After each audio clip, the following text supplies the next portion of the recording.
Ladies and gentlemen, this session is about to start. Please take a seat. Thank you.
defines us. Standing still is not an option. We must come together again under shared values. With sustainability as a guiding principle. We are the innovators, the game changers. We are travelers. We celebrate diversity and champion solidarity. Growing back for people and planet. Unlocking opportunities for millions. And leaving nobody behind. The world is waiting. We will restart tourism. Wise men always say that some things are not meant to pair. Are we supposed to believe in that? What if we look at them with different eyes? The eyes that penetrate deep into things.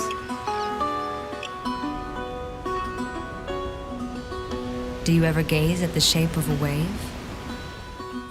And at the shape of a grape?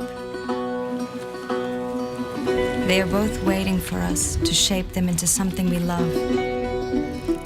Flavors combined with smells, sensations, and emotions. We merge ourselves in this endless harmony, raw and beautiful. Other times it's just a matter of perspective. Who would guess an art piece and a wine cellar would pair? It's all about the inspiration to create something beautiful and unique.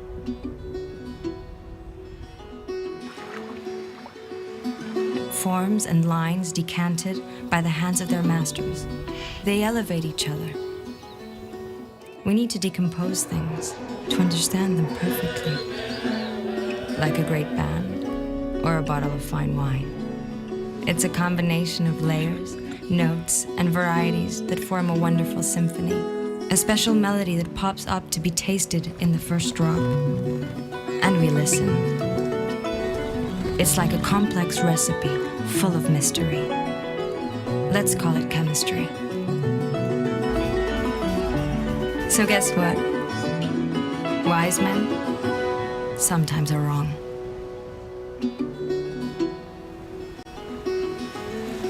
Wine pairs with Portugal.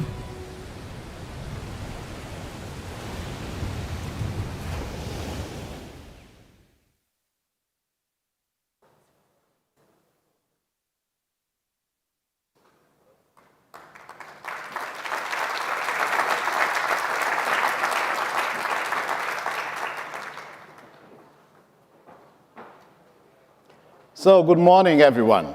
Welcome to Portugal. Welcome to this land of Alentejo and this beautiful village of Monserrate, and to a region that makes wine for 2,000 years. Can you imagine that? So it's the perfect venue to join people and talk about wine. I'm feeling great, I must say. It's such a pleasure to be in front of a live audience. People sharing the same place. Meeting new and old friends.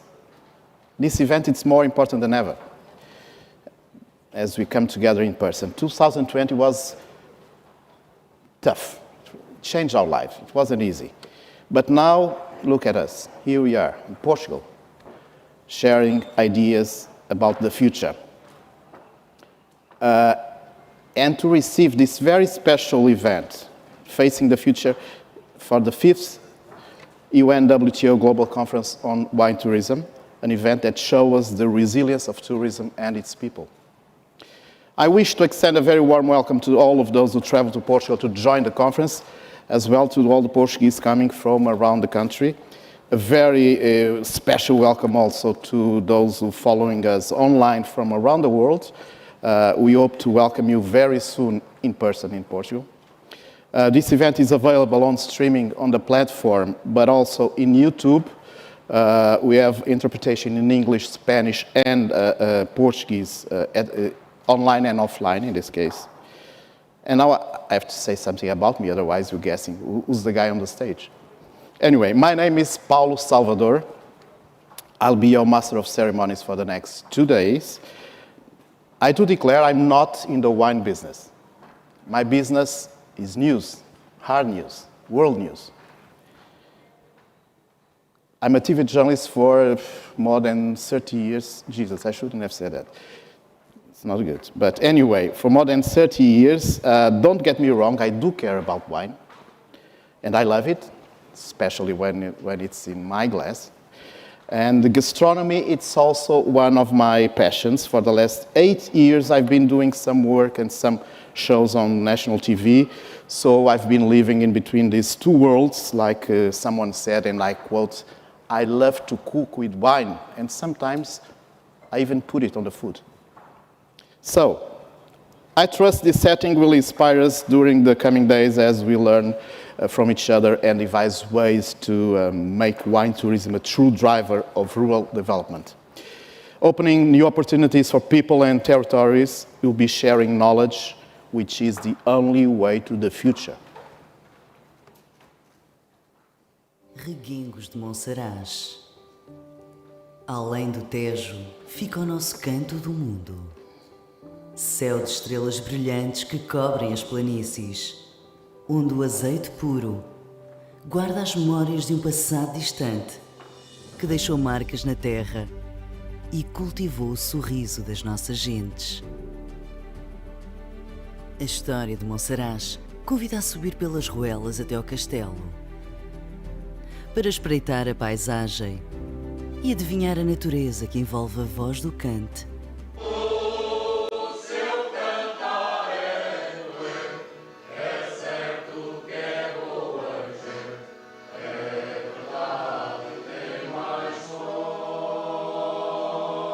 De quem canta nas tabernas, ao sabor do vinho que nasce nas raízes da terra. Um povo que mete as mãos ao barro, geração após geração.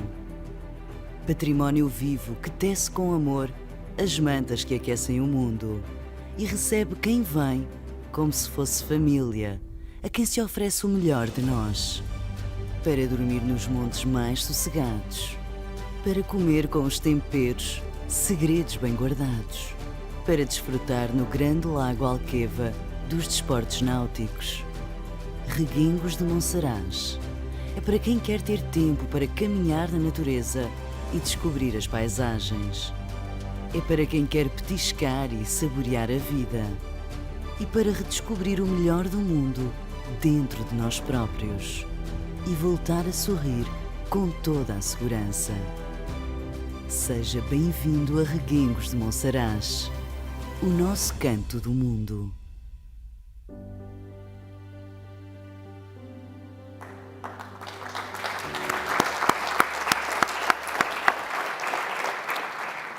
So to open this fifth UNWTO Global Conference on Wine Tourism, it's now my pleasure to invite on stage a few key people who made it possible.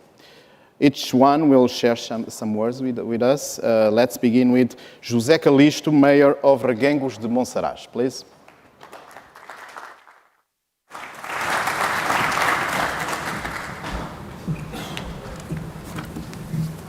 Good morning. Welcome to Monsaraz. Welcome to Reguengos de Monsaraz.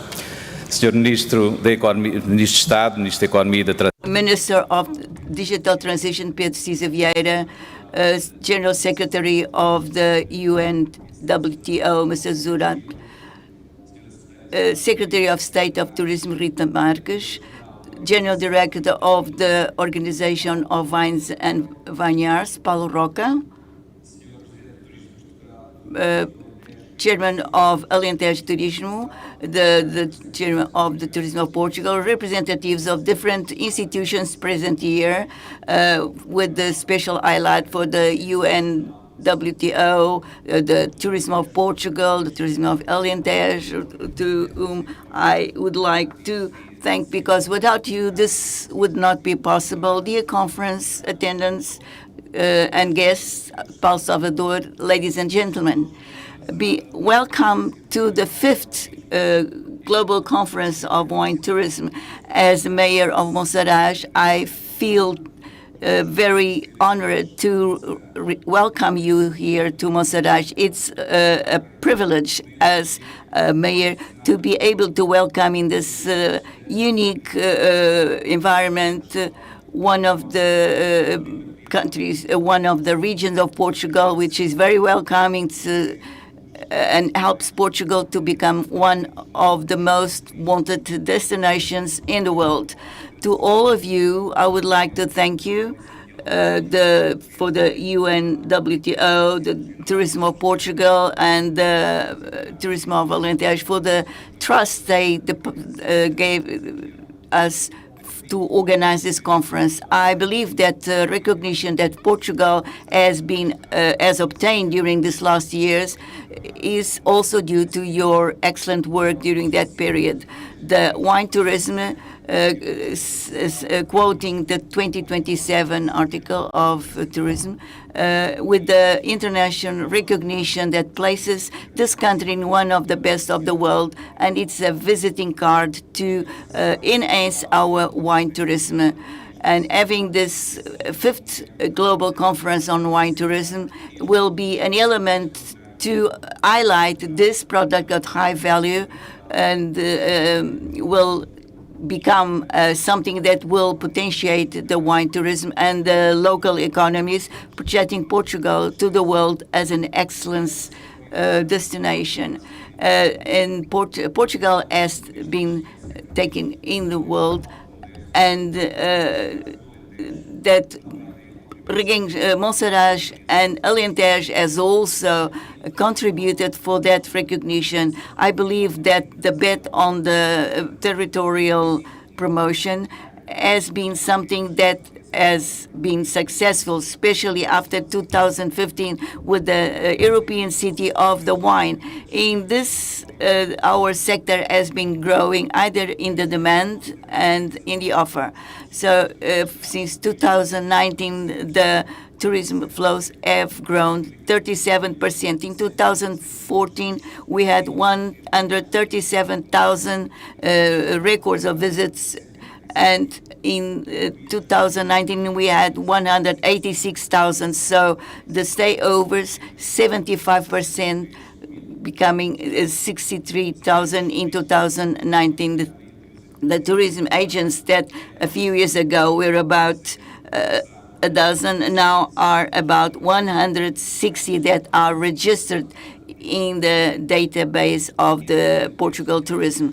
This growth that is quite significant also happened in the average stayover and the added value chain. And with the opening of the fluvial beach of Monsaraz, which was something to value the inland tourism, there has been a great impact in the tourism units, because it enabled the stayover of more tourists in our country.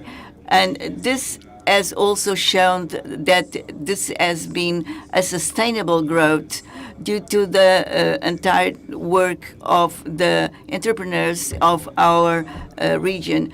And our strategic focus on this sector has been fundamentally in sustainable tourism, with an offer connected to sustainable values and endogenous products that make us stand out. Please allow us to go through the 10 values of our sustainability in tourism. Monsaraz, the Alqueva Lake, the Alentejo Cant, the pottery, our landscape and biodiversity, the astrotourism, the megalithic monuments, the wine tourism, and our wines. And at this point, I have to give a word of thanks to the agents of external promotion of Alentejo in Professor Engenheiro Vitor Silva for the excellent work that he has been doing in this territory.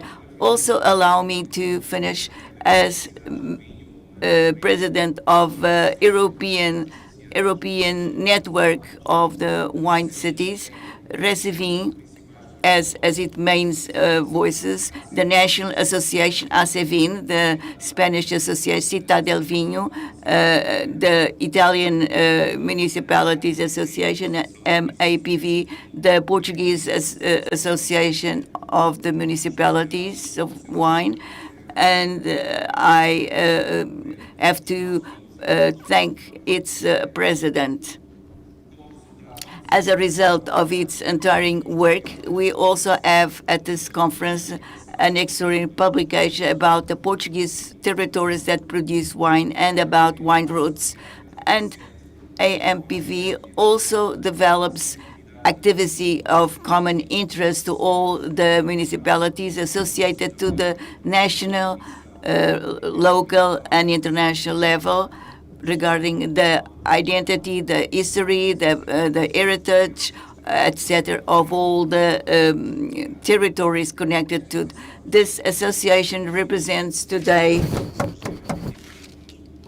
and it's also the largest association, most important in the sector. All this reveals that the network has enabled that wine tourism becomes a leverage for our territories. I finish here leaving our wishes of success to this conference, that this may be days of learning, reflection, and sharing of good practices that will enrich us with the knowledge on the sector.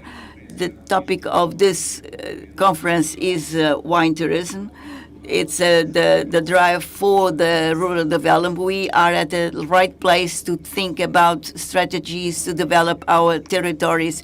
Wine tourism is one of the main strategic points of the tourism in Portugal, and it's about this that we'll talk in the next days about its importance for the territorial cohesion of the countries and especially Portugal. Thank you and welcome once again to our corner of the world. Thank you.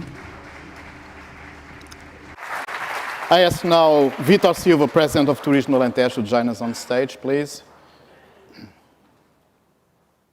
Last time I was with José Calixto was in one event 1 week before the pandemic. Exactly, about mushrooms. Remember? So,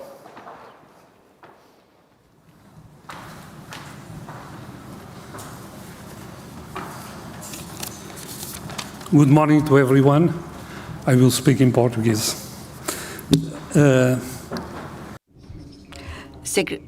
General Secretary of the World UNWTO, Secretary of State, Mayor of Reguengos, Luís Silva, President of the Tourism of Portugal, colleagues from other entities and agencies of external promotion. I want to salute all of you, as I cannot salute each of you personally. Just the fact that Alentejo produces at the moment almost half of the table wines of Portugal, it's quite illustrative of the importance that wine has and has had in our region. I would like also to highlight that a product that historically is very important and even in the Georgia, it's the wine. It's also it's a last application as World Heritage that Alentejo submitted, and it's here in Alentejo, fundamentally in Vidigueira, Vila de Frades, that we have the center of production of vinho de talha, where we found recently. And the tourism Alentejo works closely with the wine producing regions, namely of Alentejo, that comprises most of the territory, also of the peninsula of Setúbal, although it has its seat in the promotion area of Lisbon, also has a part of it in Alentejo, also works with us, and most recently the wines of Tejo, which was the last wine region that didn't work with us in the structuring of the wine. Any of them is associated to the tourism agency of Alentejo that makes the international promotion of our territory. We have at the moment in the territory of Alentejo and plus the Ribatejo about 100 wine tourism units. Of course, the level of wine tourism is not the same, but we make a very objective examination of our situation. And we can say at this moment in our territory, wine tourism is a structured product.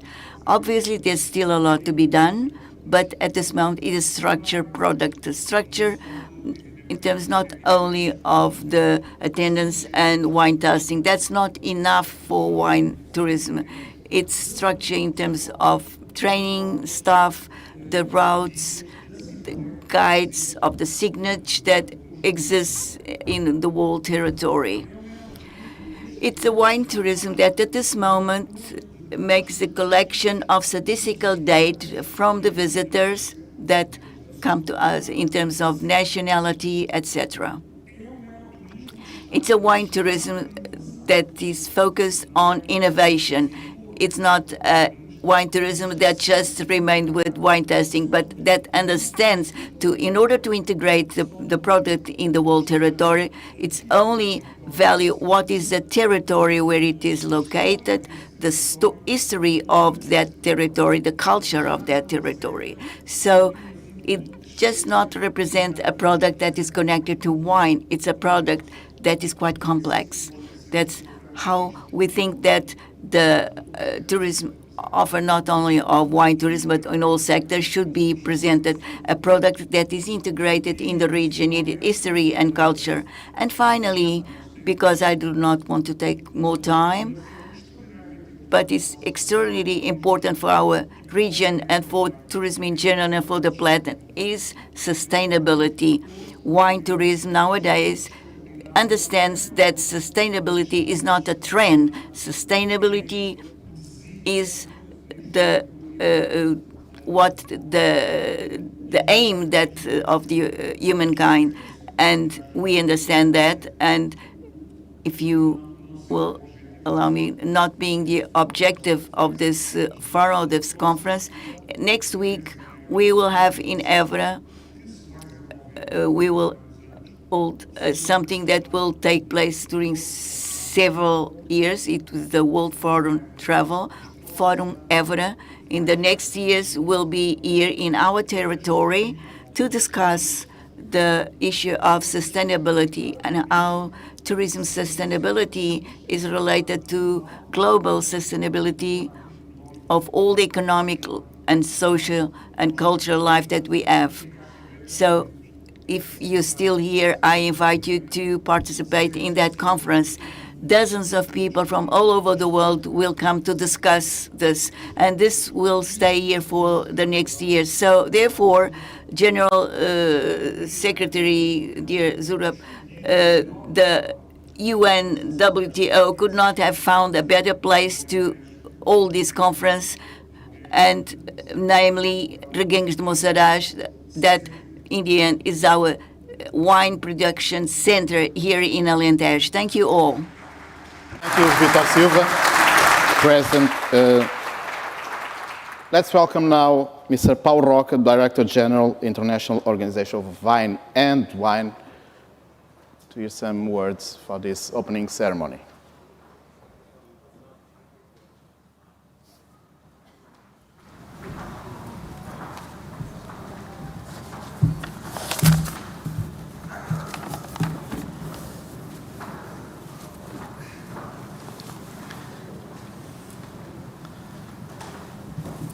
Querido, excelentísimo amigo y embajador Polo Likashvili, querido amigo Zurab, don Pedro Sisa, ministro de Estado de Economía y Transición Digital, José Calixto, que ya no somos.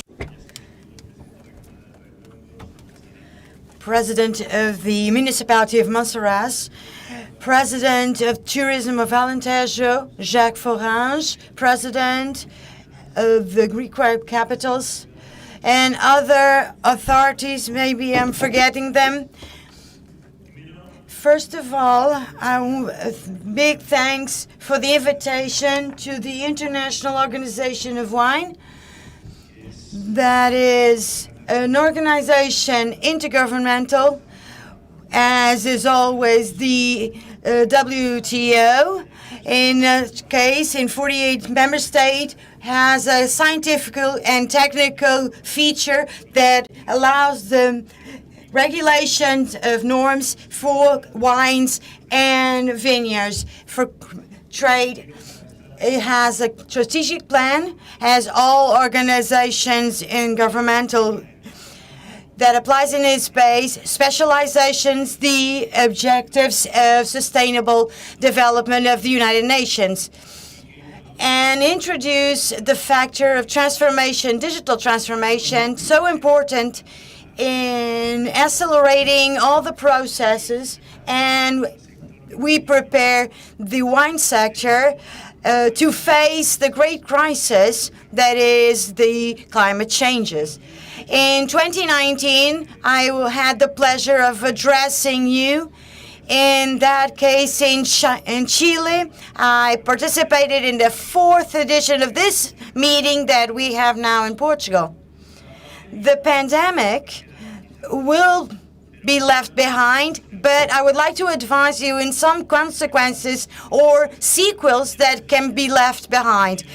If I am here today physically with you, it's because I consider that we need to travel. I was offered to be here in video, and I thought it was contradiction not to make the effort to come here to an event to promote tourism. I want you to understand that I am a militant tourist. Yesterday I was in Madrid, and tomorrow I'll be in Dijon in a presence meeting with 30 ambassadors and 20 heads of state with the Minister of Foreign Affairs in France. Everything will be presential. The working meetings can be made with the platforms, but we need our meetings to be presential, not on the screen. We need to not be limited to 2 dimensions. We need to recover the 3 dimensions to have volume. We need to recover the human contact, eat together. It is an experience, a body experience, to smell, to taste wines. And this is the 4th dimension that makes us feel that we are alive. I am also against the formulas of participation individual that we have the risk of having in our congresses, because it does not invite them to participate. So we need to recognize that virtual meetings, they occupied a very important space in our time, but we are here to focus in enoturism. The WTO declares the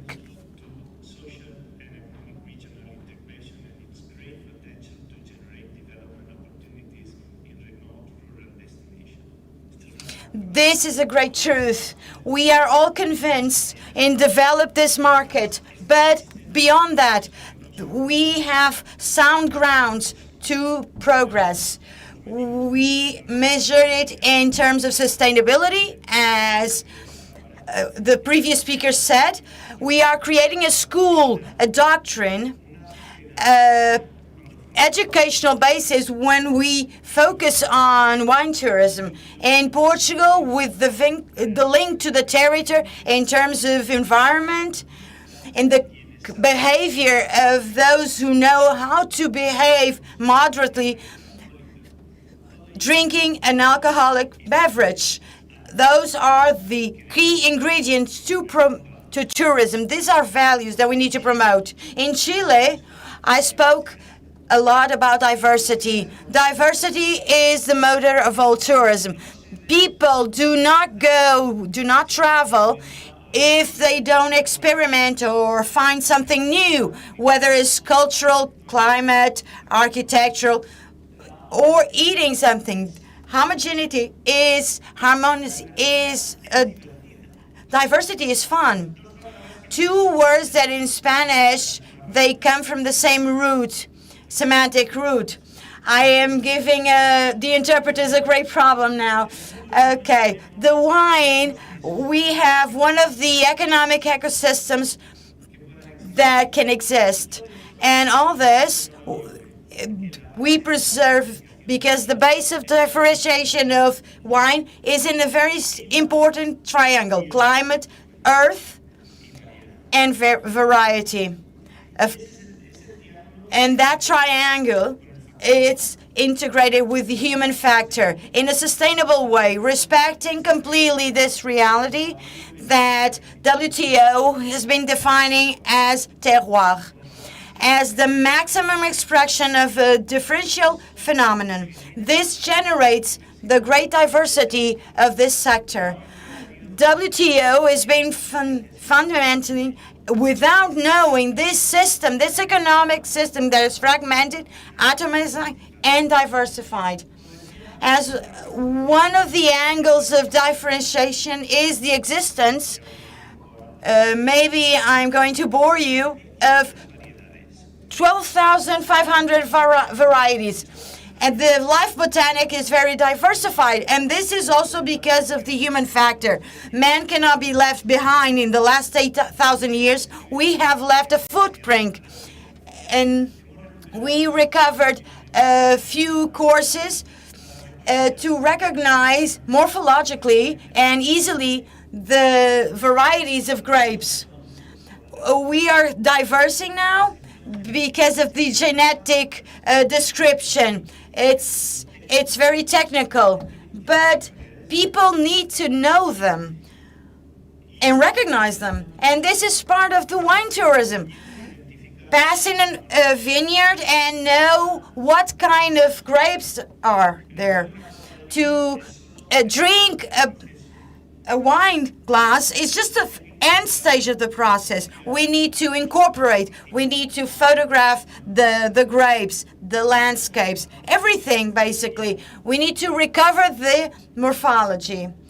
Finally, I would like to reiterate the disposition we have of WTO, because we've been working on it with the UNWTO, all the knowledge and the know-how that are not just, as you imagine, the protection of this diverse reality, but the practical economical knowledge with statistics. That with me, I have the head of unity of statistics of the OU, the UW, that will be here with you to these days, and has been transforming and adapting to the new data science, the digital transformation that is linked in our organization with obtaining, analysis, interpretation, and dissemination of the data and information. This that is very developed, and we are very used to using all this data in agronomical terms and the wine and fine wines, because we need to know each parcel. And we also have good data in tourism, but however, it's not developed in wine tourism. I am glad now that the last speaker said that they are developing now data collection and similar. We are available to continue to work together in order to develop this service together. Finally, I would like to thank all of you that to continue traveling, finding the world, and especially this huge world of wine and its people. Thank you so much. Gracias por sus sabias palabras. Thank you for your wise words on this subject. It's now my pleasure to ask to join us, and let's give a warm welcome to the Secretary General of the World Tourism Organization, Mr. Zurab Pololikashvili. Did I say it right? I spell it right? Excellent. Great. Thank you. Bom dia. Good morning, dear friends. To be after pandemic, it's really first international events we are organizing, and it's given me a big pleasure, because after 2 years You know, it's like sports. You know, as much you practice, it's better you play. You know, I'm a little bit like first time on the stage, and very happy to be here in Alentejo. I want to thanks to our dear friends, dear mayor, dear minister. Thank you to be with us, dear State Secretary Rita. Thank you. Pau, many thanks for your warm words and your presence here. It's very important for all of us, as you mentioned. Without traveling, it's impossible to make friends. It's impossible, by the way, to drink wine. You can do everything by teleconferences, but to have this kind of experience, it's impossible to make it by webinars or Zoom. Thank you, Luis, to be with us. Dear Victor, again, happy to be in this fantastic place. All friends, all colleagues, and you are really part of this trend created by UNWTO. I want to thank Sandra and her excellent team, because 5 years ago we started really to develop wine tourism.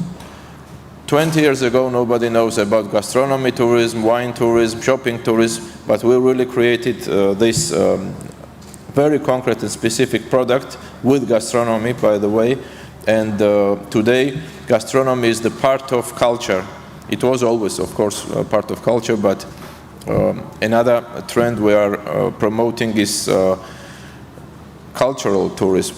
So today we are here, of course, to try super Portuguese wine, but we are always developing and deliver products. We will talk today about many different things and innovative projects we want to deliver to our member states, and all this kind of gatherings and all this kind of meetings give us possibility to talk more, to meet with more people, to exchange our ideas, and all this then we are producing, I would say, in concrete products. We deliver in concrete digital or presential many interesting ideas. So I think that this 5th edition of this very important conference will give us more hope, more promises, more positive messages to our members and member states, because this will be one of the first conferences again during the last 2 years where we'll not talk about PCRs, about vaccination process and COVID. I think we have to be more positive, and that's why the presential meetings are very important, and we starting from last July we never stopped, and we always try to make it happen. It's not easy. I know that it was not easy to organize this conference because of many reasons: restrictions, people to come, social distances, many different weird things unfortunately we had in the last 2 years. But again, this is the place to restart tourism. This is the time to restart tourism. September, like a school, it gives some new hope when the school is starting, and I hope really that this is the point and the place we are from. We will restart tourism together.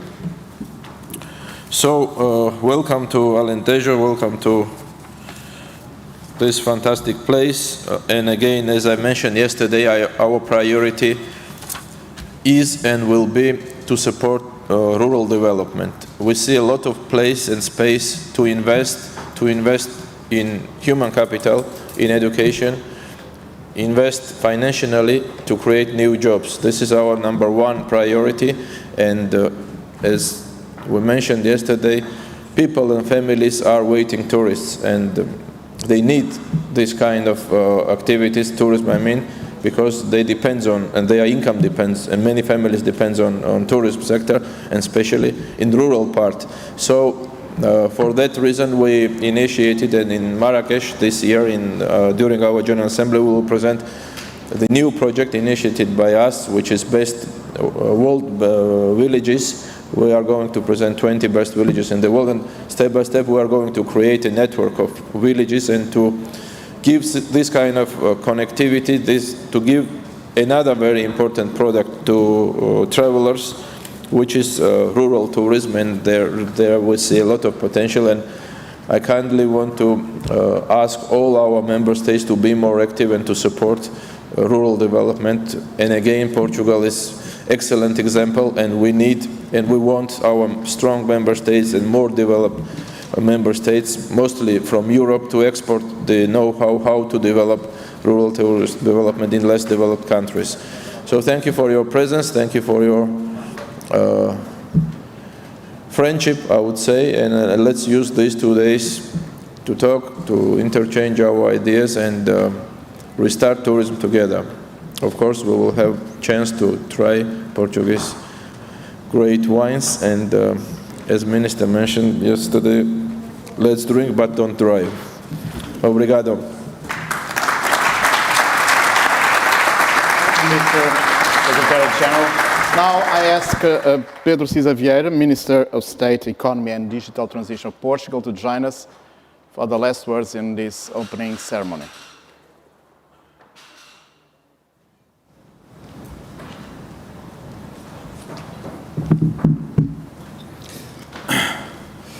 Mayor of Reguengos de Monsaraz, Secretary General of the UNWTO, Director General of the International Organization for Wine and Winery, President of Turismo de Portugal, President of the Agency for Alentejo, ladies and gentlemen, members of the press, to Monsaraz, welcome to Portugal. It is really a great pleasure to have you all here. As Zurab mentioned and Paulo Roca mentioned, it is the first gathering that we have. And it is important that we meet, it is important that we recuperate tourism, and to do so, we really have to be together, we really have to cross borders, we really have to go places. So welcome here, because there's no other way to experience the magic of this place, the absolute progress and interest that the Portuguese wines have made if you were not here. Thank you. I want to say that we are completely aligned with the vision and the plan of the UNWTO of rural development and tourism as a driver for that. It is exactly also a part of our own strategy for tourism in Portugal.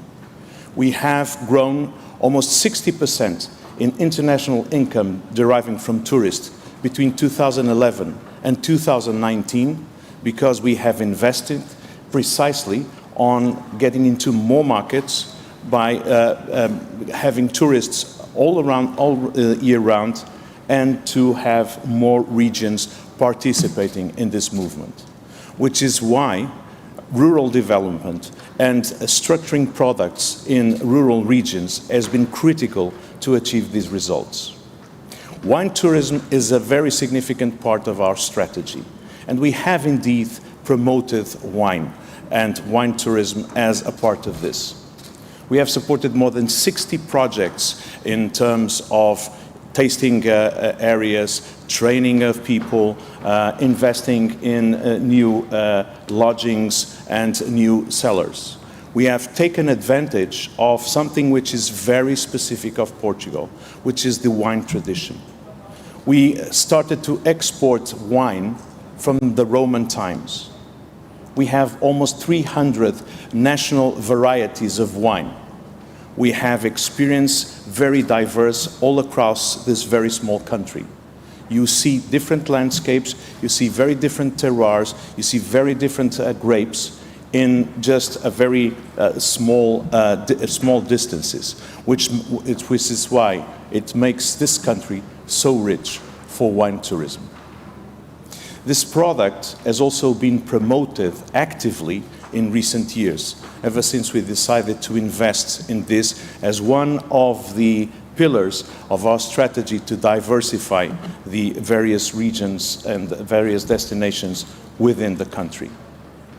I am truly convinced also that the investment that in the last few decades we have made in improving the quality of our wines, by investing in the vines, by investing in the cellars, by training enologists, has helped us in exporting our products.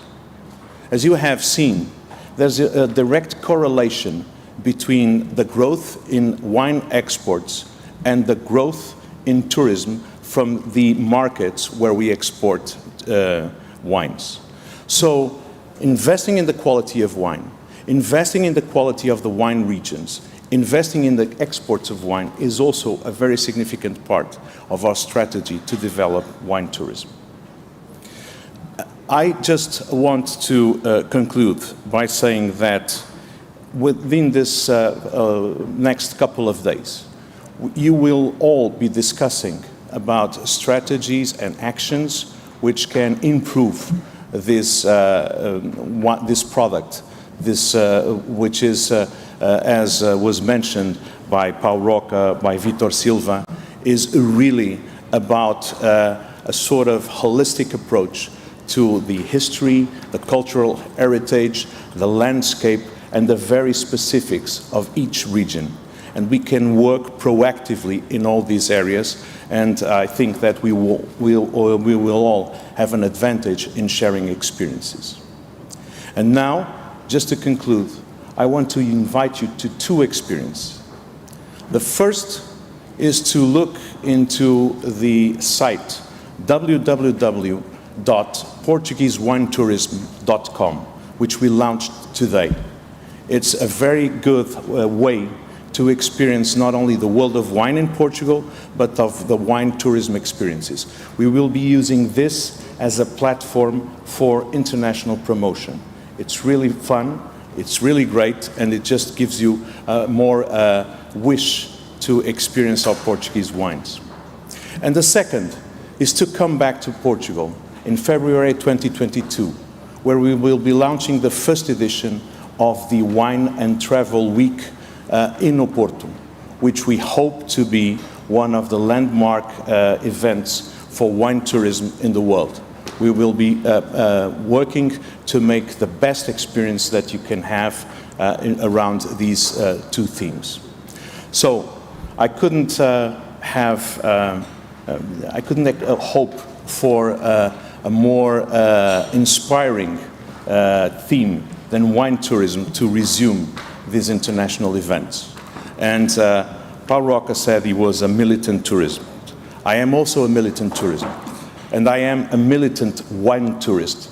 So I hope that you experience the variety and the richness of our Portuguese wines, and that you do come back as much as you can in the next few years. Thank you very much.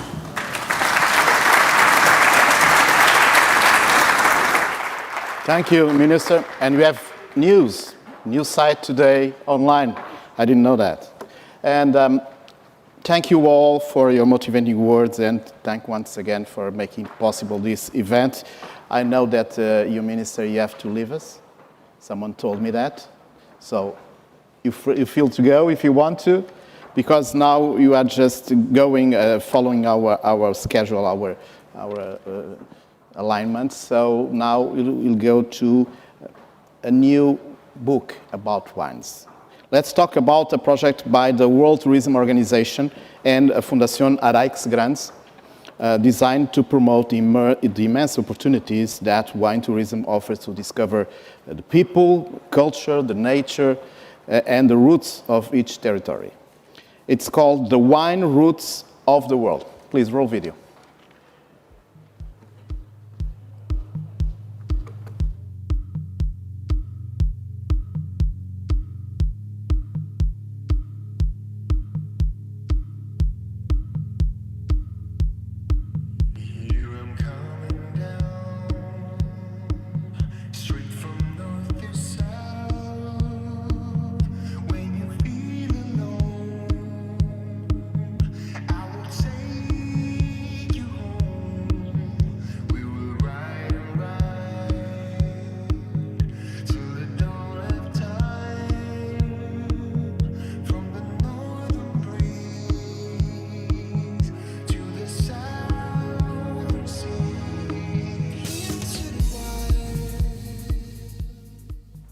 It is my pleasure to present this new book, to invite on stage again, not again, it's the first time, Mr. Javier Ruiz de Galarreta, founder and president of Fundación Araix Grandes, Mr. Zurab Pololikashvili, again, Secretary General of World Tourism Organization, and Rita Marques, Secretary of State for Tourism, Portugal. Please.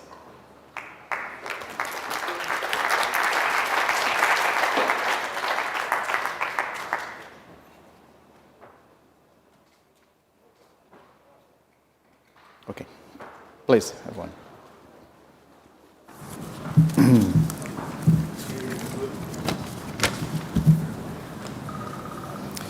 Good morning, everybody. Thanks to the UNWTO for inviting me to this global conference on wine tourism.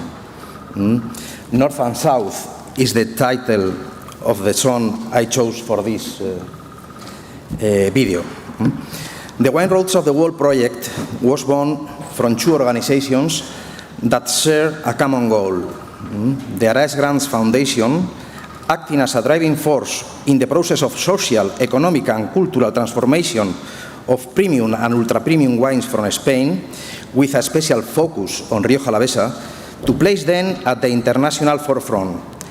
And the UNWTO, the main international public organization in the tourism field, developing and valuing the heritage of the regions that includes a wine, gastronomic and landscape heritage. We understand that there is a change in the model towards cultural tourism, as the Secretary General said, that seeks new ways to cover its vacation and leisure time.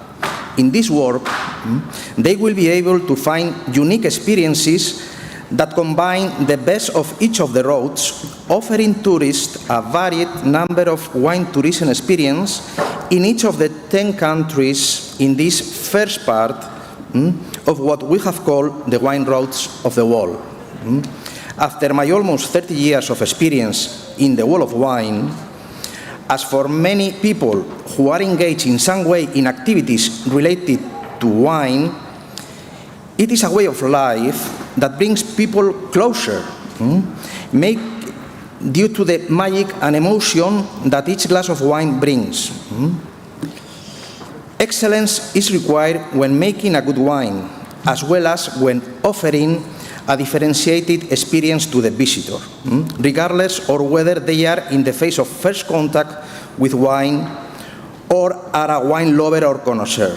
The wine sector in general is adapted and offers a range of different wine gastronomic experiences, depending on the profile of the visitor.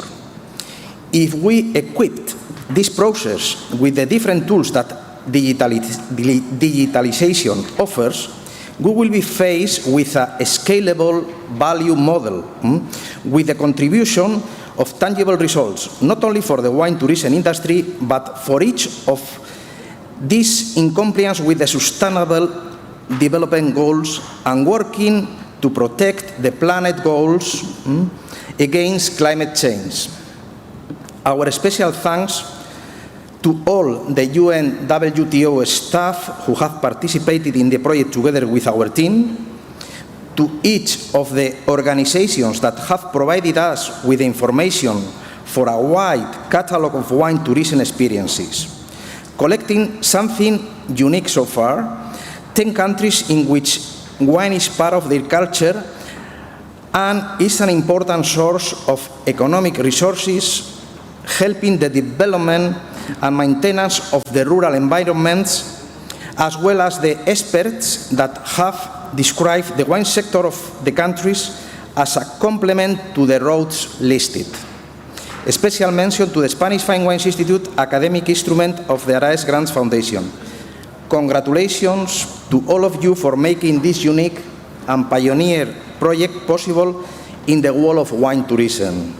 And enjoy, please, these wine experiences, always with a good glass of wine. Thank you.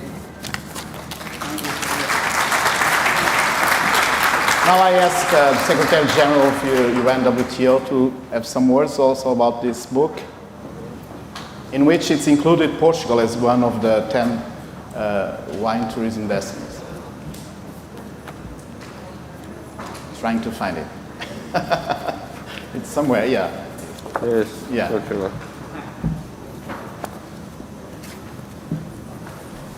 So, as I was mentioning before, this is one of the products made by us with Foundation RX, with another big and good friend, Javier Galarreta. Thank you, Javier, to to be the author and initiator of this project. This is the project we made, by the way, during the COVID, when we were at our homes. And thank you, Sandra, to your team, to make this excellent book, excellent guide, where to go, why to go, and what to drink and what to eat. So this is another excellent project we are launching today, and it's not only our job, it's a job of all these people in this hall, and this is all these conferences are about, to create new products, new guidelines, new ideas to help to develop wine tourism in the world. So thank you to all participants, and it's my pleasure to have first copy, printed one. At the moment we have only the digital, as I know, but with the time, next month we will have books to deliver and to share with everyone. And thank you again for this nice, and I'm very proud to be one of the small part of this very big project. Thank you.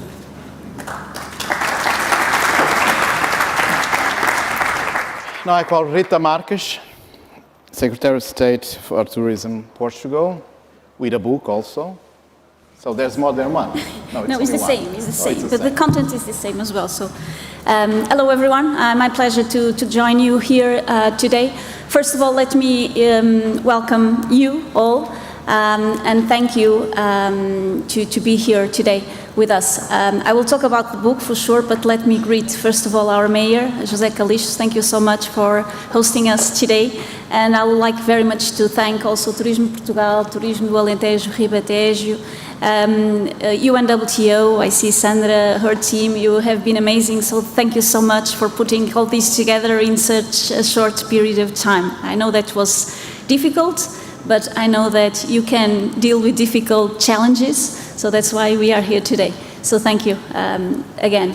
About the book, I'm very thankful to you, Javier, to you, Zura, because you have been doing an amazing job as far as wine tourism is concerned. I'm so grateful that you included Portugal.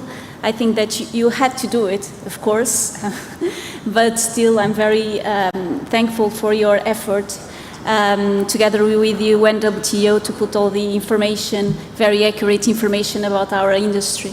You know, when we talk about wine and tourism, and it has been already said that there is a high relationship between these two dimensions, wine and tourism. We already know that if we travel, we try to seek good experiences, and it's really hard to seek good experience if you don't have a good wine with you, or a good gastronomy in order to join that experience. So we here in Portugal, it has already been said, we work a lot the terroir, the place, the product, the people, but it's also very important to work the promotion dimension. And I really do believe that this book, including the Portuguese roots, not only the Portuguese roots, some good roots from other parts of the world.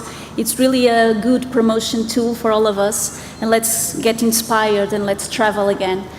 Safely, of course, but let's travel again. So I hope you can meet me in some of these places one of these days. Thank you so much. Thank you all for your inspiring words, and I'm looking forward to explore the world of wine roots on this book. Now, I kindly ask again Mr. Zurab to stay on stage with me. Yes. Just a photo to celebrate this moment, and the book, of course.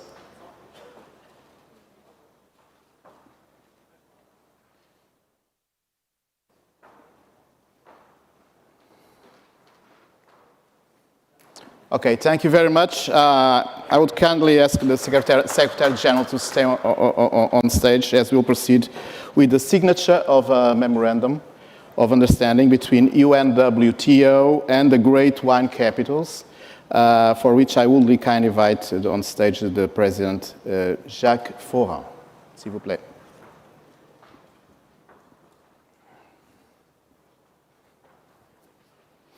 Let me tell you that this MOU formalized the intentions of both organizations to work together in promoting wine tourism as a tool of socio-economic development and inclusion, particularly on its linkages to the rural development.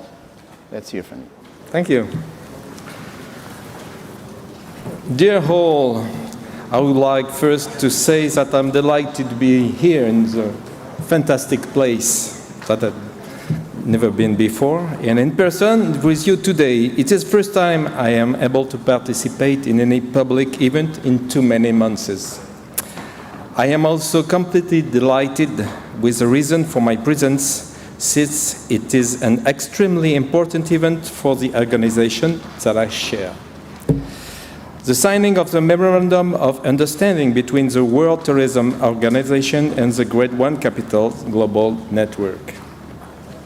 The Grade 1 Capitals is an international organization linking 11 members, including Porto, cities connected to Grade 1 region to sustain the health and prosperity of their wine-related industries, communities, and tourism activities. Since 1999, the Grade 1 Capitals has wished to develop partnerships with other major international wine and tourism organizations, and the observer status recently granted by the Organization of Wine and Wine marked a new step in the development of our network as a strong recognition of the quality of our activities. Thank you, Paul. More recently, we engaged ourselves in another group of international stakeholders, the Porto Protocol Foundation, aiming at finding solutions to the global warming for the wine industry. However, wine tourism is the spearhead of our activities. So the new collaboration, Mr. Pololichkashvili, is of utmost importance for us, and I would like to address my warmest thanks to you and your teams for giving us the opportunity to advocate wine tourism as a tool of socio-economic development on a global scale and participate to your activities and events. We are convinced that this partnership will result in win-win collaborations that will benefit the entire wine and tourism industries.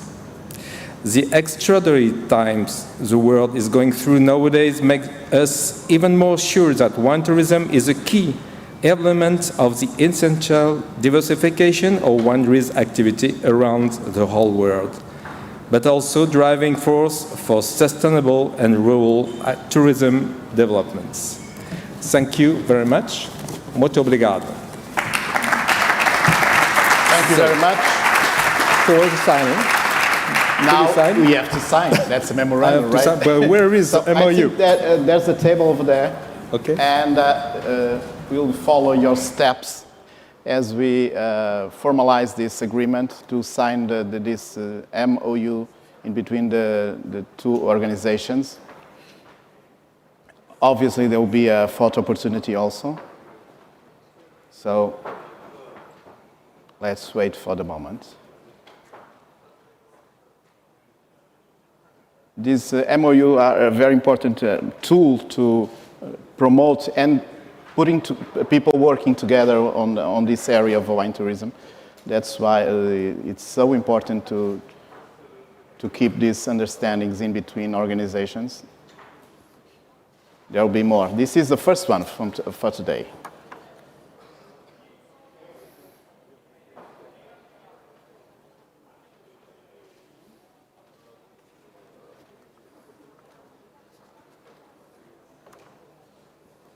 Okay, that's the first MOU of this conference. And now I will ask again Secretary General to stay on stage. Thank you very much, Mr. Foran. Thank you very much.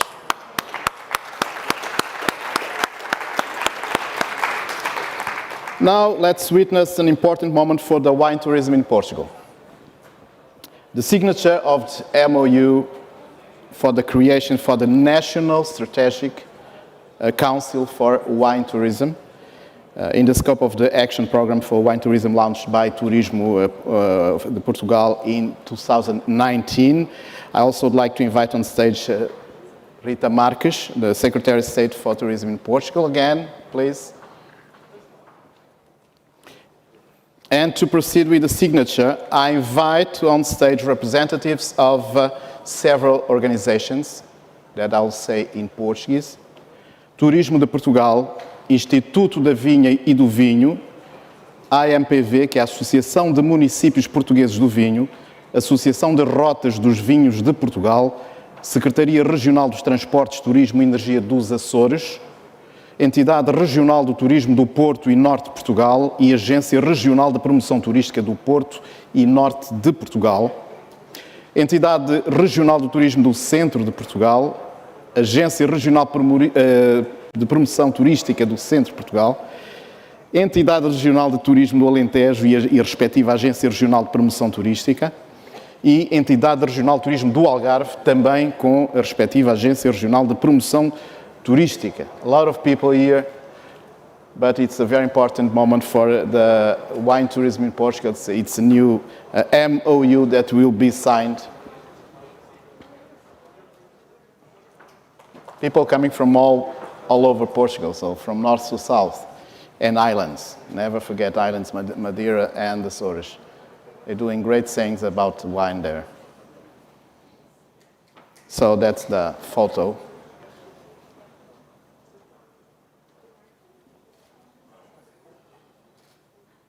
They look nice, didn't they?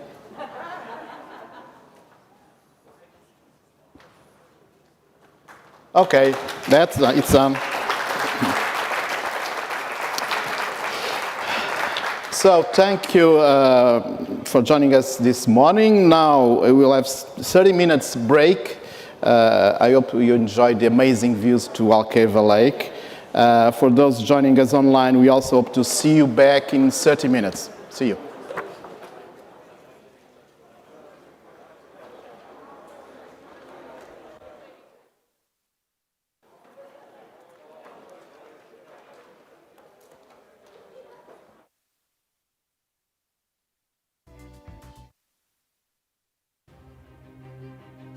Portugal é uma marca no mundo do vinho, da gastronomia e do turismo.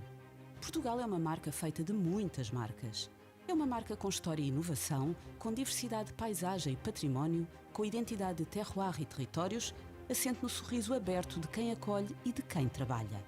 Portugal é uma marca que conquista e seduz. Portugal é uma marca feita de aromas e cores, de complexidade, alegria e vozes plurais.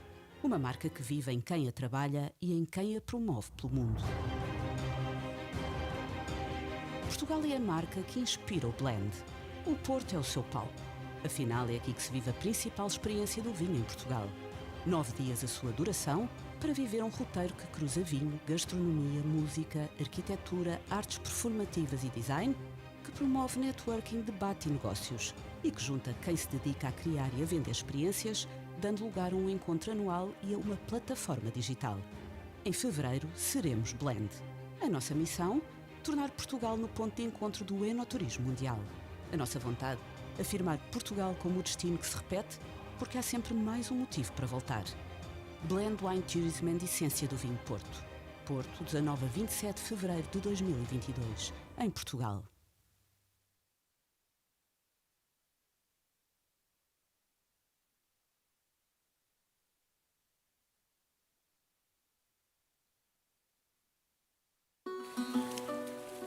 Do you ever gaze at the shape of a wave and at the shape of a grape?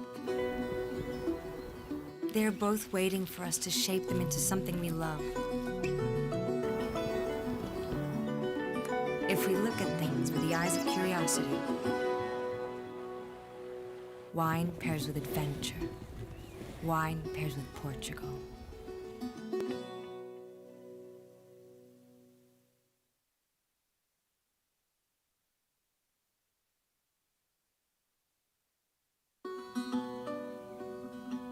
Who would guess a painting and a wine cellar would pair? Forms and lines decanted by the hands and souls of their masters. look at things from a different perspective, wine pairs with art, wine pairs with Portugal.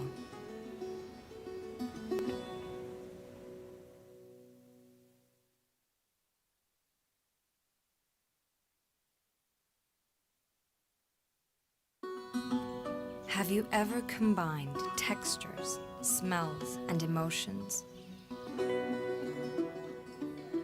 It's about connections and that endless joy. If we look at things with our own eyes, wine pairs with discovery, wine pairs with Portugal.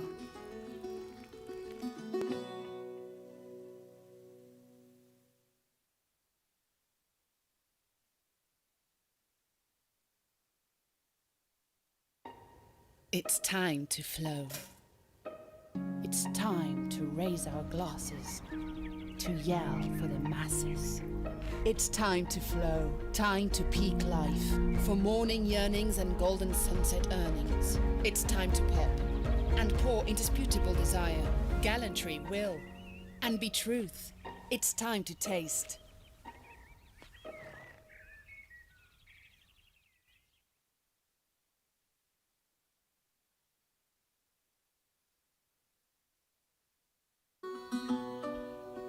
What does a dive in the water and the first sip of wine have in common?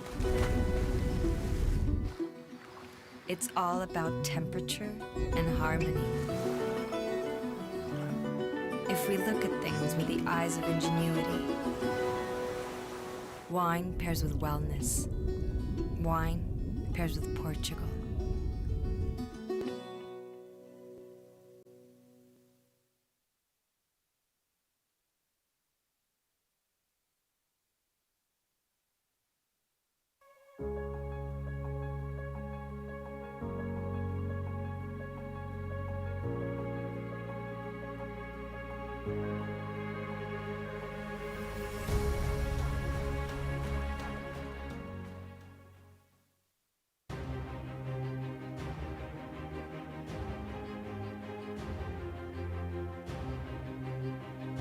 Portugal é uma marca no mundo do vinho, da gastronomia e do turismo. Portugal é uma marca feita de muitas marcas. É uma marca com história e inovação, com diversidade de paisagem e património, com identidade de terroir e territórios, assente no sorriso aberto de quem acolhe e de quem trabalha. Portugal é uma marca que conquista e seduz. Portugal é uma marca feita de aromas e cores, de complexidade, alegria e vozes plurais. Uma marca que vive em quem a trabalha e em quem a promove pelo mundo. Portugal é a marca que inspira o blend. O Porto é o seu palco. Afinal, é aqui que se vive a principal experiência do vinho em Portugal. 9 dias a sua duração para viver um roteiro que cruza vinho, gastronomia, música, arquitetura, artes performativas e design, que promove networking, debate e negócios e que junta quem se dedica a criar e a vender experiências, dando lugar a um encontro anual e a uma plataforma digital. Em fevereiro, seremos Blend. A nossa missão? Tornar Portugal no ponto de encontro do enoturismo mundial. A nossa vontade? Afirmar Portugal como o destino que se repete, porque há sempre mais um motivo para voltar. Blend Wine Tourism and Essência do Vinho Porto. Porto, 19 a 27 de fevereiro de 2022, em Portugal.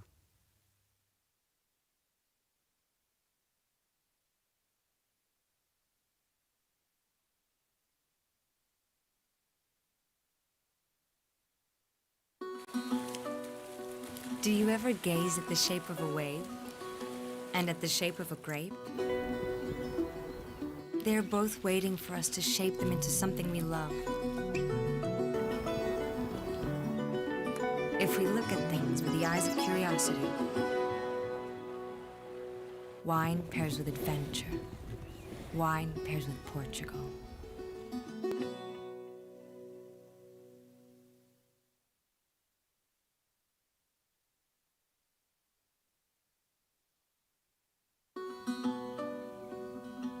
Who would guess a painting and a wine cellar would pair? Forms and lines decanted by the hands and souls of their masters. If we look at things from a different perspective, Wine pairs with art. Wine pairs with Portugal.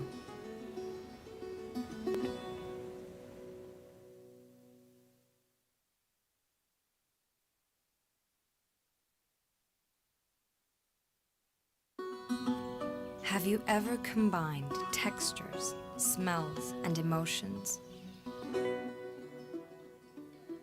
It's about connections and that endless joy.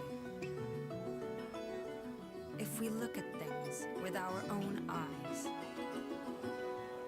wine pairs with discovery. Wine pairs with Portugal.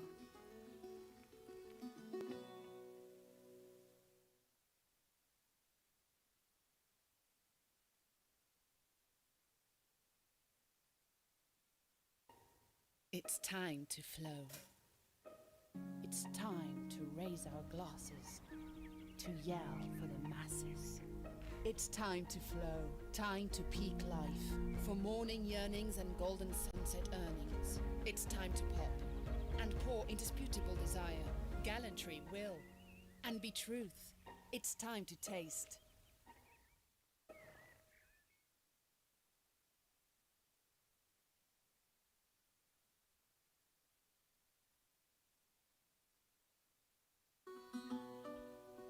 What does a dive in the water and the first sip of wine have in common?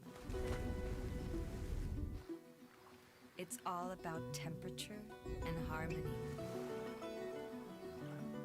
If we look at things with the eyes of ingenuity,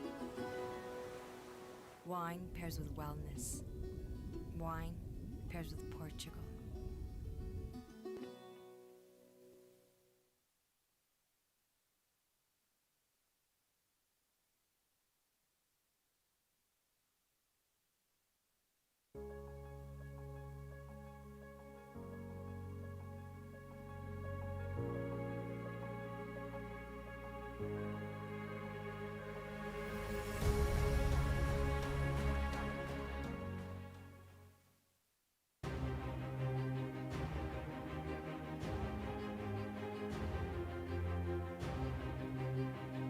Portugal é uma marca. Uma marca no mundo do vinho, da gastronomia e do turismo. Portugal é uma marca feita de muitas marcas. É uma marca com história e inovação, com diversidade de paisagem e património, com identidade de terroir e territórios, assente no sorriso aberto de quem acolhe e de quem trabalha. Portugal é uma marca que conquista e seduz. Portugal é uma marca feita de aromas e cores, de complexidade, alegria e vozes plurais. Uma marca que vive em quem a trabalha e em quem a promove pelo mundo. Portugal é a marca que inspira o blend. O Porto é o seu palco. Afinal, é aqui que se vive a principal experiência do vinho em Portugal. 9 dias a sua duração para viver um roteiro que cruza vinho, gastronomia, música, arquitetura, artes performativas e design, que promove networking, debate e negócios e que junta quem se dedica a criar e a vender experiências, dando lugar a um encontro anual e a uma plataforma digital. Em fevereiro, seremos Blend. A nossa missão? Tornar Portugal no ponto de encontro do enoturismo mundial. A nossa vontade? Afirmar Portugal como o destino que se repete, porque há sempre mais um motivo para voltar. Blend Wine Tourism and Essência do Vinho Porto. Porto, 19 a 27 de fevereiro de 2022, em Portugal.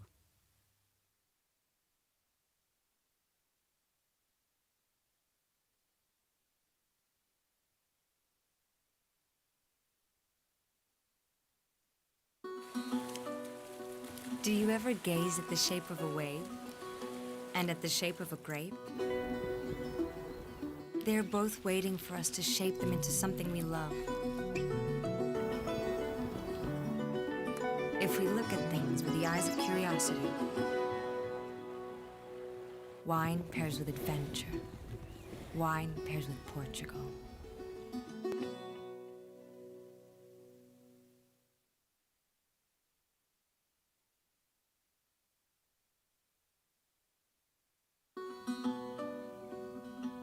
Who would guess a painting and a wine cellar would pair?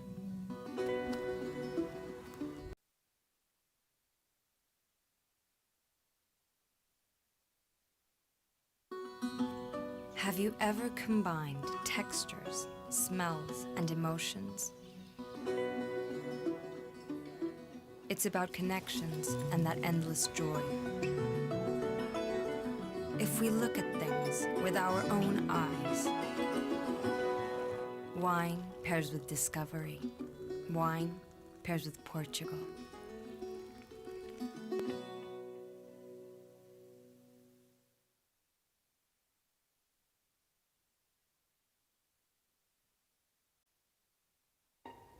It's time to flow. It's time to raise our glasses, to yell for the masses. It's time to flow, time to peak life, for morning yearnings and golden sunset earnings. It's time to pop and pour indisputable desire, gallantry, will, and be truth. It's time to taste.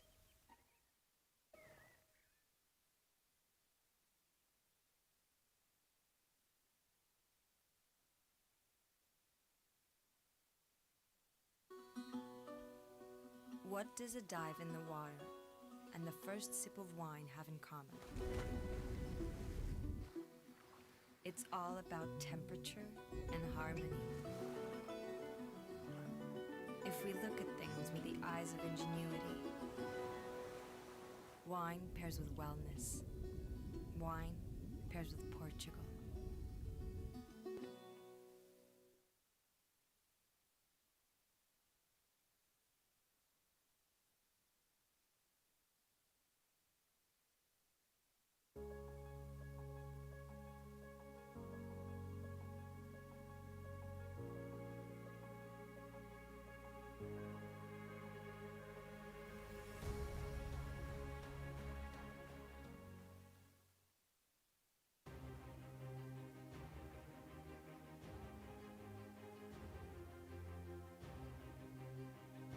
Portugal é uma marca. Uma marca no mundo do vinho, da gastronomia e do turismo. Portugal é uma marca feita de muitas marcas. É uma marca com história e inovação, com diversidade de paisagem e património, com identidade de terroir e territórios, assente no sorriso aberto de quem acolhe e de quem trabalha. Portugal é uma marca que conquista e seduz. Portugal é uma marca feita de aromas e cores, de complexidade, alegria e vozes plurais. Uma marca que vive em quem a trabalha e em quem a promove pelo mundo. Portugal é a marca que inspira o blend. O Porto é o seu palco. Afinal, é aqui que se vive a principal experiência do vinho em Portugal. 9 dias a sua duração para viver um roteiro que cruza vinho, gastronomia, música, arquitetura, artes performativas e design, que promove networking, debate e negócios e que junta quem se dedica a criar e a vender experiências, dando lugar a um encontro anual e a uma plataforma digital. Em fevereiro, seremos Blend. A nossa missão? Tornar Portugal no ponto de encontro do enoturismo mundial. A nossa vontade? Afirmar Portugal como o destino que se repete, porque há sempre mais um motivo para voltar. Blend Wine Tourism and Essência do Vinho Porto. Porto, 19 a 27 de fevereiro de 2022, em Portugal.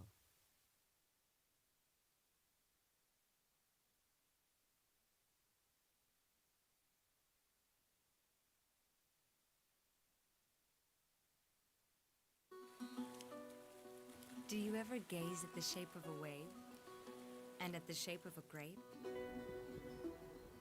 They are both waiting for us to shape them into something we love. If we look at things with the eyes of curiosity, wine pairs with adventure. Wine pairs with Portugal.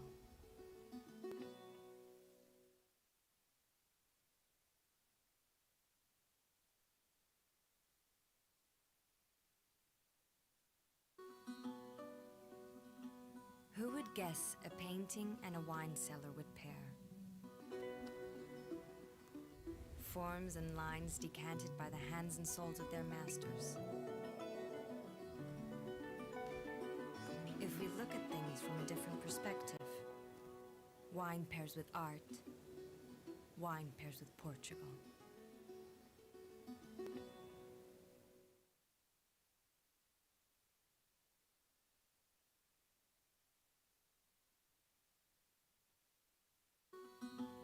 Have you ever combined textures, smells, and emotions?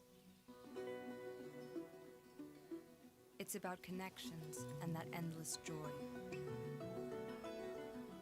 we look at things with our own eyes, wine pairs with discovery. Wine pairs with Portugal.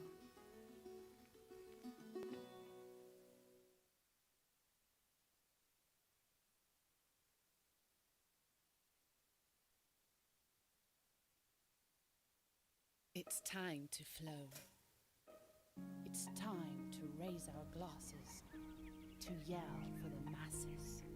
It's time to flow, time to peak life, for morning yearnings and golden sunset earnings. It's time to pop and pour indisputable desire, gallantry, will, and be truth.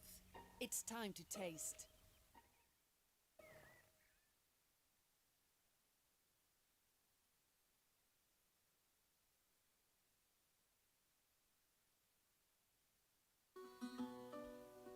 What does a dive in the water and the first sip of wine have in common?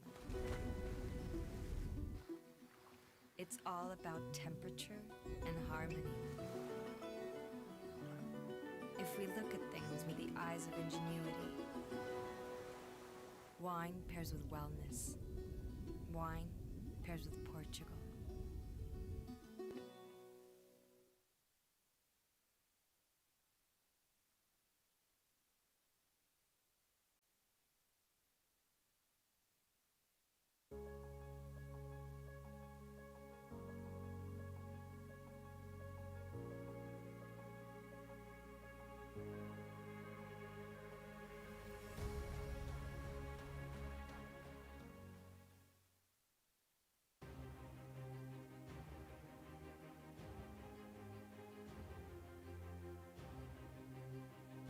Portugal é uma marca. Uma marca no mundo do vinho, da gastronomia e do turismo. Portugal é uma marca feita de muitas marcas. É uma marca com história e inovação, com diversidade de paisagem e património, com identidade de terroir e territórios, assente no sorriso aberto de quem acolhe e de quem trabalha. Portugal é uma marca que conquista e seduz. Portugal é uma marca feita de aromas e cores, de complexidade, alegria e vozes plurais. Uma marca que vive em quem a trabalha e em quem a promove pelo mundo. Portugal é a marca que inspira o blend. O Porto é o seu palco. Afinal, é aqui que se vive a principal experiência do vinho em Portugal. 9 dias a sua duração para viver um roteiro que cruza vinho, gastronomia, música, arquitetura, artes performativas e design, que promove networking, debate e negócios e que junta quem se dedica a criar e a vender experiências, dando lugar a um encontro anual e a uma plataforma digital. Em fevereiro, seremos Blend. A nossa missão? Tornar Portugal no ponto de encontro do enoturismo mundial. A nossa vontade? Afirmar Portugal como o destino que se repete, porque há sempre mais um motivo para voltar. Blend Wine Tourism and Essência do Vinho Porto. Porto, 19 a 27 de fevereiro de 2022, em Portugal.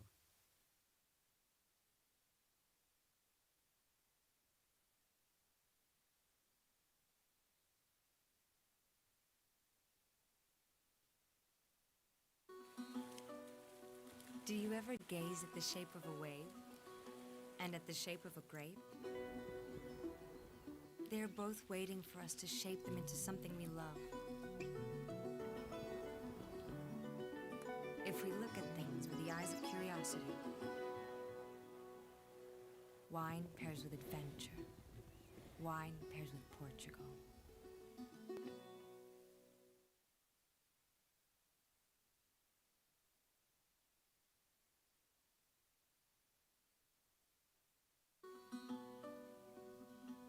Who would guess a painting and a wine cellar would pair? Forms and lines decanted by the hands and souls of their masters. If we look at things from a different perspective, wine pairs with art, wine pairs with Portugal.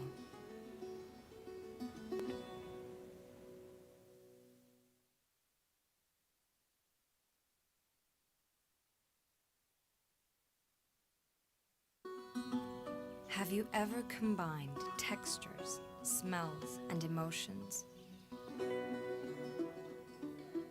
It's about connections and that endless joy.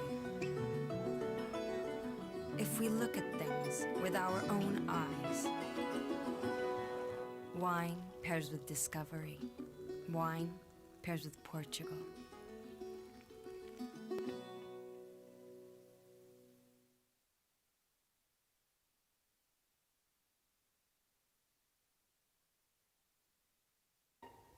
It's time to flow. It's time to raise our glasses, to yell for the masses.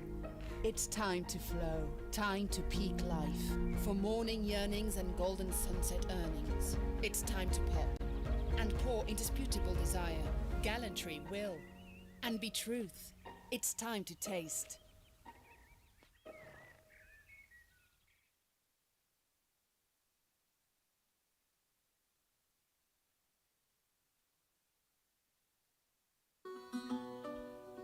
What does a dive in the water and the first sip of wine have in common? It's all about temperature and harmony. If we look at things with the eyes of ingenuity, wine pairs with wellness. Wine pairs with Portugal.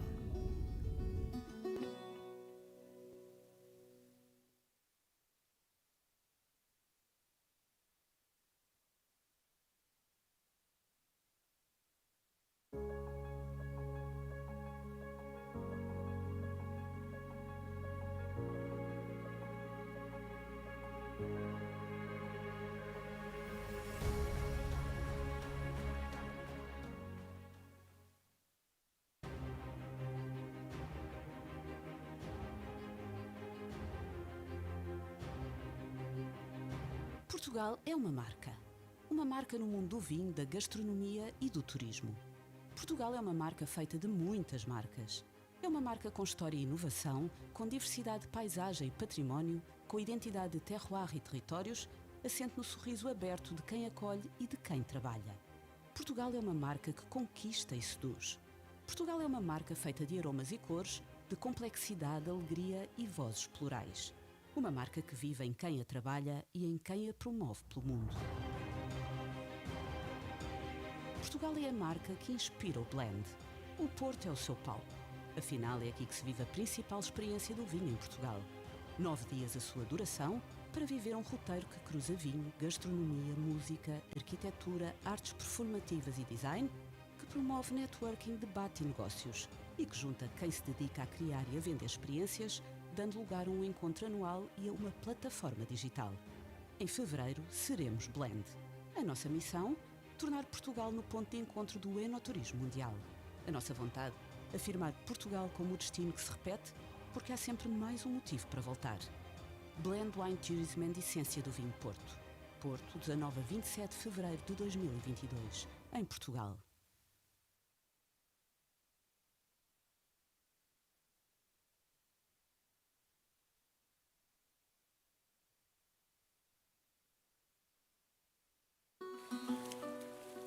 Do you ever gaze at the shape of a wave and at the shape of a grape?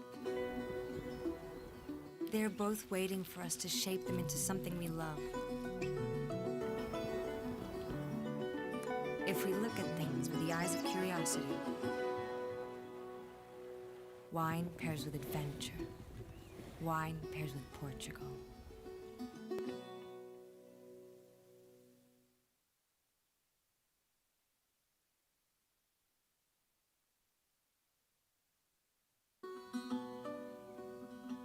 Who would guess a painting and a wine cellar would pair?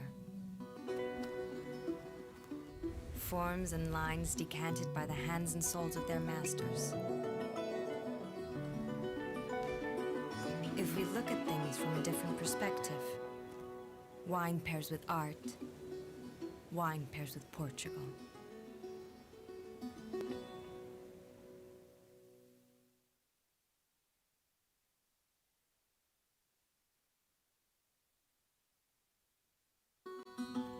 Have you ever combined textures, smells, and emotions?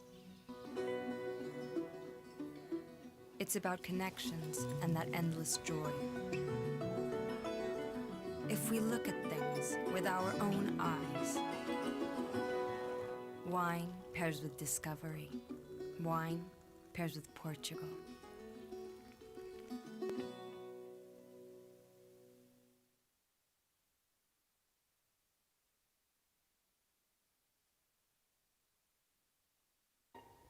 It's time to flow. It's time to raise our glasses, to yell for the masses. It's time to flow, time to peak life, for morning yearnings and golden sunset earnings. It's time to pop and pour indisputable desire, gallantry, will, and be truth. It's time to taste.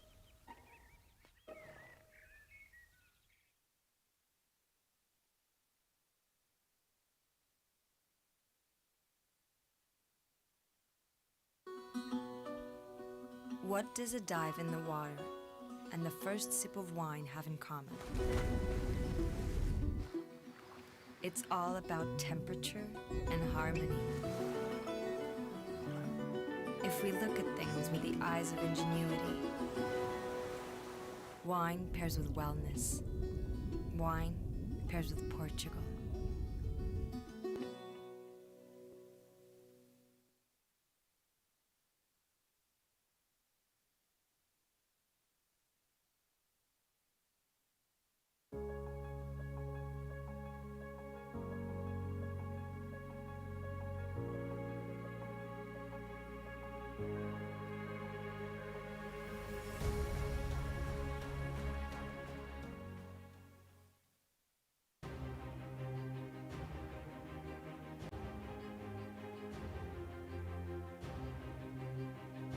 Portugal é uma marca.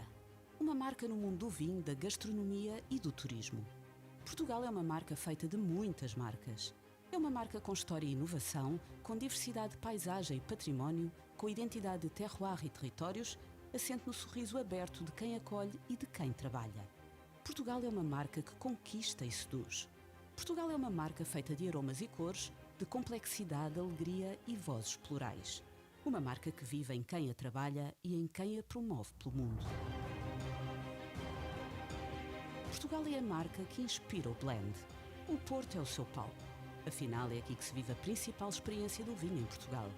9 dias a sua duração para viver um roteiro que cruza vinho, gastronomia, música, arquitetura, artes performativas e design, que promove networking, debate e negócios e que junta quem se dedica a criar e a vender experiências, dando lugar a um encontro anual e a uma plataforma digital.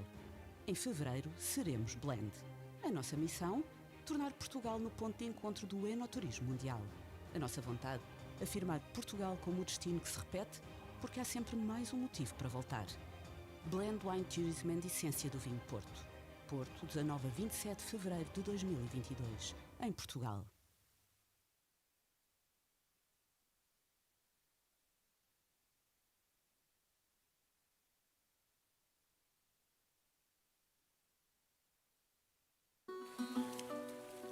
Do you ever gaze at the shape of a wave and at the shape of a grape? They are both waiting for us to shape them into something we love.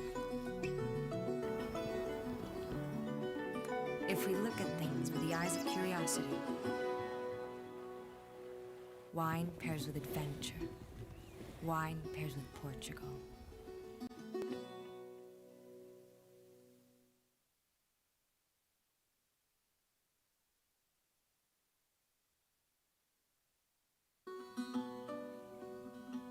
Who would guess a painting and a wine cellar would pair? Forms and lines decanted by the hands and souls of their masters. If we look at things from a different perspective, wine pairs with art, wine pairs with Portugal.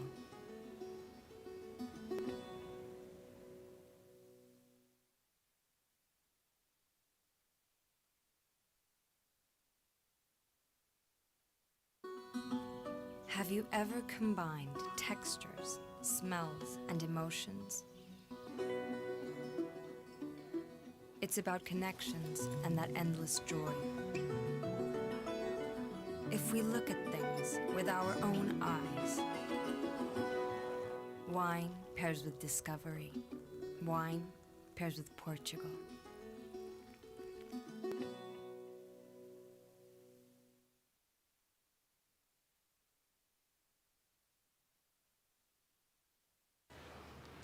Ladies and gentlemen, we're going to resume the sessions. Please take a seat. To yell for the masses. It's time to flow, time to peak life. For morning yearnings and golden sunset earnings. It's time to pop and pour indisputable desire, gallantry, will, and be truth. It's time to taste.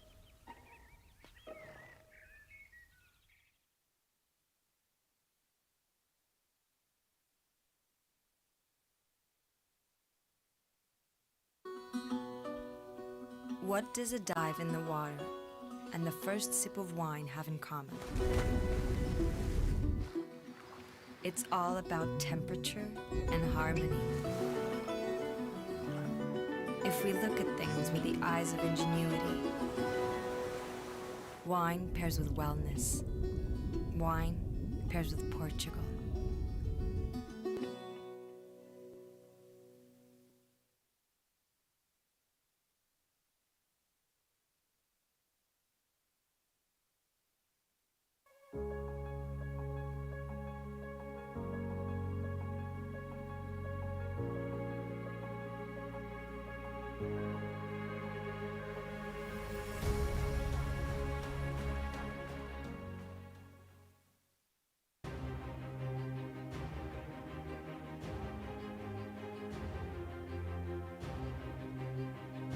Portugal é uma marca. Uma marca no mundo do vinho, da gastronomia e do turismo. Portugal é uma marca feita de muitas marcas. É uma marca com história e inovação, com diversidade de paisagem e património, com identidade de terroir e territórios, assente no sorriso aberto de quem acolhe e de quem trabalha. Portugal é uma marca que conquista e seduz. Portugal é uma marca feita de aromas e cores, de complexidade, alegria e vozes plurais. Uma marca que vive em quem a trabalha e em quem a promove pelo mundo. Portugal é a marca que inspira o blend. O Porto é o seu palco. Afinal, é aqui que se vive a principal experiência do vinho em Portugal. 9 dias a sua duração para viver um roteiro que cruza vinho, gastronomia, música, arquitetura, artes performativas e design, que promove networking, debate e negócios e que junta quem se dedica a criar e a vender experiências, dando lugar a um encontro anual e a uma plataforma digital. Em fevereiro, seremos Blend. A nossa missão? Tornar Portugal no ponto de encontro do enoturismo mundial. A nossa vontade? Afirmar Portugal como o destino que se repete, porque há sempre mais um motivo para voltar. Blend Wine Tourism and Essência do Vinho Porto. Porto, 19 a 27 de fevereiro de 2022, em Portugal.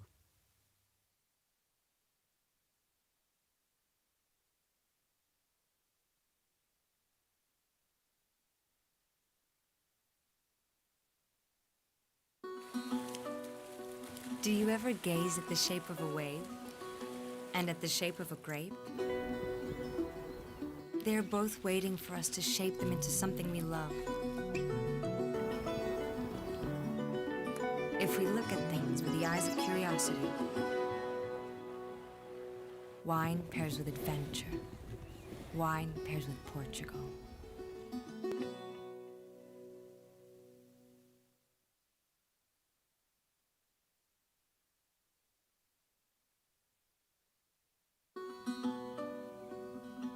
Who would guess a painting and a wine cellar would pair? Forms and lines decanted by the hands and souls of their masters. If we look at things from a different perspective, wine pairs with art, wine pairs with Portugal.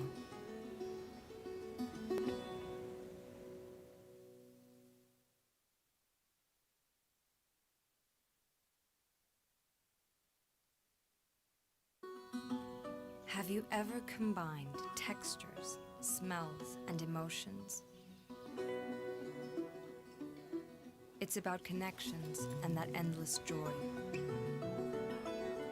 If we look at things with our own eyes, wine pairs with discovery. Wine pairs with Portugal.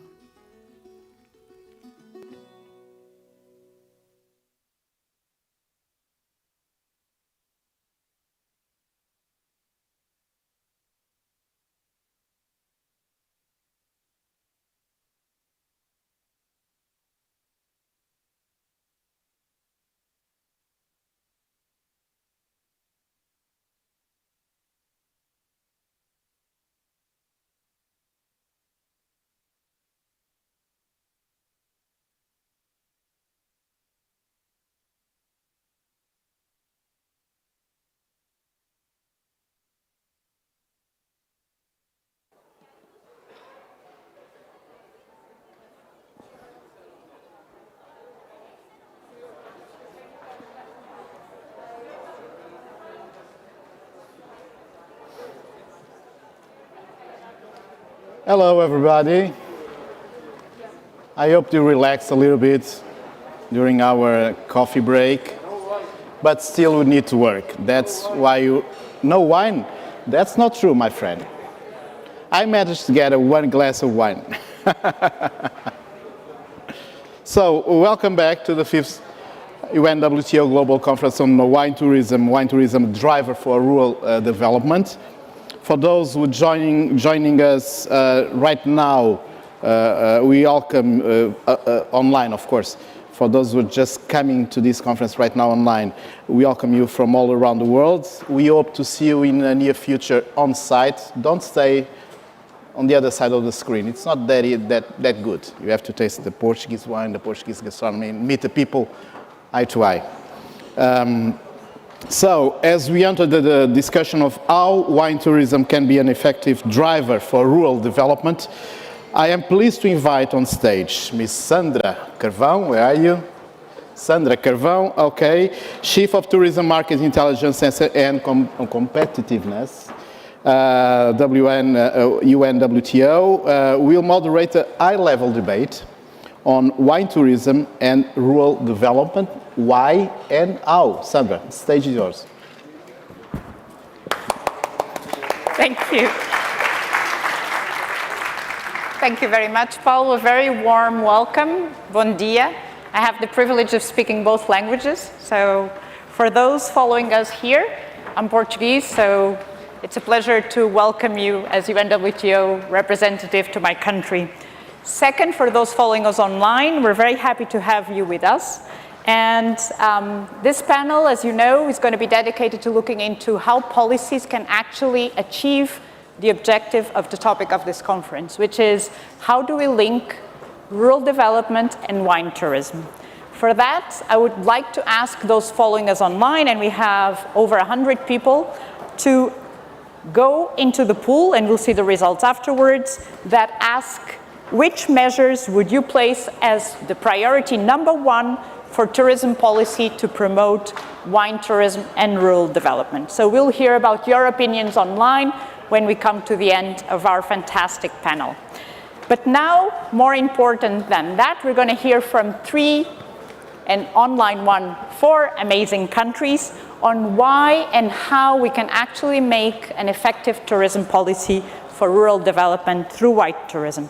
To join me on stage, it's my pleasure to invite Mrs. Rita Marques, Secretary of State of Tourism of Portugal,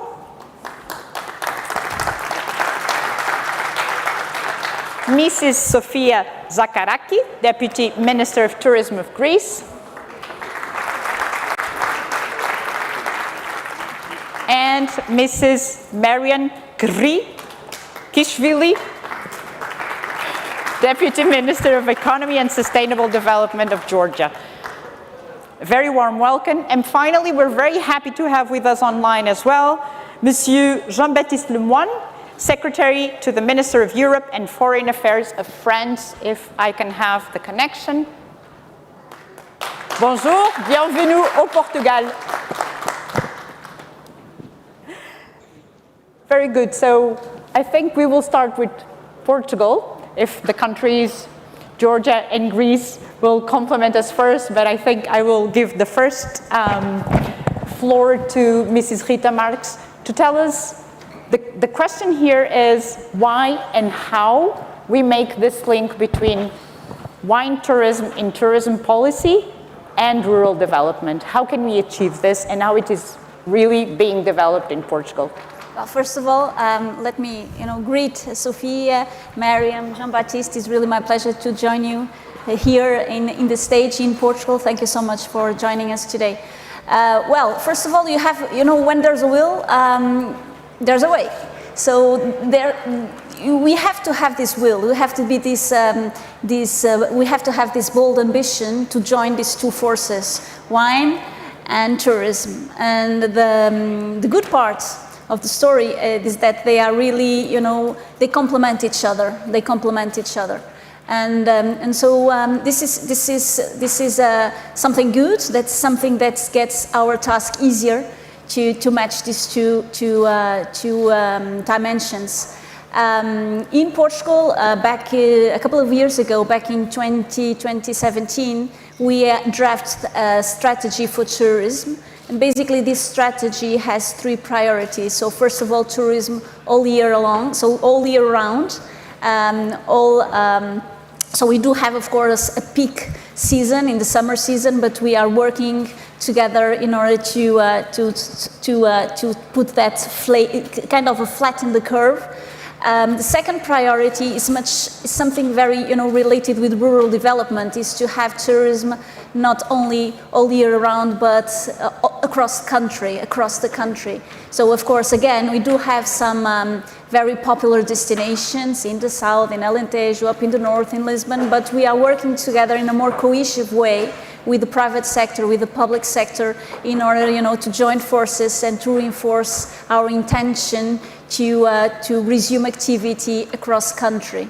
And so this is somehow related with rural development priority that UNWTO put in the agenda very wisely, by the way. And the third priority is to diversify, markets, and we've been very keen working on the UK, with US, with Brazil, but we are trying to diversify. And in fact, 2 minutes ago, I was talking to Mariam about Georgia, and we don't have so much relationships with Georgia, with some other countries, so we are trying, to look at the map to see how can we work together in a more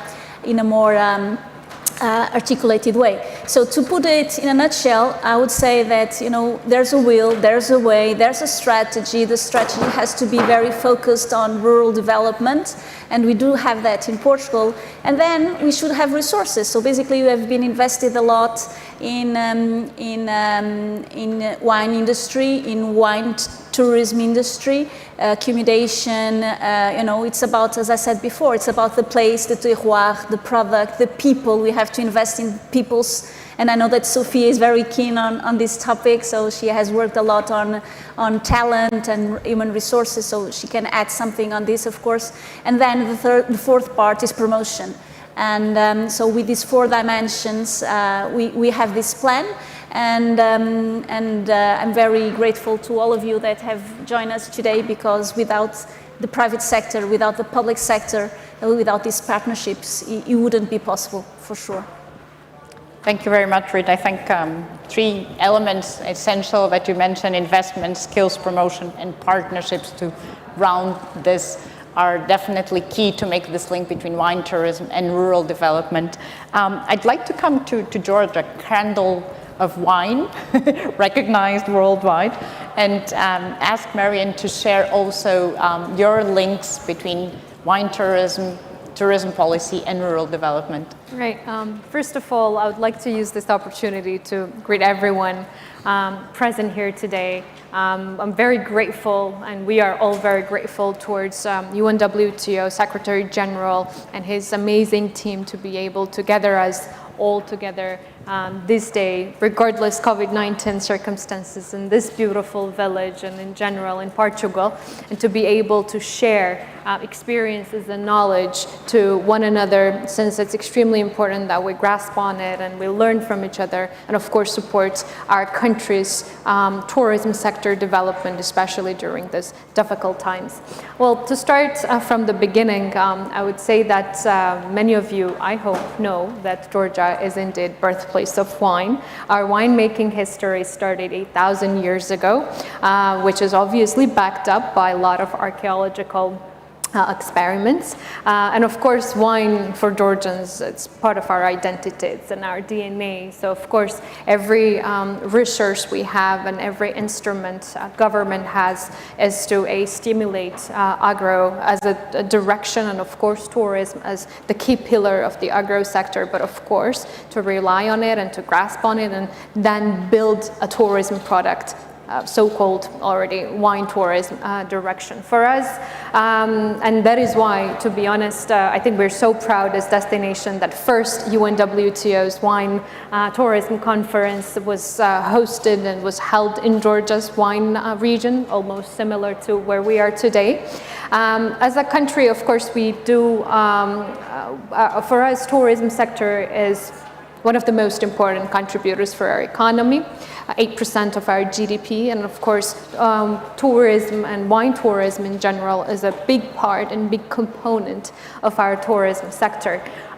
We have a long-term tourism development policy and strategy where wine tourism has significant share in it. We have very vivid and we have very clear vision on how do we empower and how do we strengthen private sector who is part of the wine tourism industry. Our tourism board is extremely active when it comes to promotion. Of course, we invest heavily in infrastructure, and also later we can share some of the experiences we have to support small and medium-sized businesses. In general, I can say that out of the existing challenges, like it was already highlighted, of course, we work extremely hard to ensure that sector and tourism sector in general and wine tourism has active engagement throughout the year, and we somehow ensure that it becomes for season desirable tourism product and less on particular seasons, such as maybe the harvest season, which is one of the best times to visit Georgia. Thank you very much, Marian. And I'll ask also the same question in this setting up the framework for the links between wine tourism and rural development to Sofia, and tell us about Greece's strategy in this sense. Before that, let me just take stock of the opportunity just to greet everyone. Of course, Secretary General, Your Excellency, thank you very much for co-hosting this event. And the tourism organization here in Portugal, Your Excellency, Secretary of State, we've met in Athens on several occasions. Marion, again, it's a very nice pleasure to you. It's a very nice opportunity to see you today. And of course, everyone here from public and private sector who are witnessing a very difficult time, because let's not forget that we're visiting and we're visiting this amazing place, and we're meeting at a very daunting time period. Nothing has finished. We're not out of the woods yet. So we're still counting our losses, and we're still seeing the woods on our tourism policy. But I have some good news to bring you from Greece, and I want to thank Portugal for having all these Portuguese sent to Greece, and all the people from Portugal who have visited Greece and our islands this summer. And of course from France, Your Excellency, thank you very much. French people visited Greece more than they visited France this summer. And I'm saying this just with a spirit of enthusiasm, because we've done a lot in order to be here. And all of us today, and of course under the leadership of Zurab and UNWTO, have done our best, and we need not forget that, in order to be able to talk about a recovery of almost 50% of the arrivals that we have had in 2019. It was a record year for our country, and I think it was a record year for your country too, yes, Rita. Yeah. So, and Georgia too. So I think we're striving, we're doing our best in order to get there. It's going to take a long time, but we're here to discuss strategies in order to be able to ameliorate the tourist product, increase per spending per day, because this is also something that we should be talking about, enriching experiences of the people who come to our countries, and of course increasing the quality of services that are rendered. With this in mind, let's also take a minute to think about all the hardship that we have had in the last couple of years, where we needed to be talking about protocols instead of talking about services. We needed to be talking about how to be able to get to a country, although we should be talking about how to savor and enjoy a country. And I'm very also proud to represent the government where the Prime Minister introduced the idea of the digital COVID certificate, which really helped enable the circulation that we have had in the last, in this summer season.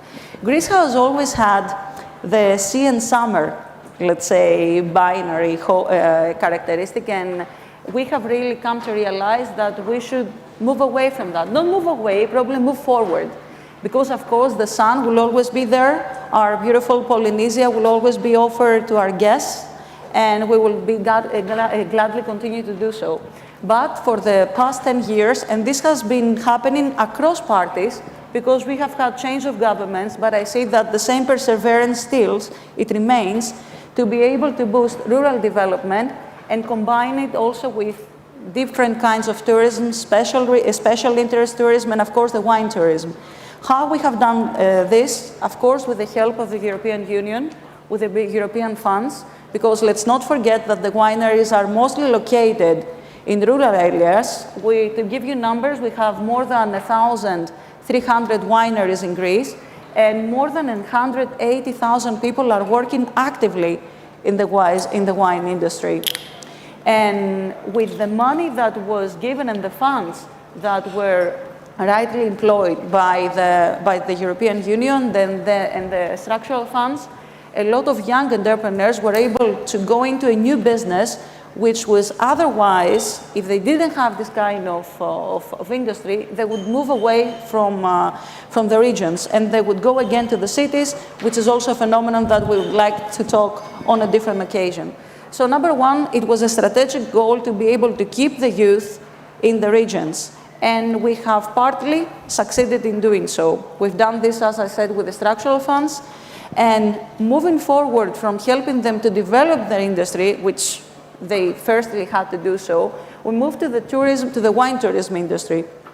And with the help of the Ministry of Agriculture, because this is the leading ministry, we are now planning a strategy that we're going to implement in the next 4 years using the funds from the RRF, the Resilience Funds, in order to create a DMMO on gastronomy, which will also include a strategy on wine tourism.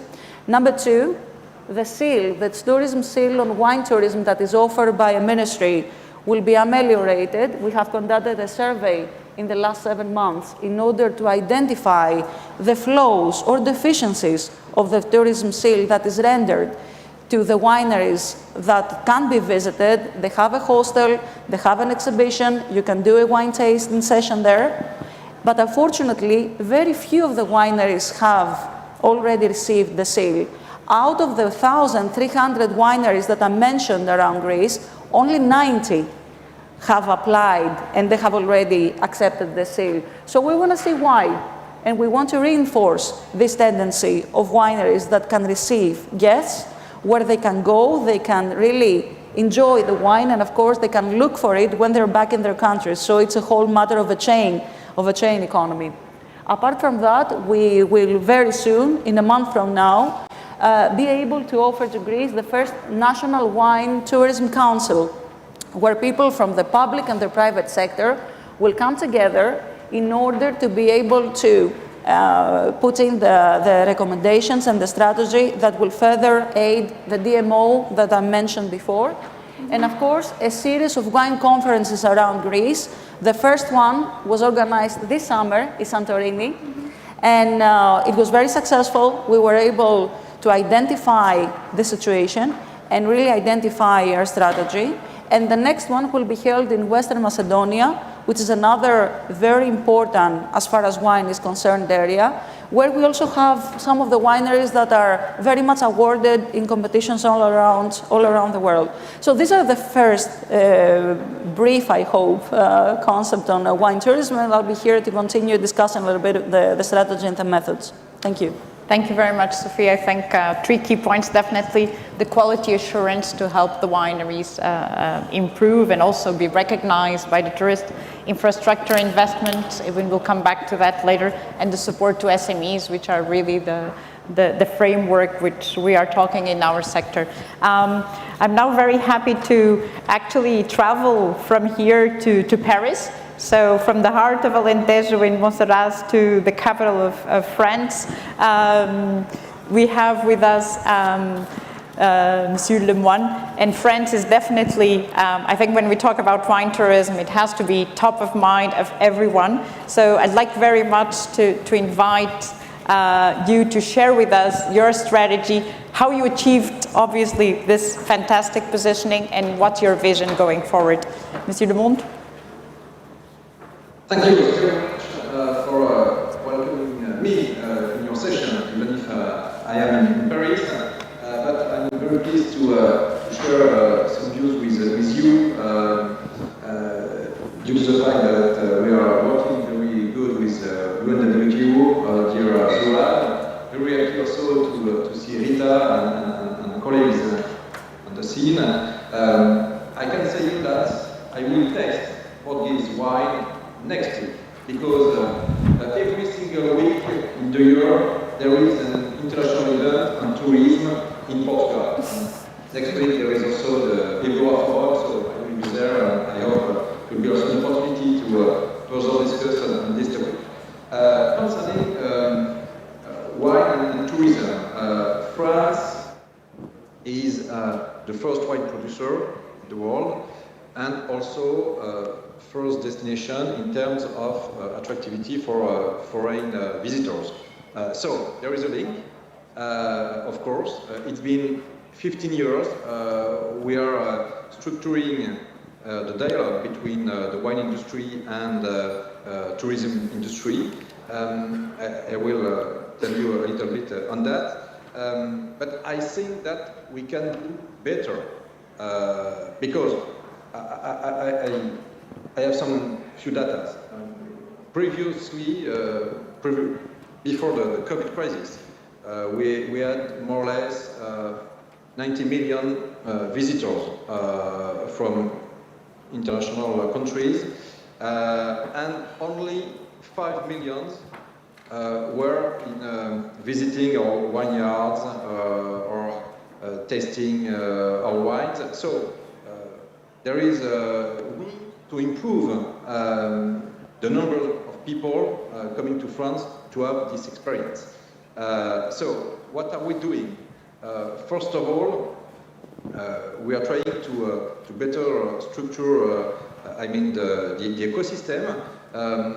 We launched a label called Vignoble et Découverte. This label is now given to 70 destinations in France.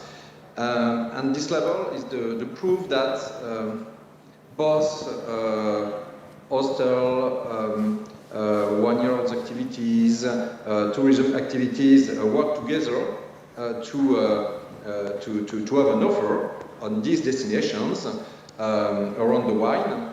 And now we try to federate all those destinations within an association in order to share their experiences, to benchmark the activities they are offering on their territory. So it's very stimulating. And I think that there is also a momentum because what we saw in France in 2020 and 2021 is that rural areas were,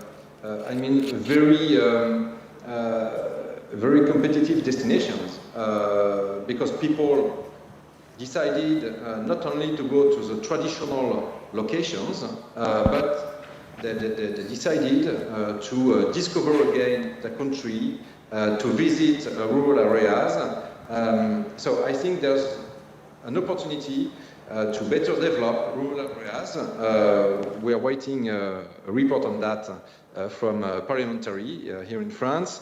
And our president, Emmanuel Macron, asked me to build a recovery plan for tourism in order to think the future of tourism in France. And of course, wine and tourism will be part of this plan.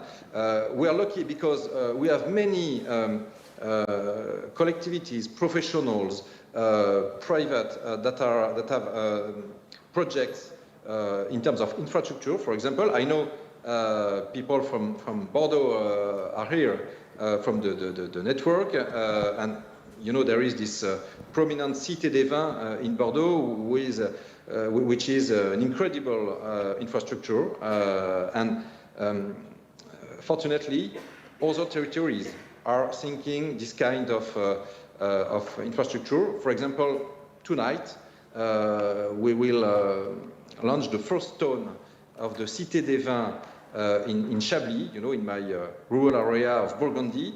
It will be also a new door, I think, to experience wine in rural areas. So we are lucky with many initiatives on the rural areas to have these new infrastructures. And I know that Spain and Portugal are very well equipped also in this sense. And we are also working on the promotion with a website, dedicated website called visitfrenchwine.com. So you can have a look during the session and choose your next trip to France.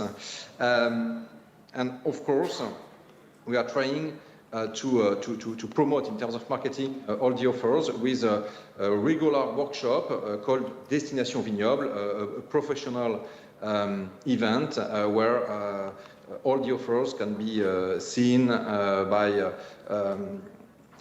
tour operator agencies and so on and so on. So, in a nutshell, what we are doing in terms of œnotourism, and I'm sure that all the discussions you have in Portugal now will help each other, every single destinations, be it Georgia, be it Greece, Portugal, and others, to have good ideas and to increase the experiences for our visitors. Merci beaucoup, Monsieur Lemoine. Merci beaucoup thank you very much for that vision, particularly something that was very stressed in the opening ceremony today, which is the holistic approach to the development of wine tourism in the territory, and that project that you just mentioned of the label and the 70 destinations definitely is a very good example of that approach. Coming back to our discussions, and it was mentioned by friends as well, the issue of infrastructure is obviously one of the biggest challenges, and it is important to support the territories in skills, but I'd like to talk a little bit, as we have around 15 minutes left to wrap up, about what are the main challenges to implement these policies that you have? And also, in the case of Portugal, I'll invite Rita maybe to share a little bit about the infrastructure investment that you've been doing, the program Valorizar, which is very much aimed at such objectives, and then to see what are the challenges we actually need to address if we want these policies that you shared to be effective. Rita? Yeah. We have to set the priority. So we need to have rural development for sure. It comes from the demographic challenges that we are living worldwide. So people in the world are, people in the Earth planet is the number is growing, and we have to distribute people wisely across countries, across all continents. And so rural development here is important.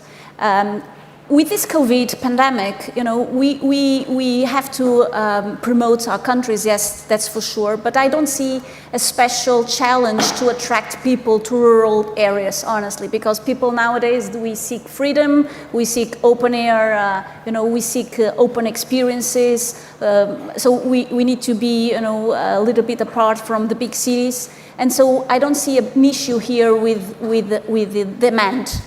So I see the challenge in the offer dimension. So how can we have installed installed capacity ready, promptly ready to welcome all the people that will really want to come to Alentejo, to rural areas of Alentejo, up in the north, or in the rural Algarve. So in order to promote this installed capacity dimension, we need to invest in infrastructures, that's for sure. But when I say infrastructures, I think that the tricky part here is people, honestly. So how can we attract people to these areas? How can we incentivize people to create their own company here, to create jobs, to create, richness, and to distribute this richness across the area. And so with Valorizar, you mentioned, so we have this program.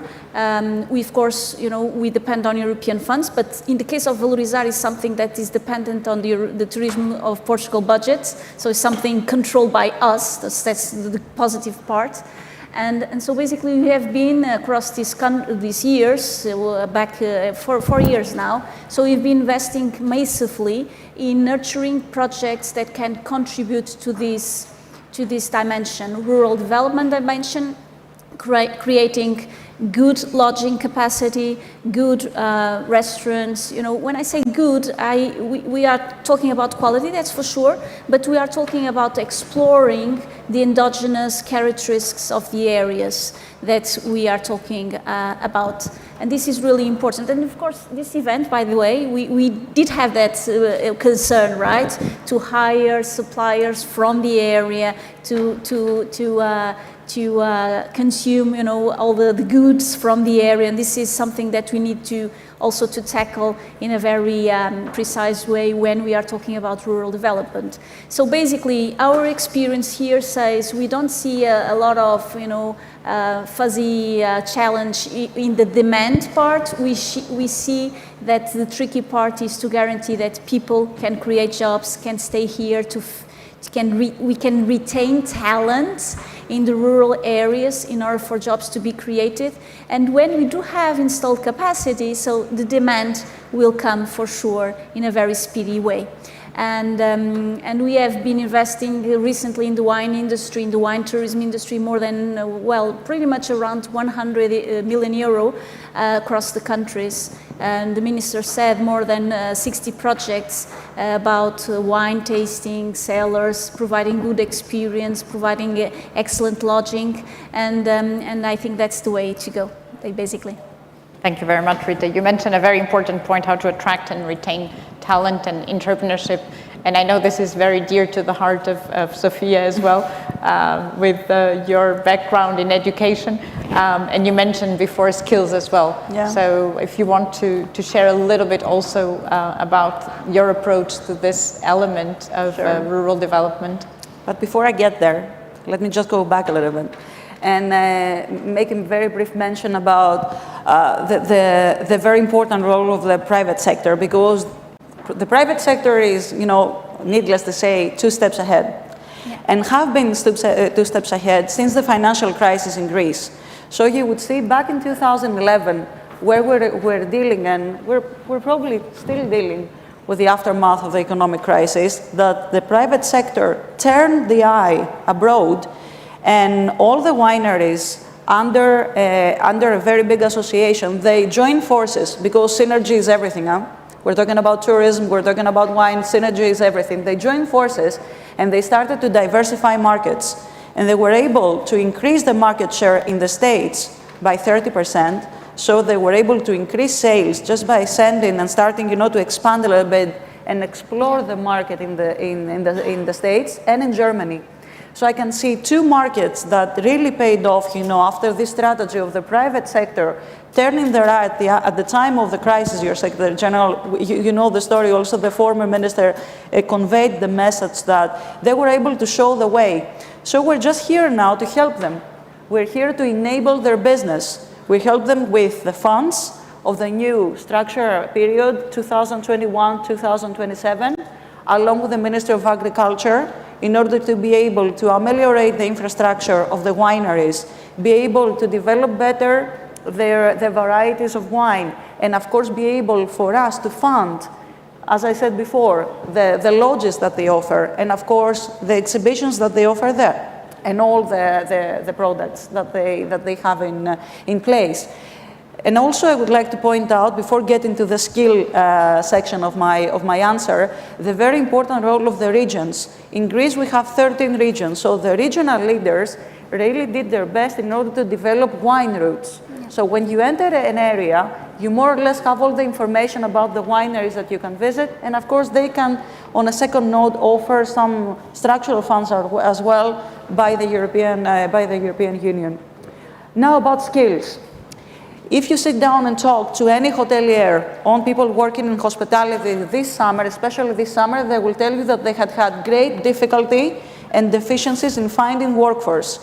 It has been a great problem this year for people working also in restaurants, anything, and hotels. As I said, hospitality, to find the people who are really willing to work there. So what we did and what I did get into the ministry 7 months ago, I was the former Minister of Education, primary and secondary education, was to apply for a request by the RRF, and we will be running a huge program on upskilling and reskilling in tourism including the special interest forms of tourism too. This will start February 22.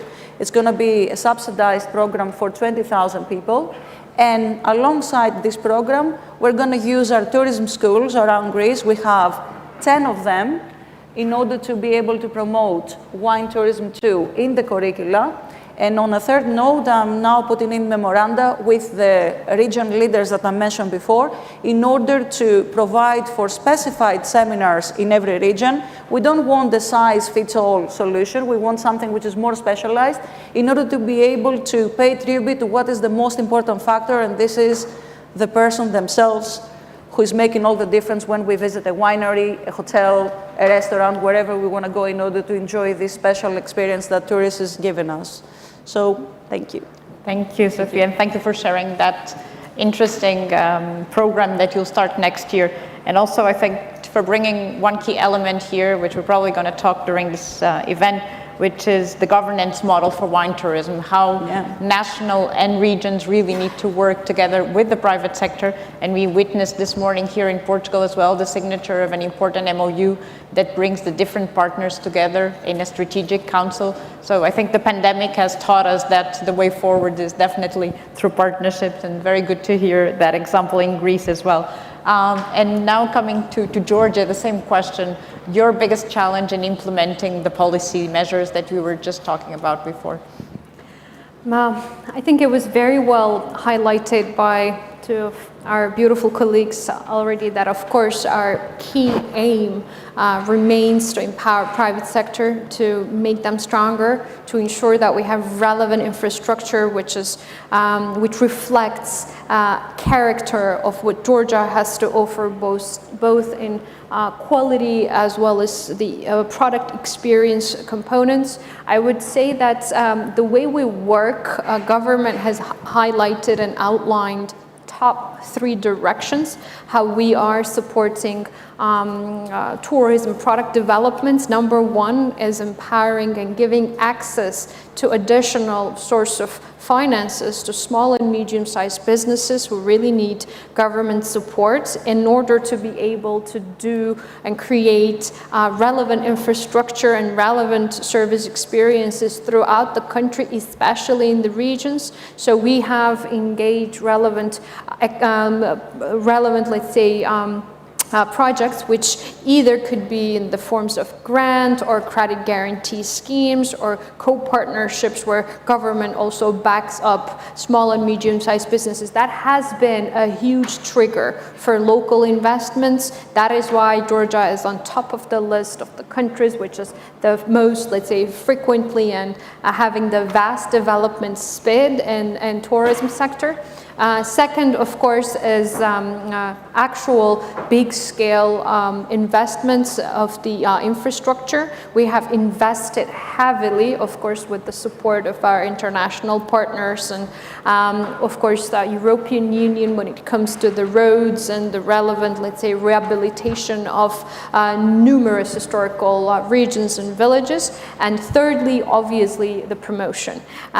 We are a small country, as you know, and our tourism sector is not as old as some of the countries that had been proudly sharing the experiences. That is why we have to still invest heavily into promoting Georgia's awareness internationally, and that is why, along with the wine agency and some of the other relevant, and of course with the private sector, we travel all around the world, take participation in travel fairs or wine fairs, of course help private sector and business and wine producers to export Georgian wine throughout different countries, which at the same time is a huge economical impact, but at the same time it also helps Georgia's promotion. It's an amazing thing to see Georgian wines served in Michelin star restaurants throughout the world. So I believe, of course,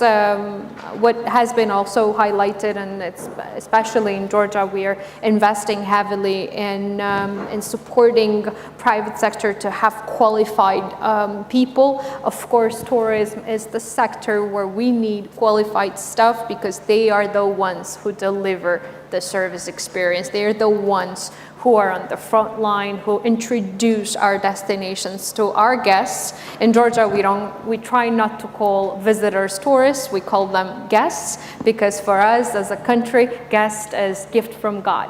So that's something that I believe makes Georgia a unique destination to travel. That is why I believe we have the highest trend of the repeated travelers who come to Georgia.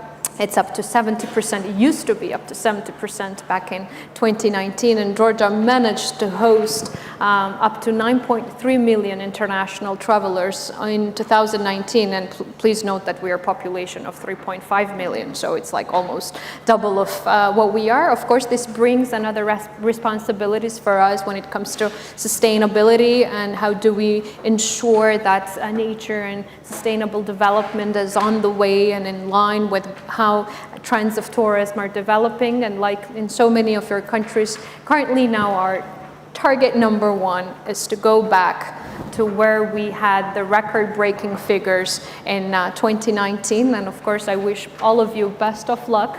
Tourism has been a huge contributor in all of our governments and all of our countries' economic development. And tourism for years have been creating millions of jobs and thousands of jobs in our homes. And of course, with joint efforts and with supporting one another, I'm sure that next time we'll be meeting, we'll be showing off the recovery percentage speed that we all have, and I'm sure we will have once things get back on track.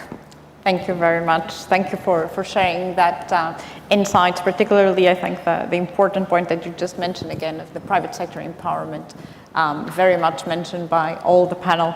I'd just like to ask the technical team if we can bring up the results of the poll that we shared with the online participants. The question was, what do you think would be the number one measure to support the development of wine tourism as a tool for rural development? And as you can see, there were 4 options. 1, to create a national wine tourism strategy. 2, to create a national wine tourism governance structure, public and private sector working together. 3, create a funding scheme for wine tourism. And 4th, enhance skills development.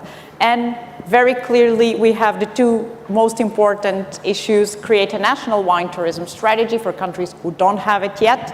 And in second place, and very much in line with what we just discussed, the issues of skills development. So I think all around the world, the people following us online have same vision of what is the next steps and the important points in this relationship. I just want to thank everyone who followed us online. Thank all the speakers who joined us. It's been an enriching debate. Thank you very much. I think we're all going to take very good ideas back, and I'm sure a lot of us will now be Googling more information about your wine strategy. We know the why. We want to bring opportunities to the territory. We want to value our culture, and now we know the how: partnerships, skills, and investment. Thank you very much. Thank you. Portugal, Greece, and Georgia, 3 fantastic examples of wine tourism. And France, the Secretary of State had to leave us, but I leave here our appreciation for his participation this morning. Thank you very much, ladies. Thank you. And thank you. And thank you, Sandra. What an amazing panel this was. Very good ideas and practices. So it's now time to look into how innovation is driving the development of wine tourism. To moderate the panel, Wine Pairs with Innovation, it is my pleasure to welcome on this stage my dear friend Luís Araújo, President of the European Travel Commission and Turismo Portugal.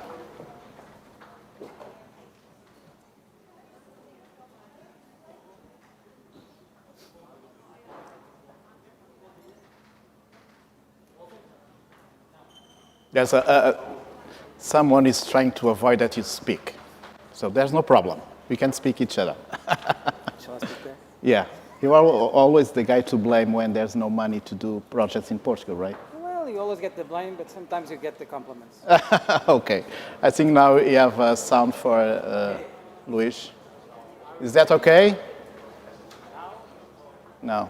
Definitely. Someone doesn't like you. But this panel you're just about to moderate It's a key question for the present times, right?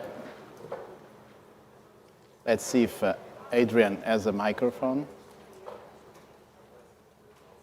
I think you can try now to Okay. Ready? No? I'm trying to see if it's Ready? Oh. Okay. Again, bom dia. Florence. Wonderful to be here. Thank you all for your attention. We'll try to get some time back on our panel. And we're going to talk about innovation. Wine pairs with innovation. A few years ago, I heard someone saying that it was impossible to have innovation in tourism. And I suppose that applies also the same to wine, to the wine industry. Because a bed today is made the same way a bed was made 100 years ago. Of course, we all know that has changed a lot. And now innovation is part of our daily life. So this panel is about that, how to bring innovation, and we have here two wonderful examples, how to bring innovation to wine related with tourism. We're going to talk about, of course, what does innovation mean in wine and tourism, how to offer new experiences, how have consumers changed and how they demand for this innovation, key innovation metrics, the importance of partnerships, well, lots of things. But I'm going to give the floor to our guests, and I'm going to introduce them. Florence Maffran is the Marketing and Partnership Manager for Cité du Vin in Bordeaux. And Adrian Bridge is the CEO for the Flatgate Partnership and responsible for the World of Wine in Porto. So I'm going to sit. And we will have 10 minutes for questions. So anyone that wants to make a question, please raise their hand. I'm going to start with you, Florence, and I'm going to ask you, first, if you can explain us what is Cité du Vin, and second, and I know this is a tricky question, I'm going to ask you the same thing, Adrian, why are you here? I mean, why do you think your project reflects innovation in tourism and in wine? Florence. Okay, first of all, thank you for inviting me here to explain about La Cité du Vin. I know that many of you already visited La Cité du Vin in Bordeaux, but I'm sure a lot of people still have to discover what is La Cité du Vin. We opened 5 years ago. Now it's already started in June 2016. What is important to mention is La Cité du Vin is really a cultural place. It's a new generation museum, I would say, because it's a world of experience. When you enter into our permanent tour, you realize what is wine, history, geographically, and that wine is really part of our cultures in a general sense.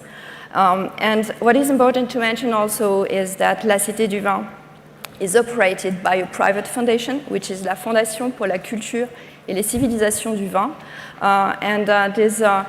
This foundation really aims at explaining that wine is really part of our culture. And that's an important fact as well. We'll come back on this, and this explains why we have a lot of partnerships all over the world, also to express these wine cultures through our general program all year round. We have our cultural programming with a lot of conferences and events, and also temporary exhibition, which is held at La Cité du Vin. So it's a place to visit and a place to live as well. Wonderful. I think you've explained why you're here, that's for sure. Okay. Adrian, World of Wine and innovation. Well, World of Wine is this new cultural centre in the middle of Porto, in the historic port region, opened a year ago. And we're bringing together 7 different experiences, a number of restaurants, a wine school, and so it really is a fairly large project. I don't think there's a project anywhere else in the world on that sort of scale. It's been a private investment of 106 million euros and probably already had a very substantial impact into the city and the destination.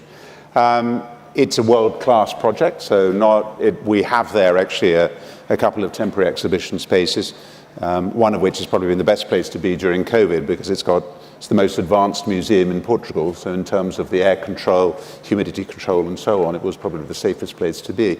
But it's been built in that way precisely to attract international expositions from around the world so that we can borrow from the Met in New York or the Louvre in Paris or wherever, So, and I think that's part of having a vision that's looking to the longer term.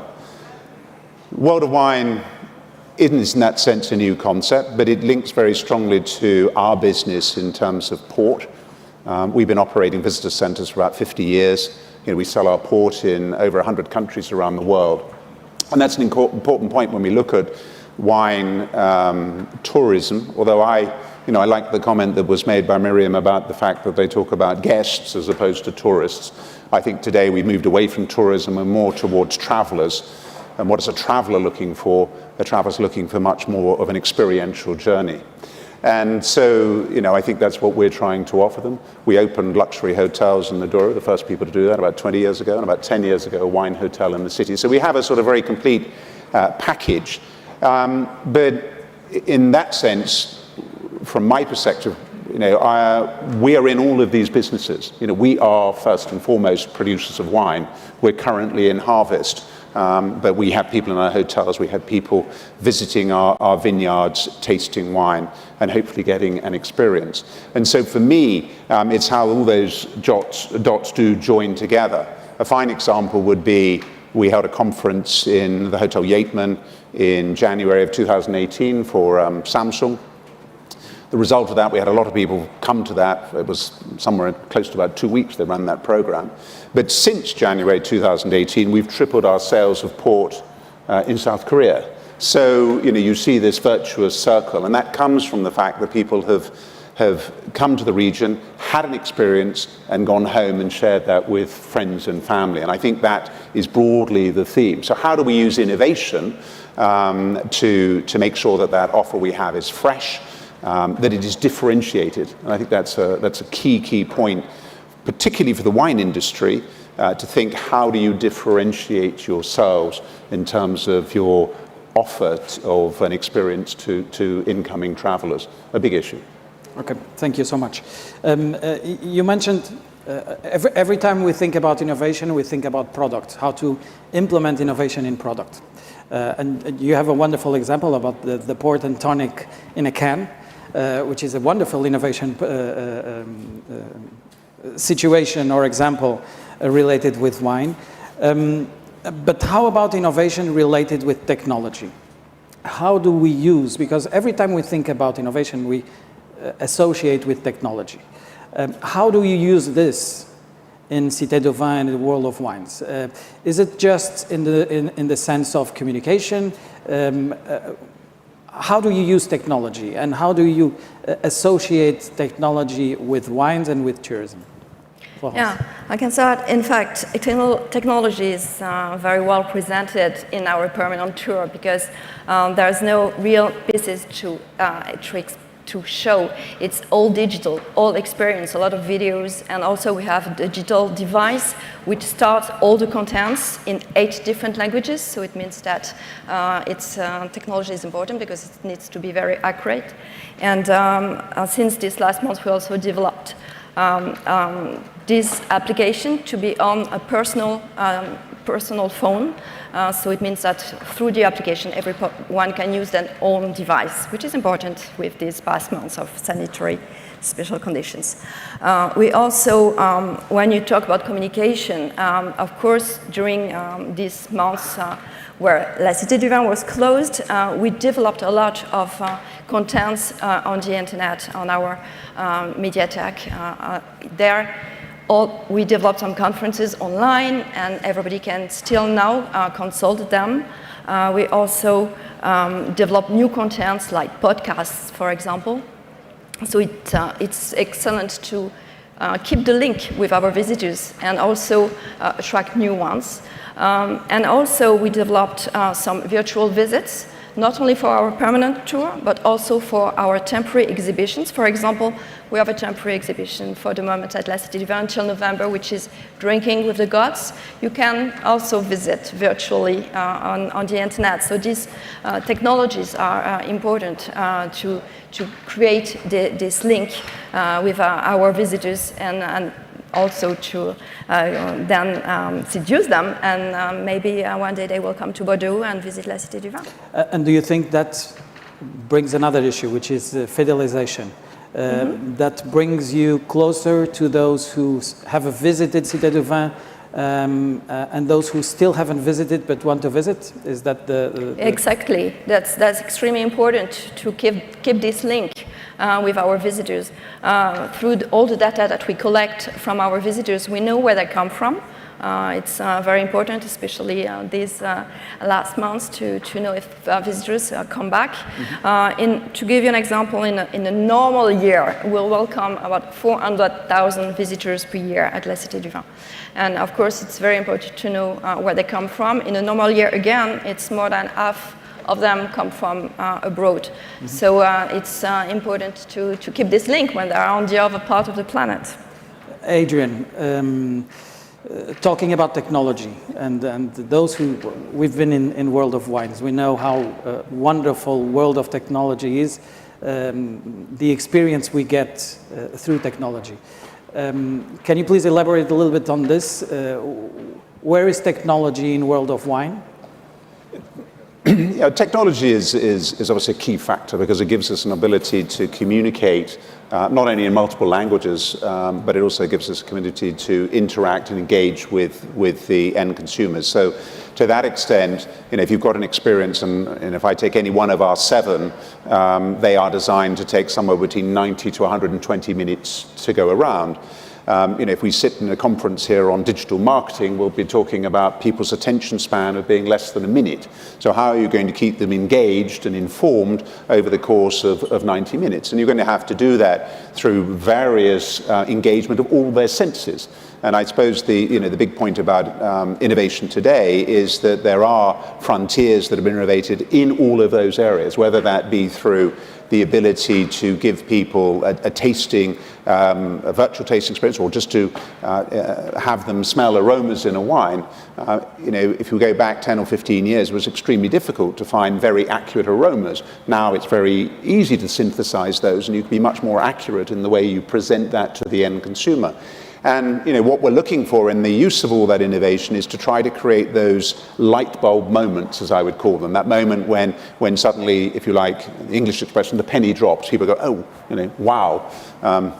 Okay, World of Wine, wow. But it is that moment that people suddenly get that idea of what you're talking about. Because at the heart of the last talk was this point about skills and the point about not only in staff, but it comes back to education. And why is that important?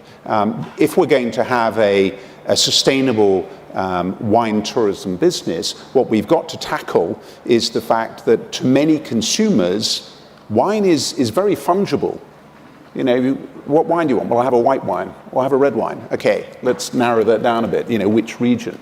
And so for people to really get the most out of their wine tourism journey, they actually need to learn a lot about wine. How do we teach them that, but do that in a way that feels interactive, feels that they're coming on that journey without us taking a too pedagogical approach? And the answer to that clearly is through the use of technology, of multiple stimulation of senses, of creating and holding people's attention, and then obviously continuing that communication journey, potentially once they have left the premises and moved, even moved on into one of the restaurants that we have or restaurants locally. So that whole journey is important. You touched a very nice point, which I think is important. It has to do with the storytelling of all the projects, and your projects have a lot of storytelling behind. How innovative that is in what you do, and how do you engage with your customer, but also how do you pass the message to each of your staff, to each person of your staff? Because when we're talking about a project like this, I don't know how many workers has World of Wine. 350. And Cité du Vin? About 100. 100. So how do you pass this universal storytelling so that someone that comes to Cité du Vin, World of Wine, understand exactly what it is? Because it's not just technology. You have people dealing with other people. So Adrian, I'll start with you. Well, the answer to that clearly is through training staff and helping staff be engaged and clearly making sure that they are proud of what they're doing and feeling that they've got a purpose. I think if you look at a typical project like ours, and if I look across to our hotels as well, many of the people we employ are young people starting out on a career, and for them, they want to feel that they're making a contribution, but we know that at a level of a tourist guide or a restaurant staff member, their ability to kind of differentiate themselves is limited. But if we can give them some knowledge and help them open that conversation and communicate to the end consumer, then they not only have a sense of purpose, but they're adding clearly value to it. In order to do that and do that properly, you've just got to spend money on training and engagement. And I think you've got to do that in a way that is properly listening to those staff and getting that feedback loop. And again, that's where technology, as we know, can help us to close that circle. But it is education, education, education. Florence? Yeah, I agree with education, and maybe because we are a foundation of public interest, then it gives also another step that people really feel concerned, and there is really a message to convey to our visitors that wine is not just a product, it's much more than just a product. It started more than 8,000 years ago in Georgia, as it was reminded, and it's everywhere on the planet, and it's incredible landscapes, fascinated by humans, generation after generation. So this is all the stories, and this is really part of our cultures, religions, arts, and this is what really the message we want to transmit, and it becomes natural, I would say. We were talking about the events that you organize inside each organization. A calendar of events is essential for a place like yours. So you have a regular calendar of events. How do you get ideas for these innovative events that you do? For instance, the one Drinking with the Gods, which is extremely interesting. How do you get that? And how can we, someone who works in wine tourism that hasn't got the ability or the financial support to have 350 staff or 100 staff, can think of small events or specific events to improve the experience of someone that visits? In fact, I would reply reverse way. It's when you listen to the contents we have in our permanent tour, as we cover all different aspects of wine, it's always on a short duration, because altogether even we have 8 hours of content, so it's impossible to read and watch everything. So in fact, our cultural program is a chance to develop it. So everything, all the topics are already in our permanent tour. So I invite you to discover and visit, and then you'll see that it became very easily to develop these ideas. And then it was also made possible thanks to all our partnerships that we have all over the world with wine regions and wine countries. I think the previous roundtable was a perfect example, because we welcomed a temporary exhibition about Porto and the Valley of Douro. We also welcomed Georgia with an incredible exhibition about Georgia at La Cité du Vin. And until now, with Drinking with the Gods, we talk about the myth of Dionysus, and of course Greece is present with some masterpieces from the National Museum of Athens. So all these links with our partners all over the world give us a chance to express this worldwide culture of wine, and give us, of course, a chance to taste the wines from these different regions as well. And we're going back to the partnership question because I think it's fundamental here. But Adrian, events, and you've been responsible for some of the most innovative events. You brought Obama to Portugal 3 years ago or 4 years ago to speak about the sustainability. And that's an interesting fact, because obviously we're looking at wine as a vehicle for regional development, particularly in the interior, and the ability to use it for socio-economic benefit, which is crucial because, you know, we're in harvest at the moment. I need 400 workers for harvest, and they're only required for a couple of weeks to go and pick the grapes. Where are they coming from in a depopulated zone? So anything that can be done to diversify the economy is clearly going to be helpful for everybody. But I think when we're looking at wine, remember we're looking at lifestyle. We're looking to expose a region. We're looking also towards food, gastronomy. I mean, the logic is if someone is interested in wine, they're probably interested in food and so on. And we are talking about lifestyle. But I also think the wine industry has a huge part to play in sustainability, and that, of course, needs to be, again, thought through in terms of how people position their offer to guests, to travelers. I think the key to your original point, whether you've got 350 people, 100 people, or you're just a very small business, the key to this is about authenticity. You know, people are coming to your winery or to your wine region because they want to explore, they want to learn, but they want to engage in an authentic moment. And if it is a lifestyle choice that we're talking about, and I suspect that is going to continue to grow as we have perhaps more leisure time, we have more retired people able to travel and go and explore and take their time on that journey, that the key point is authenticity. And if you're not coming across as authentic, I think that's going to be difficult. So, you know, when I talk to fellow CEOs in the wine industry who ask me about how should they get into wine tourism, the one key point I say is make sure that your offer for the guest is consistent with how you position your brand. And this sometimes leads to some degree of tension. I know we've got many people in the room here who are responsible at a government level or regional level, and obviously feel that they can best present the generic of that region.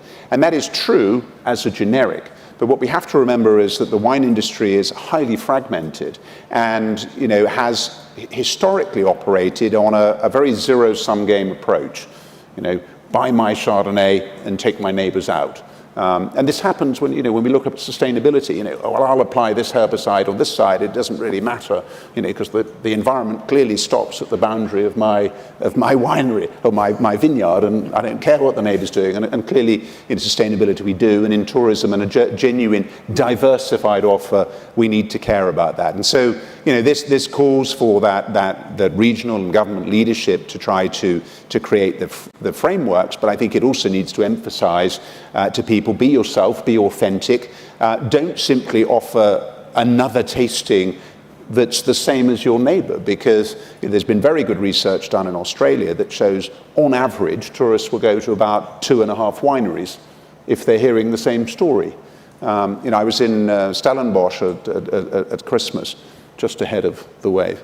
Although I did catch a day when there was quite odd to be in a wine region when alcohol was banned, but there we are. But there were people offering a chocolate experience. There was next to it someone had an alpaca farm, and then there's a place called Babylon Storen that is promoting organic food and things. So in a very small region, a hugely diversified offer. What does that mean? It means that the content is diversified. Why is diversified content critical? Because if you're going to really make this work, and this I think, gets to one of the heart of the problems with tourism. People mix tourism with accommodation. Oh, we have tourists, we need hotels. No, we have tourists, we need content. If we have enough content, and rich enough content that people need to stay more than a day or 2 days or 3, then we'll need the accommodation. But I think the content has to lead, and that's really the way we approach it. Wonderful, thank you. And I'll take that point too, regarding not only crossing wine and tourism with other sectors, like in World of Wine with chocolate and textiles and everything. You will talk about that later. But Florence, in Cité du Vin, how important is this partnership think? And how do you innovate also here? What kind of partners do you bring along? Because I've seen you have these Wines of the World atelier, which I think is a very good example of this, of bringing wines from every part of the world and doing ateliers on this. How do you partner with this? How easy is this, and what challenges do you have here? I think it's important to remind again our structure, because we are a foundation, we cannot directly promote brands. That's something essential to us. So that's why we present the culture of different regions of the world. And for that purpose, our partnerships are not directly with the brands and the properties, but partnerships with organisms or association representing the wineries of that region or that country. So there are plenty of them. We are here in Portugal, so I would just, as an example, take Wines of Portugal, which is our partner, and Wine of Georgia, if we talked about Georgia. We have 50 different partnerships all over the world, and these partnerships consist in, of course, a lot of exchange of information so that our team can have a lot of information to convey to our visitors, but also we invite them sometimes in some events, as you mentioned, for example, this kind of master classes, but for the general public, explaining not only the tasting of the wines, but also the whole culture, meaning we start with the landscapes, we start with the climate, the terroir, the different wine varieties, and of course the tastings. And every month we invite one of our partners to present this workshop. But this is one of the examples. We also, our team can organize a lot of different tastings, and when you visit La Cité du Vin, in fact, you express all your different senses. You use your sight, the smell, and sometimes also touching. And the taste is the last thing you have. So you go in the top of the tower of La Cité du Vin, and you can select and choose one glass of wine from the world. So that's to complete the experience with the tasting. And all the wines which are presented at the Belvedere on the top of the tower at the end of the visit, they come from these partnerships.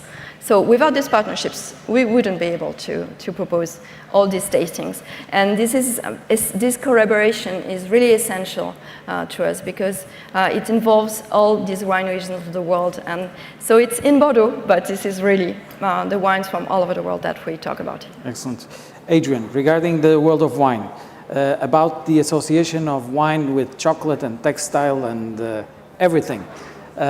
Which is a wonderful surprise when you enter the world of wine. It's not just about wine, and it's not just about tourism. And it goes to the point about content. So, we're telling the story there in a museum about cork.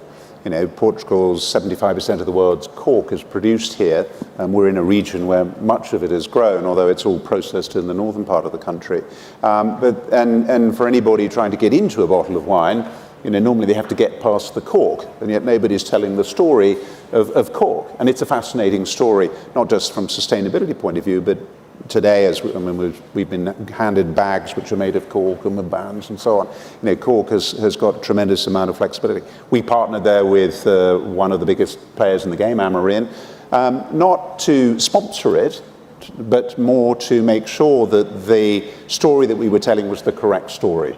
And I think that, again, goes to a hugely important point. If we're going to tell a story, we've got to be accurate in how we do it. And the experts are sometimes outside our competence, and we need to bring them in. So partnership, yes, crucial. I think, as somebody who's in the wine industry, I'm more than familiar with the fact that everybody wants a free sample, and I could give away everything we make, probably every day. But making that sort of as a win-win is absolutely crucially important. But when we did the Yeatman a decade ago, we asked the best producers from right across Portugal. We got about 100 different wineries to sponsor a hotel bedroom. And why? What was that about? Because you know, the hotels had a number. You needed that for navigation. But the bigger sign outside the door was the name of the winery. And inside, much of the decoration was, or elements of the decoration came from the winery. That created an authenticity, an authentic experience for the guest. It created a relationship for them with that winery. So there we were essentially promoting that winery, and it created a level of engagement that created this win-win. And I think that, you know, that to me talks to the whole point and purpose of partnership, is to, whether it be between companies or whether it's between government and the, you know, public and private sector, it is all about making that win-win. Wonderful, thank you. So now we're opening the floor to questions. So whoever has questions, yes, we have two. So we're going to start with you. I think you were the first one to raise. I don't know if we have, yes, we have a microphone there. Thanks very much. My name is Andrew Chalk. I'm from the US media. I'm based in Dallas, Texas, as you can probably tell from my accent. I wondered how closely you let your participants at either of your organizations or your customers get to concrete examples of the thing that they're learning about at one of your exhibits. For example, if I was at an exhibit of white port and I hadn't heard of white port before, is there a button I can press, like one-click ordering to get some white port? Anything like that, or is it purely at a conceptual level? The answer to that is the way we structure it is that we introduce the story of port and we discuss all the ports, and then we do end up in a tasting room where people will get a chance to taste representation of, in fact, they have 3 ports that they taste, which perfectly represents the styles we've discussed, and they have an opportunity to purchase more. So you have got a differentiation there. But in the world of wine, for example, in the wine experience part of the world of wine, you know, we get people to do the jelly bean test. I don't know how many people in this room have ever, hands up, who's done the jelly bean test? Okay, a few people in the room. If you've never done it, go find some jelly beans. And I make this point seriously because this is a real wow moment for most consumers. You take a jelly bean and you hold your nose and you actually just chew a jelly bean, all you'll get is the sense of sugar. You won't know what flavor that jelly bean is until you release your nose. Why? Because we get retronasal stimulation, and we, in very, very simple, practical way, show people the difference in how their mouth works and how their nose works and how the combination creates flavor. That, to me, is very much at the heart of beginning to understand taste and appreciation of wine. And as we saw, we had, you know, a dozen people in the room put their hand up. It's a very, very simple thing to do, and it will literally put the light bulbs on in people's heads. So, you know, that's an interactive station that we have with purely the purpose of helping people actually understand how their different senses work. For one, I think the experience, as you said, it's just essential, and we have the same approach. Not only that, when you visit, then you discover first the incredible landscape. If we talk about the port, of course, the Douro Valley and how it's incredible landscapes. And then in different other activities, you more focus on the making of the port and all the flavors and all what is developed. And then you have workshop. And again, in the workshop, you have initiation workshop, and we develop all the senses, as you mentioned. And then you have the chance to really taste the product and to realize all the specificities. So yeah, the experience as a whole is very important. Thank you. We have another question there. Yes, my name is Ruud de Meer. I'm a tour operator in the Netherlands, and I hear the gentleman say that the wine world is very fragmented a while ago, and I fully agree with you. Why isn't there an online marketplace for winemakers where we can book them? I have the clients, I have the people that want to enjoy wine in Portugal or wherever, but for me it's very complicated to make bookings. I know one winery by head in Alentejo, but there must be many others. If I want to book a golf course, Quinta del Rio, I do it in 2 minutes. I can make a selection between the blue course and the yellow course, with a buggy, without buggy, October 8th, 10 o'clock. Why is it so complicated to do the same in the wine? I think you talked to a very interesting point that perhaps is a takeaway from this particular conference, that one of the ways that you can facilitate that must be clearly at a regional or government level, to create some sort of database which shows what the country is able to do, so you as a tour operator can go to tourism of Portugal or wines of Portugal and find that information. I think as an individual producer we will continue to promote ourselves, but for what you're asking, that I think is a perfect example of government project. Florence, any comment on this? Yeah, what I just can mention is that usually we just connect the person who would like to have this information with our partners, and then our partners can maybe better reply than we do. Wonderful, thank you. Any other question? Louise, one down there. Yes, yes. Okay, hi, my name is Tanya Lee and I work for Winerist in the UK. And actually I just wanted to answer that gentleman's point about an online marketplace where you can book wine tours, and that's exactly what we do, which is great. So it's Winerist, and we work with wineries, wine hotels, and wine and food tour providers across the world, like all of the key destinations. So yeah, we're spreading wine tourism that way. We're a huge database. We've got around 1,000 wineries, wine hotels, and tour providers. So and we're expanding. Any Sounds less of a question, more an opportunity for you to get together. Well, yeah. Wonderful. As long as you have Portuguese companies there, we'll work, okay. Or Georgian or Greek, okay? Yes, I take the pains of everyone. Any other question that we have? Andrew, yes. I think your question also mentioned something which is really interesting, which is, when do you do the conversion on selling? I mean, in your case, it's the sale is already when they enter, but how can you do the conversion?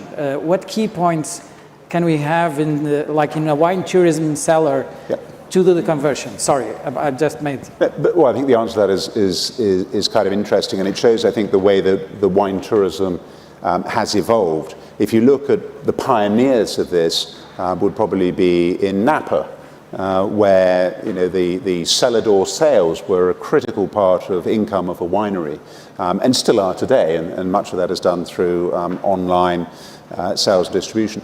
We, for example, are not particularly focused on selling people a bottle of port at the end of our experience.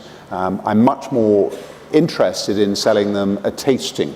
In the same way, if they do the chocolate experience, I'm much more interested that at the end of that, they perhaps buy a chocolate and port pairing experience, so that they have a greater level of engagement and understanding. And indeed, the way we've moved our business is to take the business model, which took a guest around and explained the process to them, and then put them in a tasting room and gave them a glass, to actually have them self-guide in the language of their choice, and then focus the staff at that tasting moment.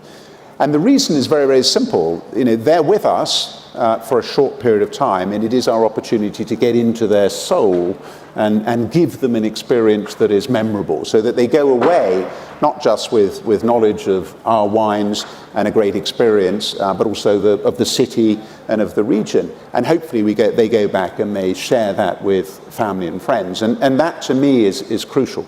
How do you evolve that to the next step? And it's a project we're currently working on, is that if that individual is interested, we can actually tell them the local store in we're trying to do it in over 100 countries in which we sell our products, where they will actually be able to buy what we sell. So they don't have to buy the bottle and take it home. We can tell them, just down the road, this is where you can get our products. And that level of engagement means, obviously, at the end, the wine retailer in their local city benefits, we clearly benefit, and their capacity to replicate that tasting with family and friends is enhanced. Wonderful.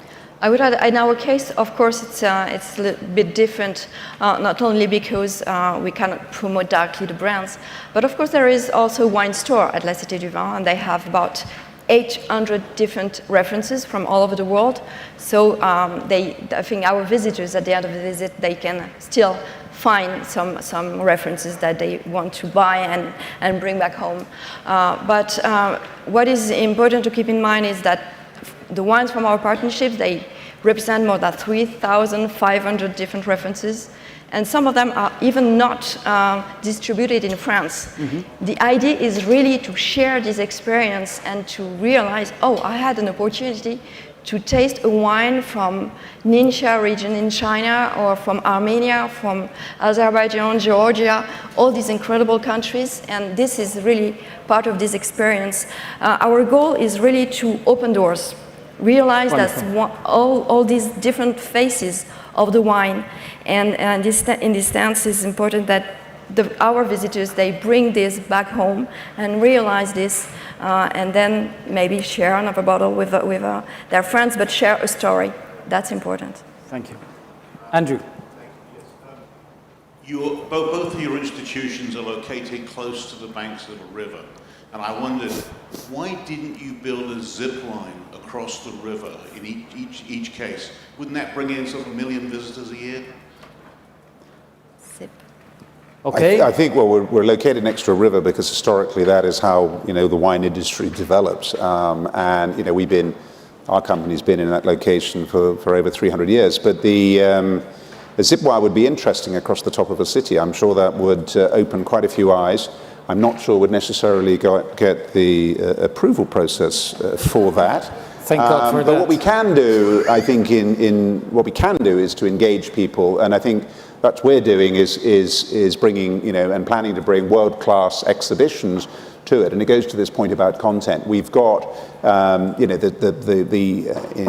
the built infrastructure of permanent exhibitions, whether that be a wine one, whether in fact be something we call the Pink Palace, which is a purely tasting experience and very visual and Instagrammable and so on. A very different approach, a fun approach to wine as opposed to a more pedagogical. It's a completely different experience. But, we need to bring in global quality exhibitions, the same sort that as the Cité du Vin is doing, in order to perhaps get people to arrive, whether it's by zip line, by aeroplane, by car or foot, doesn't really matter. We're going to have to get the content for them to in. Florence, any comment? Do you need a zip line or you don't? No, and again... They go anywhere, anyway, so you don't need a zip line. Of course. There's an amazing zip line in northern Portugal, in Aruca, isn't it? It's now the longest one of the longest. So there we are. You can do it. Yeah, we have zip lines somewhere else, don't worry. They don't need that in Porto. I don't know if you have any other questions. We're about to close. I just wanted to thank you, of course. But first, a very simple question with a very simple answer, please. What's the role of Cité du Vin in the wine tourism industry in the world, and the role of World of Wines for wine tourism in Portugal? So, Florence, let's start with you.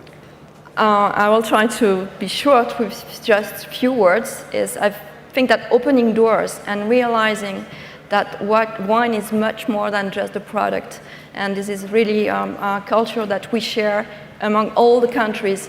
This is one very essential thing. What's the second point you mentioned? No, it was just one point. Okay. It was just your role in the wine tourism. Yeah, and the role, so I wanted to build bridges between all these wine regions. That's the second point. Adrian, you're more focused in Portugal. Your question is about Portugal. It's not about... Yeah, it's about Portugal. I mean, when we built the Yeatman and opened it 10 years ago, I said success would be... I'd count success when we had more private aircraft at the San Canero airport. And nowadays we do, okay, COVID excluding. For me, with the world of wine, I would count success when we're on the bucket list of everybody in Asia or from Brazil or much more far-flung places, because obviously we're going to attract people who come over for a long weekend, but I think it's perfectly possible with an absolutely world-class experience to have people who will fly from Asia and go specifically to Porto in order to visit the world of wine. In order to achieve that, we have to be excellence in every single thing we do. I think that's what we built. I think that's what Portugal can deliver. And I think that that's the experience people will have.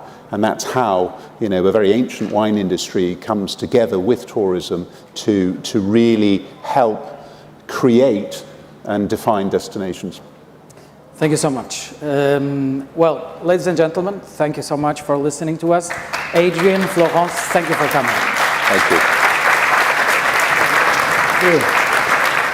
Thank you very much for insights. And Adrian was talking about how the port wine sales rise in South Korea. I remember a story. I lived at that story. Some years ago, I went to do a story about North Korea and South Korea, and I went to Seoul. And I went to this tiny, small restaurant in Seoul with Portuguese food. And the guy who's the owner of the restaurant, every year he travels to Portugal and goes to Douro to buy new wines. You find a lot of table wines, port wines in that tiny restaurant in Seoul with Portuguese food. And for the first time, I saw someone having a full meal with one single port wine. This is the difference. And Adrian, you are absolutely right. People are the most important thing about wine. All the stories come from the people. And that reminds me that that guy who loves Douro, every year goes to Douro. I love Douro. I love Douro wines. There's a tiny restaurant in Seoul with Portuguese food and Portuguese wines, table wines and port wines. Nice story. Thank you very much. Thank you. Thank you. Luis, I ask you to stay on stage because we're still talking about innovation. It's also a priority of UNWTO and for Portugal. And to advance this important agenda, both have decided to work closer in promoting the innovation in tourism. To mark and create this partnership, it's my pleasure to invite on stage again for a new memorandum of understanding in between UNWTO and NEST, which is the Center of Tourism Innovation. The Secretary General Zurab Pololikashvili, Rita Marques, our Secretary of State of Tourism, Mr. André de Aragão Azevedo, Secretary of State for Digital Transition of Portugal, and obviously Luís Araújo, who stays on the stage. So I invite you to sign the MOU. It's over there on that table. It's signed by the Secretary General and the President of Turismo.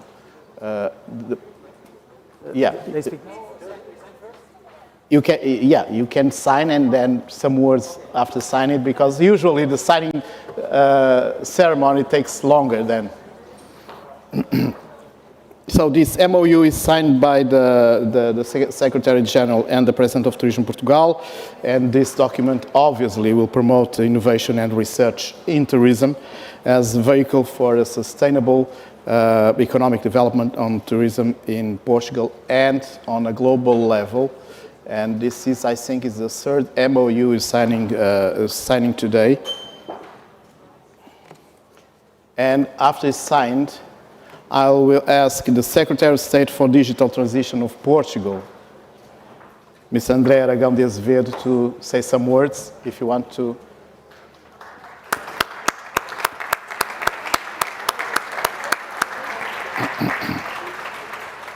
Okay, Mr. If you want some words to sign this very special moment, you're welcome.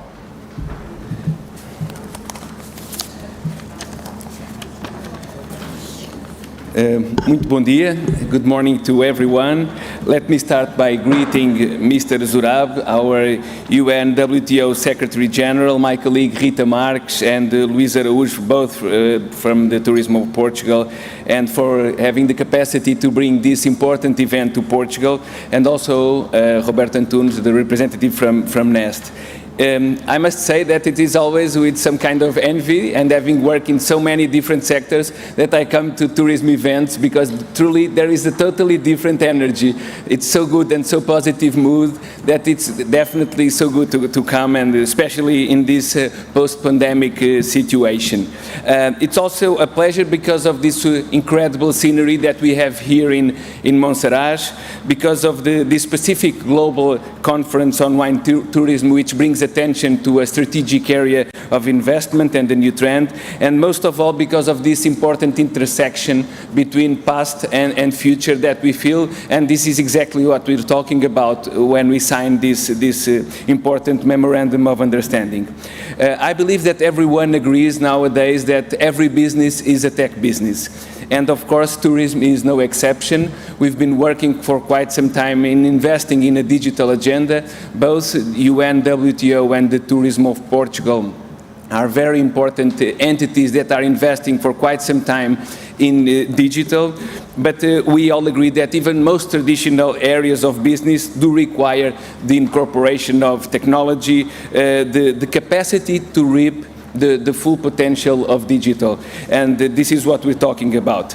And having no digital strategy is basically not an option in 2021, and that's why what we are with this memorandum of understanding trying to put in place, trying to materialize, basically using our combined efforts to both at the international level, at the national level, develop this agenda of incorporating technology and reaping this full potential.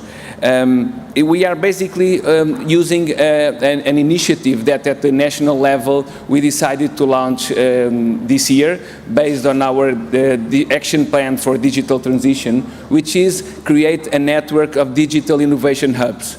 And that was why in the visit of Mr. Zurab and the UNWTO visit to Portugal last December, it was very good to see the convergence of visions and the importance of identifying this common project, which is to launch an innovation center for serving both the UNWTO and the tourism of Portugal, that will also have the counterpart, the national counterpart, which is NEST. It's important because, in fact, this shows the convergence of vision and also the convergence in terms of action planning.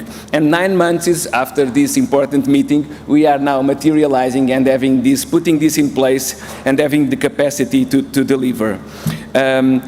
It's also important to explain a little bit what we're talking about with this memorandum of understanding. Basically, we are talking about promoting innovation and research in this area with all the stakeholders involved, fostering entrepreneurship, taking advantage of the startups' capacity, and of course, attract more talent to our country and promote sustainability, which is what we all agree we need. As you know, the European Union defined a minimum threshold of investment in digital transition of 20% from the recovery funding. In Portugal, we have decided to go above that amount, and this is what became possible to also co-invest in this project. We will be investing 3.75 million in the coming 5 years to materialize this project and to being able to fulfill this important strategy that we have launching today. I will end with just a final message, which is this is a day for celebration because it's not every day that in 9 months' time we manage to deliver, involving international entities, governments, private stakeholders, so it's really an important day to celebrate.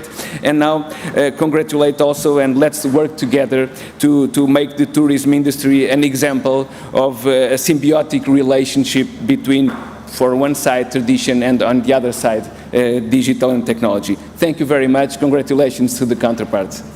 Thank you, Secretary of State for Digital Transition Portugal. I ask now our Secretary General to share some words with us to mark this MOU again. Thank you. No, I didn't want to leave the hall before lunch without knowing to our audience what we signed. We are signing lots of MOUs, but this is the fruit of a very interesting job. We just created 3 years ago first time ever inside, internally, Department for Innovation and Digitalization. And all these 2.5 years, we are looking strong, serious partners, and to have presential innovation center. So thanks to, as the State Secretary explained quite in details what we are doing and what we signed, we are very happy that during this, the legacy, we are starting very important, very ambitious, very interesting project, which is not only for Portugal, which is not only for UNWTO, this is for all young generation entrepreneurs, startups, and for us it's also a pilot project. This is first presential innovation center for tourism, and I'm sure that with such strong and serious partners and professionals, we can help to support millions of young entrepreneurs, millions of projects, and we have them, and to find investors, to pitch them, to learn from them and to learn them. So this is a great opportunity, and congratulations to Portugal, to UNWTO, and to all creative and innovators all around the world, and thank you for your support. So the center is open for everyone. We will continue, and we will have some concrete steps, and we will present this project in details, I think, during next 6 or 9 months, maybe before. So thank you very much, and for your commitment and for your support, Rita, Luis, Turismo de Portugal, State Secretary, Minister himself. And it's a great project which will give opportunity to many people all around the world. Thank you. Obrigado. Thank you. And in Portugal, we take food very seriously. That's why I'm so excited to tell you that we have our lunch break. We're back at 3 p.m. local time for those watching online. 3 p.m. local time, Portugal. We'll be back. Thank you. And enjoy Alentejo gastronomy, please.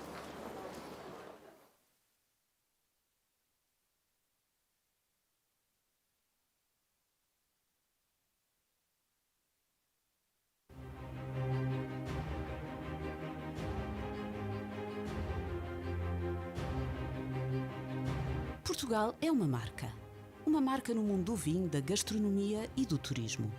Portugal é uma marca feita de muitas marcas. É uma marca com história e inovação, com diversidade de paisagem e património, com identidade de terroir e territórios, assente no sorriso aberto de quem acolhe e de quem trabalha. Portugal é uma marca que conquista e seduz. Portugal é uma marca feita de aromas e cores, de complexidade, alegria e vozes plurais. Uma marca que vive em quem a trabalha e em quem a promove pelo mundo. Portugal é a marca que inspira o blend. O Porto é o seu palco. Afinal, é aqui que se vive a principal experiência do vinho em Portugal. 9 dias a sua duração para viver um roteiro que cruza vinho, gastronomia, música, arquitetura, artes performativas e design, que promove networking, debate e negócios e que junta quem se dedica a criar e a vender experiências, dando lugar a um encontro anual e a uma plataforma digital.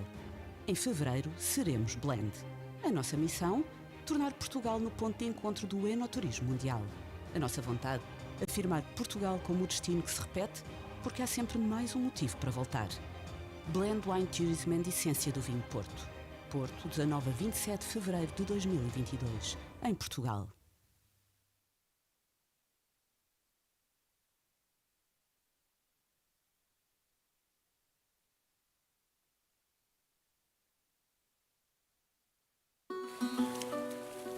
Do you ever gaze at the shape of a wave and at the shape of a grape? They are both waiting for us to shape them into something we love. If we look at things with the eyes of curiosity, wine pairs with adventure. Wine pairs with Portugal.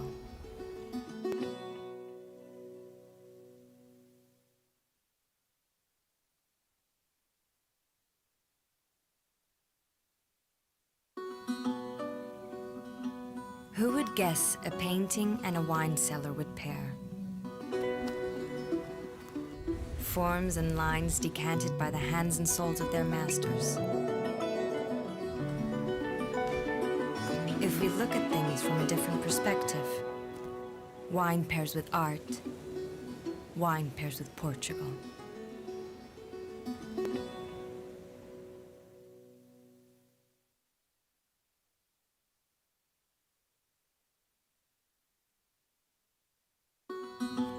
Have you ever combined textures, smells, and emotions? It's about connections and that endless joy. If we look at things with our own eyes, wine pairs with discovery. Wine pairs with Portugal.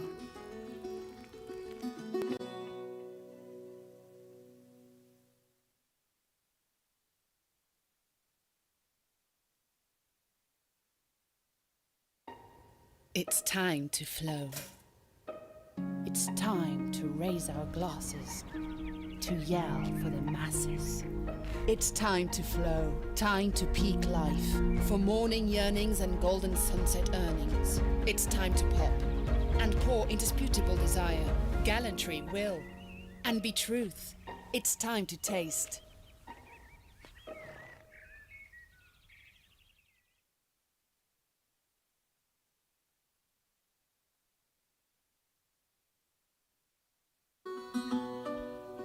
What does a dive in the water and the first sip of wine have in common?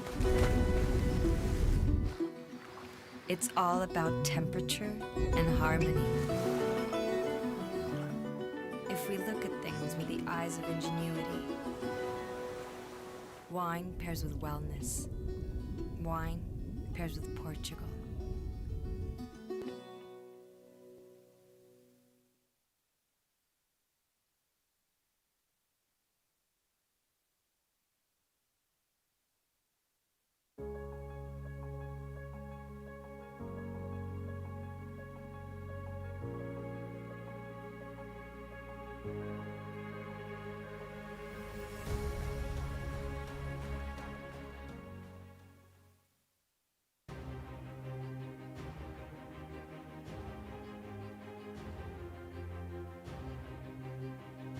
Portugal é uma marca. Uma marca no mundo do vinho, da gastronomia e do turismo. Portugal é uma marca feita de muitas marcas. É uma marca com história e inovação, com diversidade de paisagem e património, com identidade de terroir e territórios, assente no sorriso aberto de quem acolhe e de quem trabalha. Portugal é uma marca que conquista e seduz. Portugal é uma marca feita de aromas e cores, de complexidade, alegria e vozes plurais. Uma marca que vive em quem a trabalha e em quem a promove pelo mundo. Portugal é a marca que inspira o blend. O Porto é o seu palco. Afinal, é aqui que se vive a principal experiência do vinho em Portugal. 9 dias a sua duração para viver um roteiro que cruza vinho, gastronomia, música, arquitetura, artes performativas e design, que promove networking, debate e negócios e que junta quem se dedica a criar e a vender experiências, dando lugar a um encontro anual e a uma plataforma digital. Em fevereiro, seremos Blend. A nossa missão? Tornar Portugal no ponto de encontro do enoturismo mundial. A nossa vontade? Afirmar Portugal como o destino que se repete, porque há sempre mais um motivo para voltar. Blend Wine Tourism and Essência do Vinho Porto. Porto, 19 a 27 de fevereiro de 2022, em Portugal.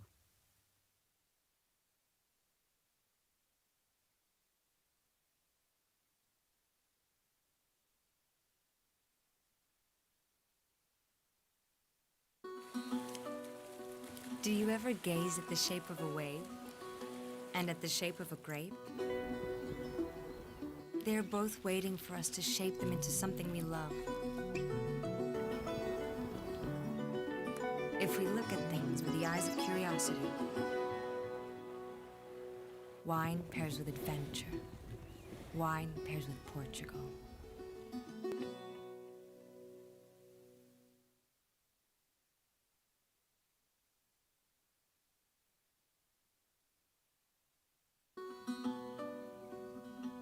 Who would guess a painting and a wine cellar would pair? Forms and lines decanted by the hands and souls of their masters.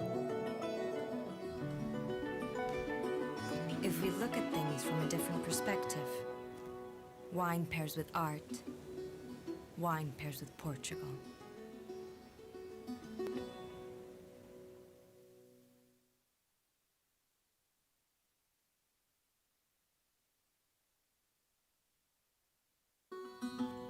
Have you ever combined textures, smells, and emotions? It's about connections and that endless joy. If we look at things with our own eyes, wine pairs with discovery. Wine pairs with Portugal.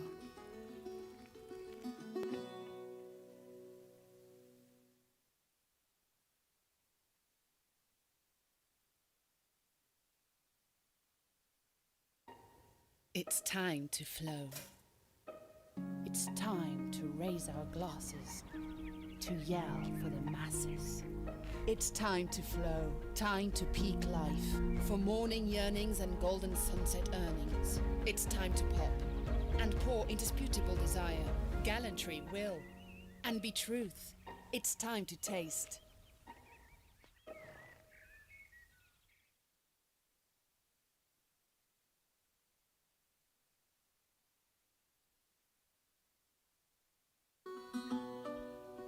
What does a dive in the water and the first sip of wine have in common? It's all about temperature and harmony. If we look at things with the eyes of ingenuity, wine pairs with wellness. Wine pairs with Portugal.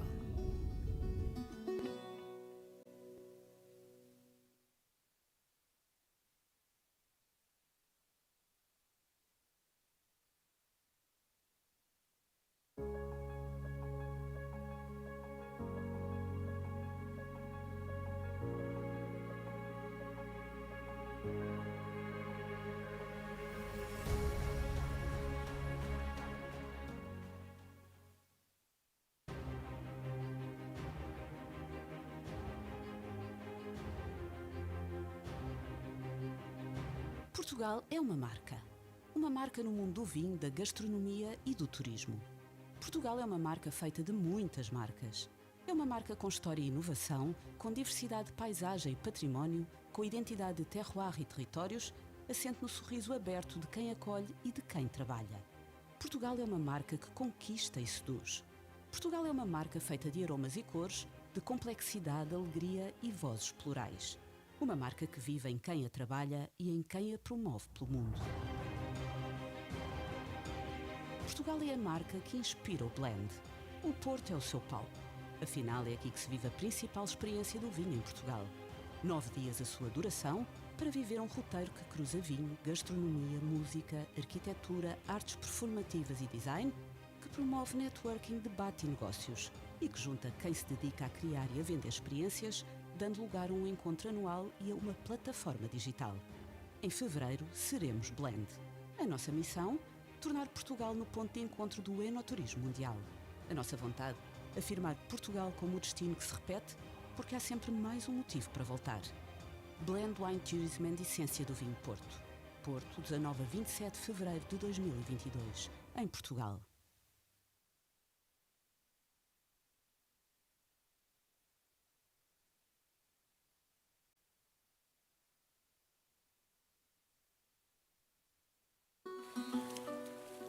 Do you ever gaze at the shape of a wave and at the shape of a grape? They are both waiting for us to shape them into something we love.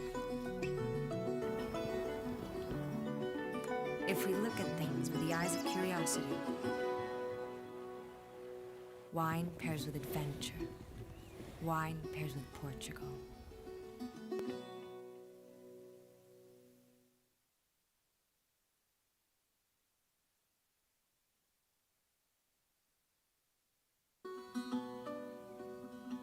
Who would guess a painting and a wine cellar would pair? Forms and lines decanted by the hands and souls of their masters. If we look at things from a different perspective, wine pairs with art, wine pairs with Portugal.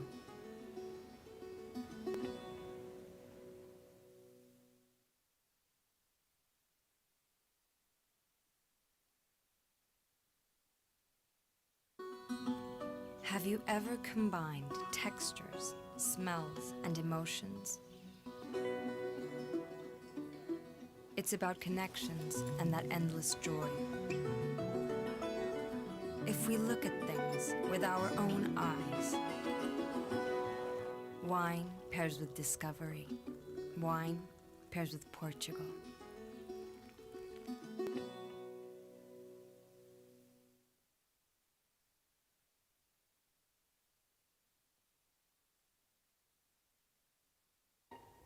It's time to flow. It's time to raise our glasses, to yell for the masses. It's time to flow, time to peak life, for morning yearnings and golden sunset earnings. It's time to pop and pour indisputable desire, gallantry, will, and be truth. It's time to taste.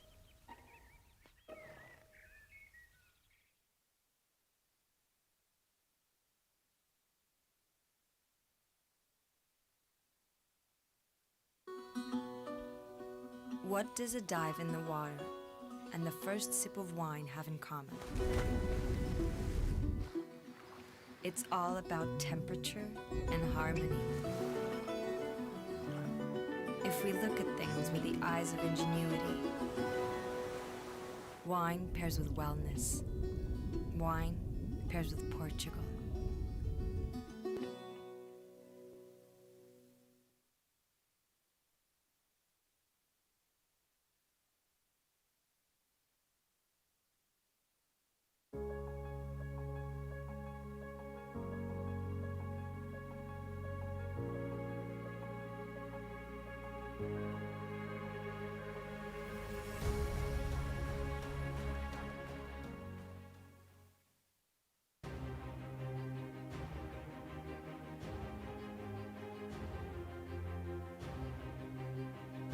Portugal é uma marca. Uma marca no mundo do vinho, da gastronomia e do turismo. Portugal é uma marca feita de muitas marcas. É uma marca com história e inovação, com diversidade de paisagem e património, com identidade de terroir e territórios, assente no sorriso aberto de quem acolhe e de quem trabalha. Portugal é uma marca que conquista e seduz. Portugal é uma marca feita de aromas e cores, de complexidade, alegria e vozes plurais. Uma marca que vive em quem a trabalha e em quem a promove pelo mundo. Portugal é a marca que inspira o blend. O Porto é o seu palco. Afinal, é aqui que se vive a principal experiência do vinho em Portugal. 9 dias a sua duração para viver um roteiro que cruza vinho, gastronomia, música, arquitetura, artes performativas e design, que promove networking, debate e negócios e que junta quem se dedica a criar e a vender experiências, dando lugar a um encontro anual e a uma plataforma digital. Em fevereiro, seremos Blend. A nossa missão? Tornar Portugal no ponto de encontro do enoturismo mundial. A nossa vontade? Afirmar Portugal como o destino que se repete, porque há sempre mais um motivo para voltar. Blend Wine Tourism and Essência do Vinho Porto. Porto, 19 a 27 de fevereiro de 2022, em Portugal.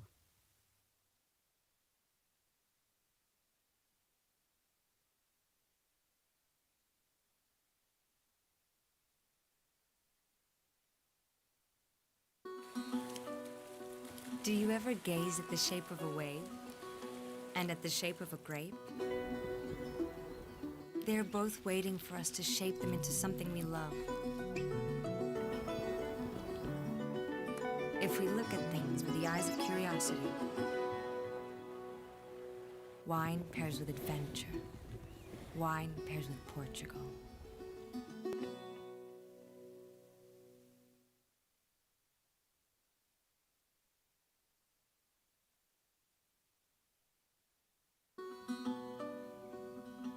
Who would guess a painting and a wine cellar would pair? Forms and lines decanted by the hands and souls of their masters. If we look at things from a different perspective, wine pairs with art, wine pairs with Portugal.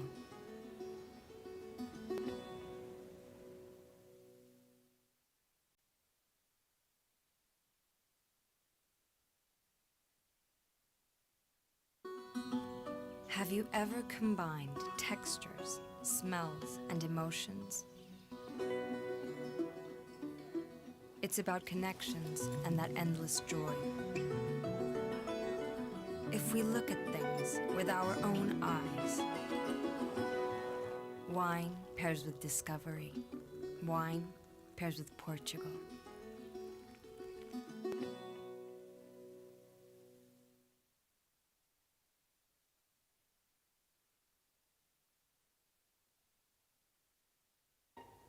It's time to flow. It's time to raise our glasses, to yell for the masses. It's time to flow, time to peak life, for morning yearnings and golden sunset earnings. It's time to pop and pour indisputable desire, gallantry, will, and be truth. It's time to taste.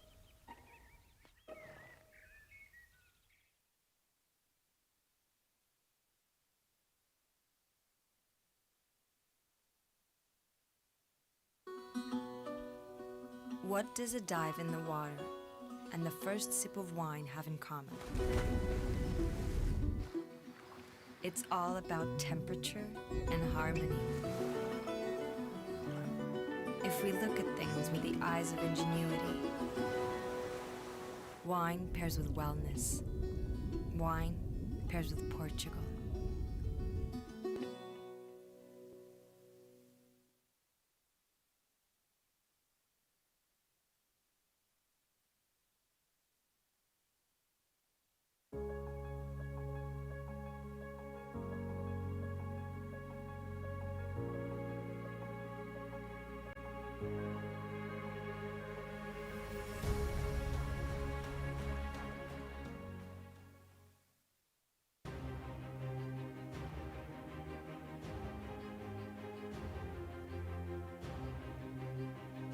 Portugal é uma marca no mundo do vinho, da gastronomia e do turismo. Portugal é uma marca feita de muitas marcas. É uma marca com história e inovação, com diversidade de paisagem e património, com identidade de terroir e territórios, assente no sorriso aberto de quem acolhe e de quem trabalha. Portugal é uma marca que conquista e seduz. Portugal é uma marca feita de aromas e cores, de complexidade, alegria e vozes plurais. Uma marca que vive em quem a trabalha e em quem a promove pelo mundo. Portugal é a marca que inspira o blend. O Porto é o seu palco. Afinal, é aqui que se vive a principal experiência do vinho em Portugal. 9 dias a sua duração para viver um roteiro que cruza vinho, gastronomia, música, arquitetura, artes performativas e design, que promove networking, debate e negócios e que junta quem se dedica a criar e a vender experiências, dando lugar a um encontro anual e a uma plataforma digital. Em fevereiro, seremos Blend. A nossa missão? Tornar Portugal no ponto de encontro do enoturismo mundial. A nossa vontade? Afirmar Portugal como o destino que se repete, porque há sempre mais um motivo para voltar. Blend Wine Tourism and Essência do Vinho Porto. Porto, 19 a 27 de fevereiro de 2022, em Portugal.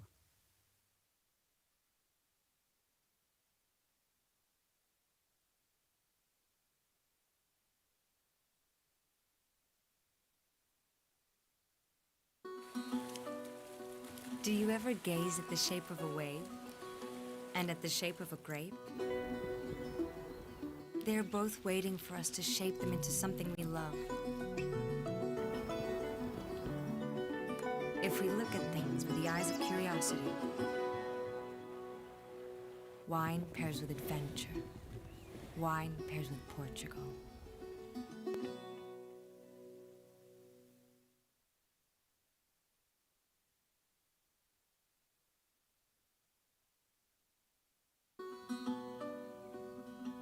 Who would guess a painting and a wine cellar would pair?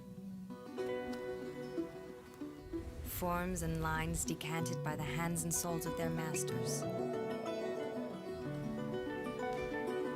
If we look at things from a different perspective, wine pairs with art, wine pairs with Portugal.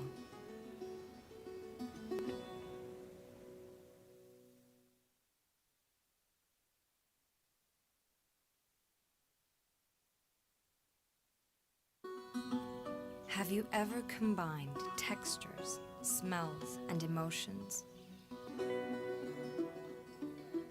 It's about connections and that endless joy. If we look at things with our own eyes, wine pairs with discovery. Wine pairs with Portugal.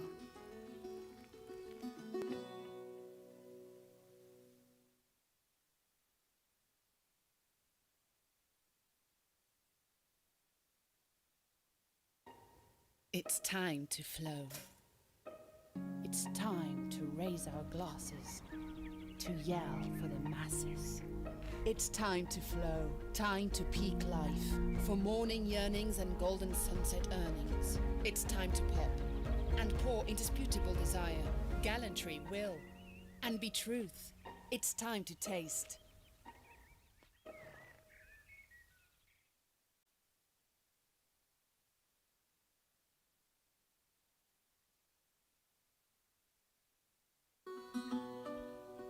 What does a dive in the water and the first sip of wine have in common? It's all about temperature and harmony. If we look at things with the eyes of ingenuity, wine pairs with wellness. Wine pairs with Portugal.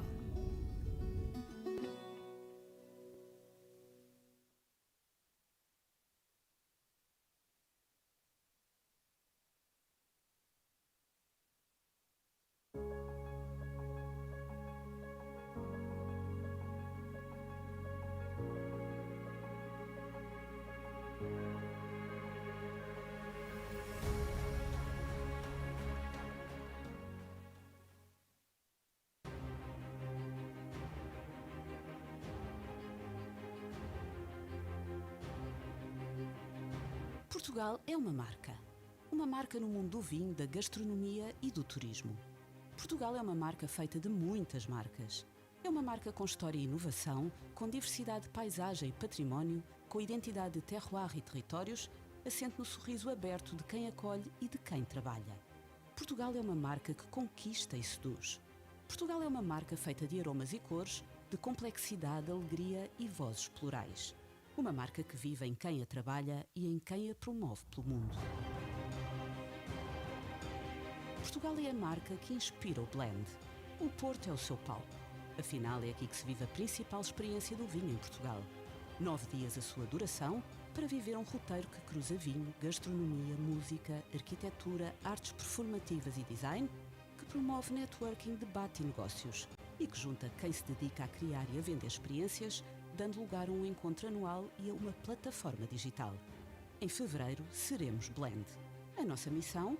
Tornar Portugal no ponto de encontro do enoturismo mundial. A nossa vontade? Afirmar Portugal como o destino que se repete, porque há sempre mais um motivo para voltar. Blend Wine Tourism and Essência do Vinho Porto. Porto, 19 a 27 de fevereiro de 2022, em Portugal.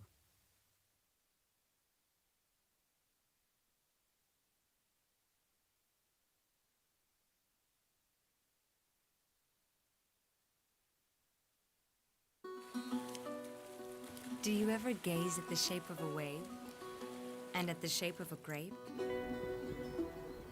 They are both waiting for us to shape them into something we love. If we look at things with the eyes of curiosity, wine pairs with adventure. Wine pairs with Portugal.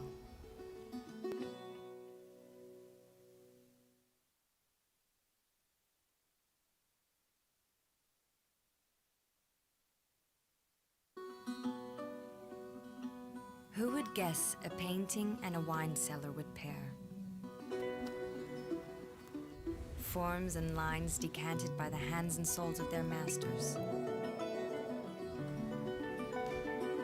If we look at things from a different perspective, wine pairs with art, wine pairs with Portugal.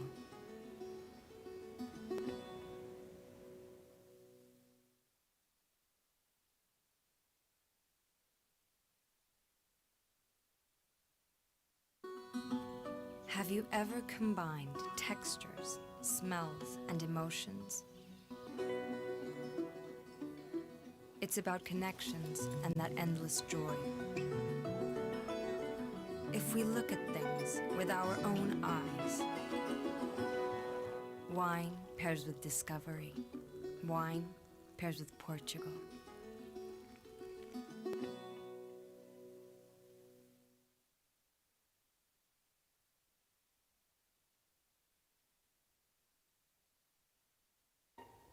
It's time to flow.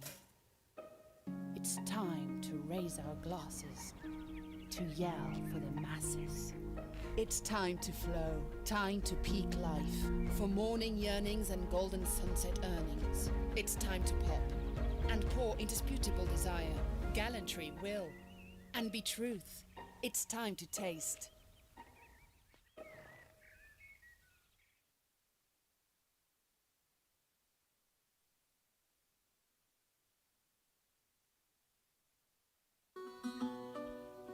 What does a dive in the water and the first sip of wine have in common?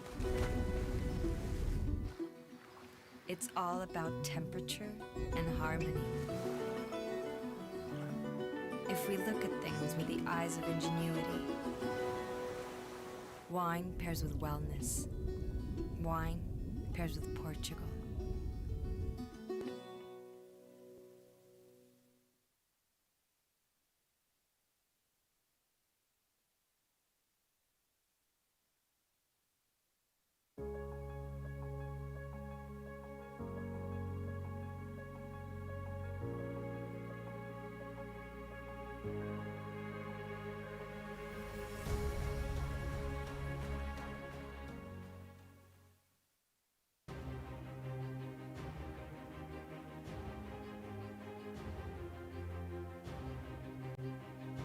Portugal é uma marca.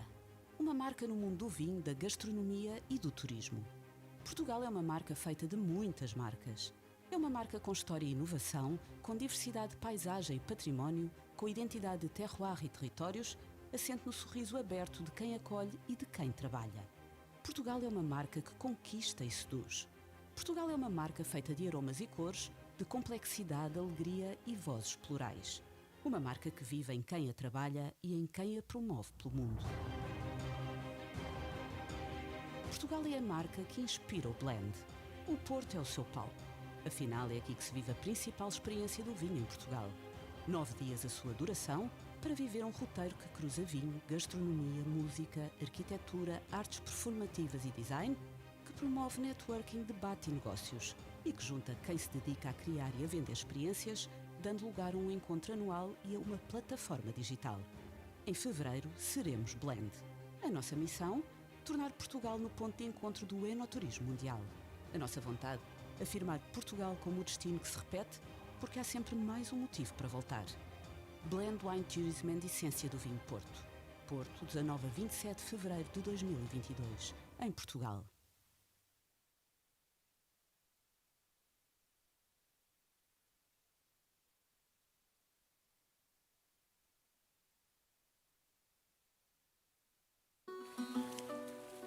Do you ever gaze at the shape of a wave and at the shape of a grape?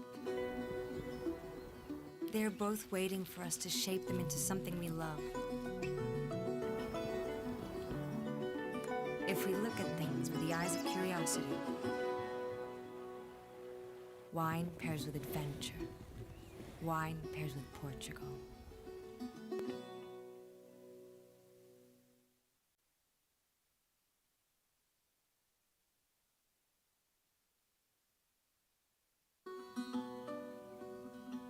Who would guess a painting and a wine cellar would pair? Forms and lines decanted by the hands and souls of their masters.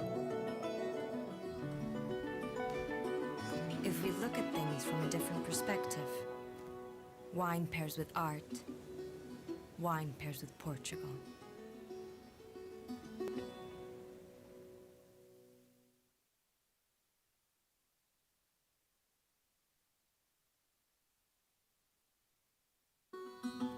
Have you ever combined textures, smells, and emotions? It's about connections and that endless joy. If we look at things with our own eyes, wine pairs with discovery. Wine pairs with Portugal.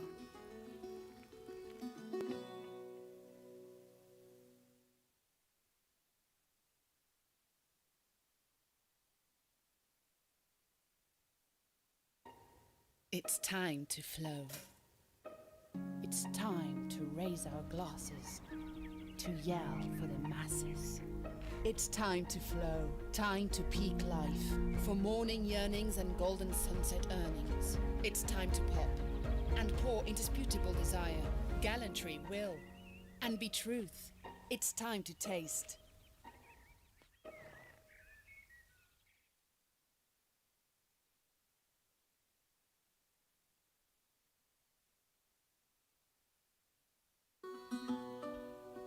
What does a dive in the water and the first sip of wine have in common? It's all about temperature and harmony. If we look at things with the eyes of ingenuity, wine pairs with wellness. Wine pairs with Portugal.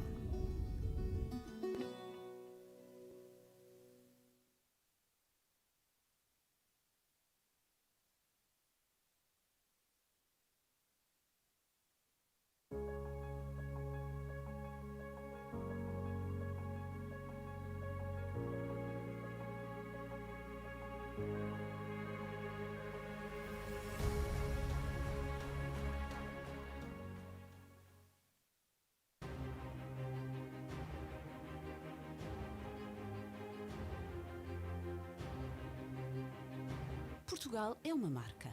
Uma marca no mundo do vinho, da gastronomia e do turismo. Portugal é uma marca feita de muitas marcas.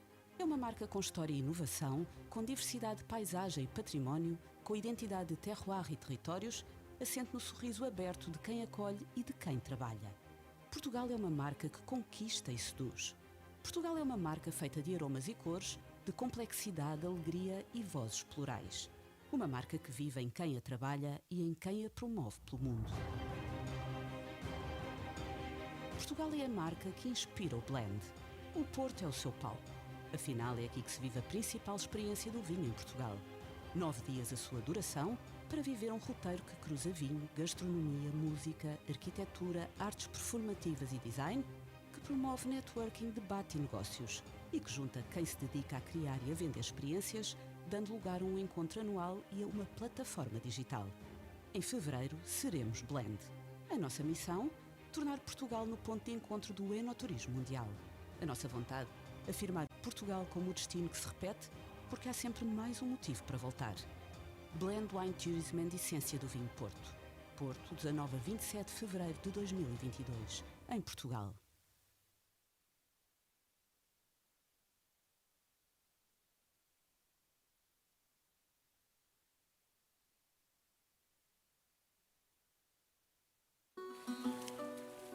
Do you ever gaze at the shape of a wave and at the shape of a grape? They are both waiting for us to shape them into something we love. If we look at things with the eyes of curiosity, wine pairs with adventure. Wine pairs with Portugal.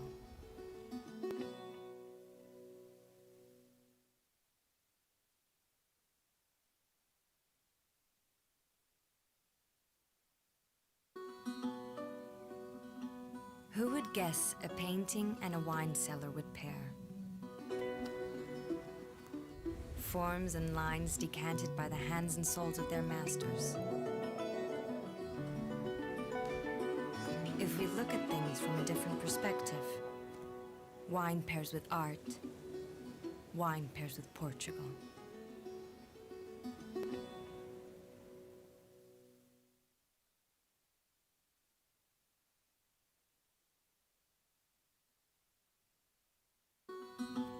Have you ever combined textures, smells, and emotions?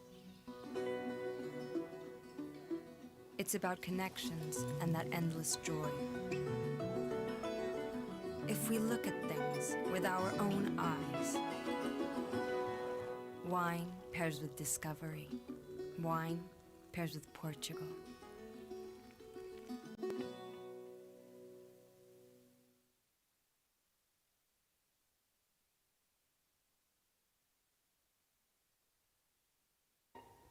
It's time to flow. It's time to raise our glasses, to yell for the masses. It's time to flow, time to peak life, for morning yearnings and golden sunset earnings. It's time to pop and pour indisputable desire, gallantry, will, and be truth. It's time to taste.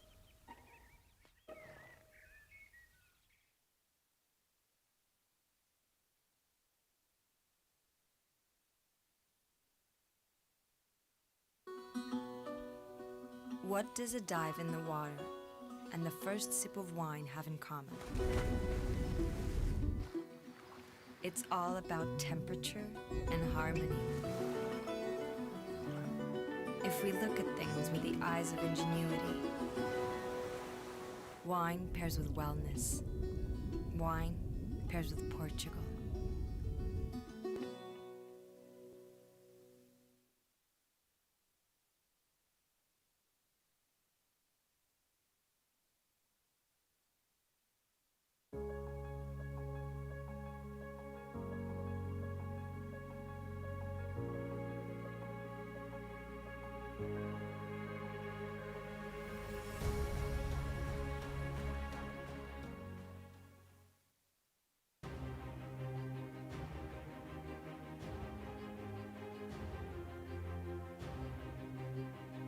Portugal é uma marca no mundo do vinho, da gastronomia e do turismo. Portugal é uma marca feita de muitas marcas. É uma marca com história e inovação, com diversidade de paisagem e património, com identidade de terroir e territórios, assente no sorriso aberto de quem acolhe e de quem trabalha. Portugal é uma marca que conquista e seduz. Portugal é uma marca feita de aromas e cores, de complexidade, alegria e vozes plurais. Uma marca que vive em quem a trabalha e em quem a promove pelo mundo. Portugal é a marca que inspira o blend. O Porto é o seu palco. Afinal, é aqui que se vive a principal experiência do vinho em Portugal. 9 dias a sua duração para viver um roteiro que cruza vinho, gastronomia, música, arquitetura, artes performativas e design, que promove networking, debate e negócios e que junta quem se dedica a criar e a vender experiências, dando lugar a um encontro anual e a uma plataforma digital. Em fevereiro, seremos Blend. A nossa missão? Tornar Portugal no ponto de encontro do enoturismo mundial. A nossa vontade? Afirmar Portugal como o destino que se repete, porque há sempre mais um motivo para voltar. Blend Wine Tourism and Essência do Vinho Porto.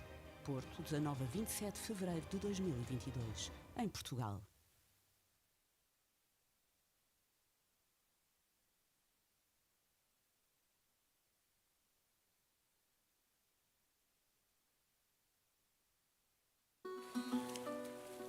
Do you ever gaze at the shape of a wave and at the shape of a grape? They are both waiting for us to shape them into something we love. If we look at things with the eyes of curiosity, wine pairs with adventure. Wine pairs with Portugal.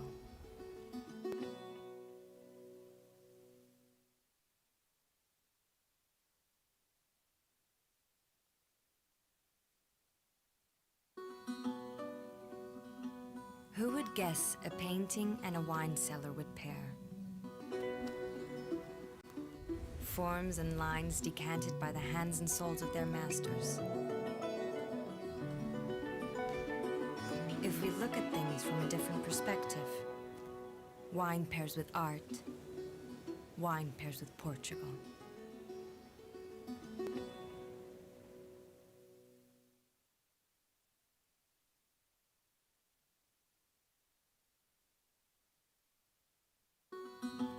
Have you ever combined textures, smells, and emotions? It's about connections and that endless joy. If we look at things with our own eyes, wine pairs with discovery. Wine pairs with Portugal.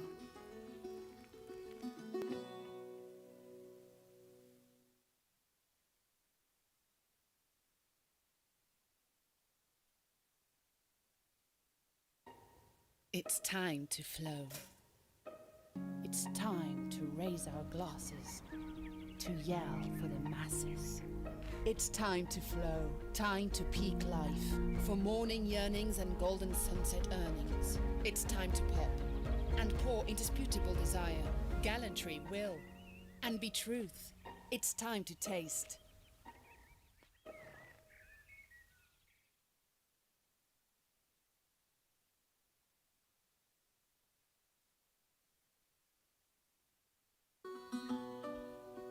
What does a dive in the water and the first sip of wine have in common?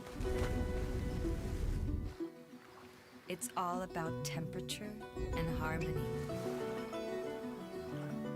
If we look at things with the eyes of ingenuity,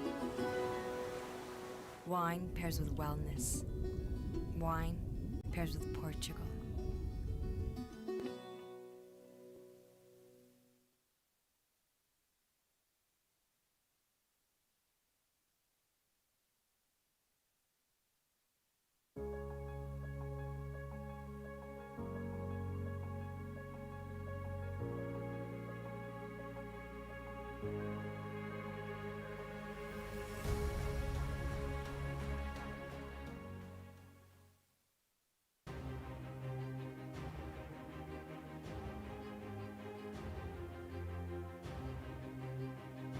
Portugal é uma marca no mundo do vinho, da gastronomia e do turismo.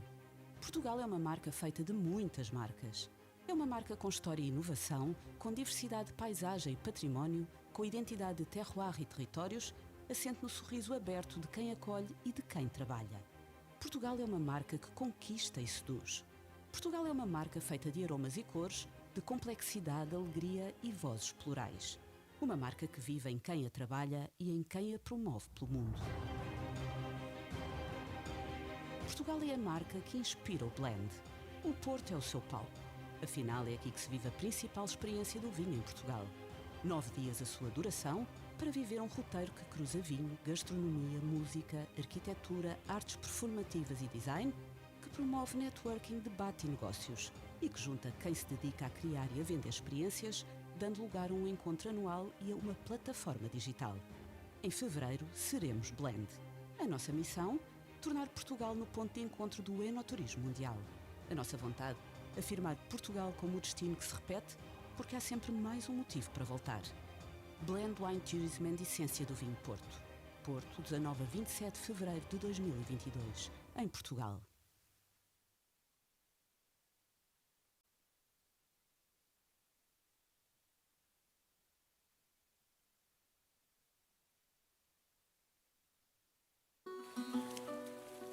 Do you ever gaze at the shape of a wave and at the shape of a grape? They are both waiting for us to shape them into something we love. If we look at things with the eyes of curiosity, wine pairs with adventure. Wine pairs with Portugal.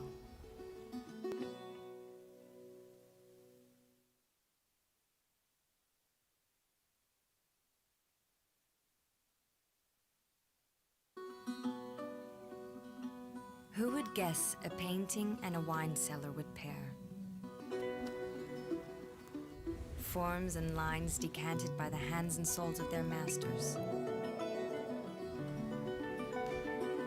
If we look at things from a different perspective, wine pairs with art, wine pairs with Portugal.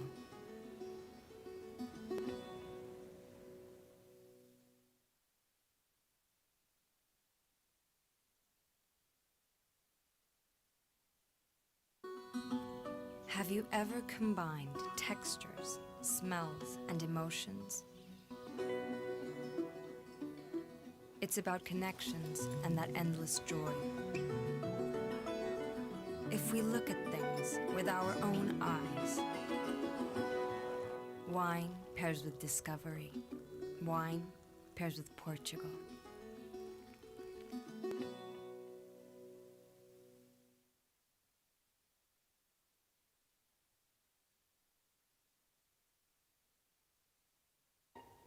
It's time to flow. It's time to raise our glasses, to yell for the masses.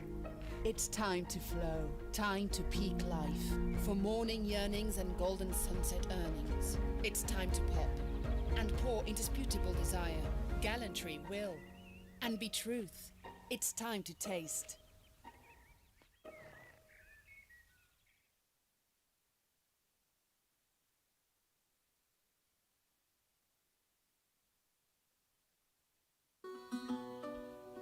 What does a dive in the water and the first sip of wine have in common? It's all about temperature and harmony. If we look at things with the eyes of ingenuity, wine pairs with wellness. Wine pairs with Portugal.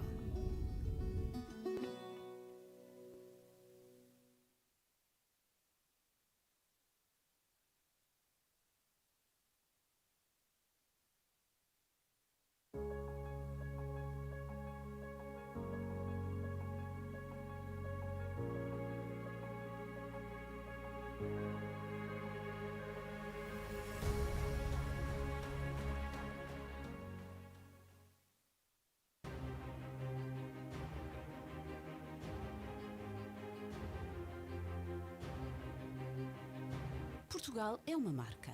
Uma marca no mundo do vinho, da gastronomia e do turismo. Portugal é uma marca feita de muitas marcas.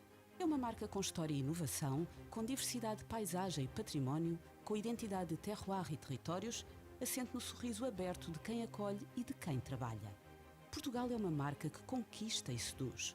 Portugal é uma marca feita de aromas e cores, de complexidade, alegria e vozes plurais. Uma marca que vive em quem a trabalha e em quem a promove pelo mundo. Portugal é a marca que inspira o blend. O Porto é o seu palco. Afinal, é aqui que se vive a principal experiência do vinho em Portugal. 9 dias a sua duração para viver um roteiro que cruza vinho, gastronomia, música, arquitetura, artes performativas e design, que promove networking, debate e negócios e que junta quem se dedica a criar e a vender experiências, dando lugar a um encontro anual e a uma plataforma digital. Em fevereiro, seremos Blend. A nossa missão? Tornar Portugal no ponto de encontro do enoturismo mundial. A nossa vontade? Afirmar Portugal como o destino que se repete, porque há sempre mais um motivo para voltar. Blend Wine Tourism and Essência do Vinho Porto. Porto, 19 a 27 de fevereiro de 2022, em Portugal.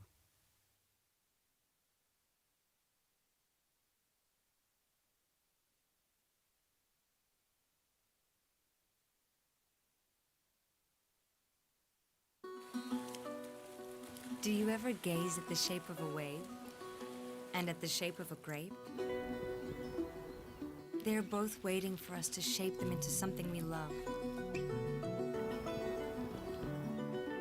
If we look at things with the eyes of curiosity,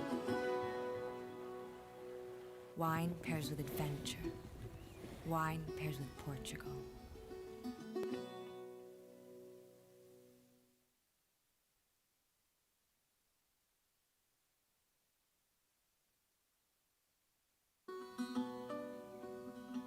Who would guess a painting and a wine cellar would pair?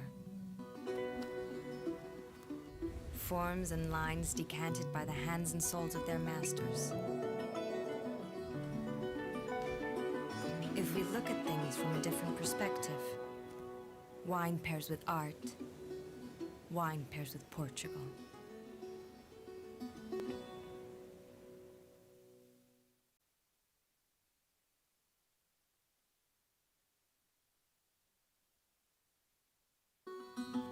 Have you ever combined textures, smells, and emotions? It's about connections and that endless joy. If we look at things with our own eyes, wine pairs with discovery. Wine pairs with Portugal.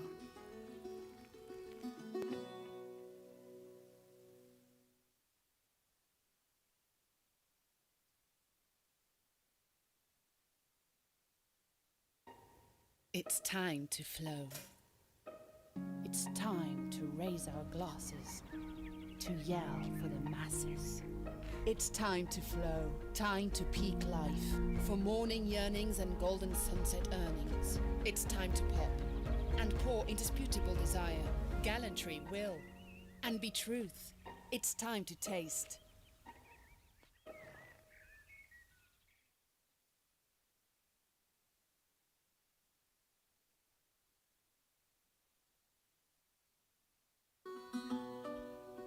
What does a dive in the water and the first sip of wine have in common?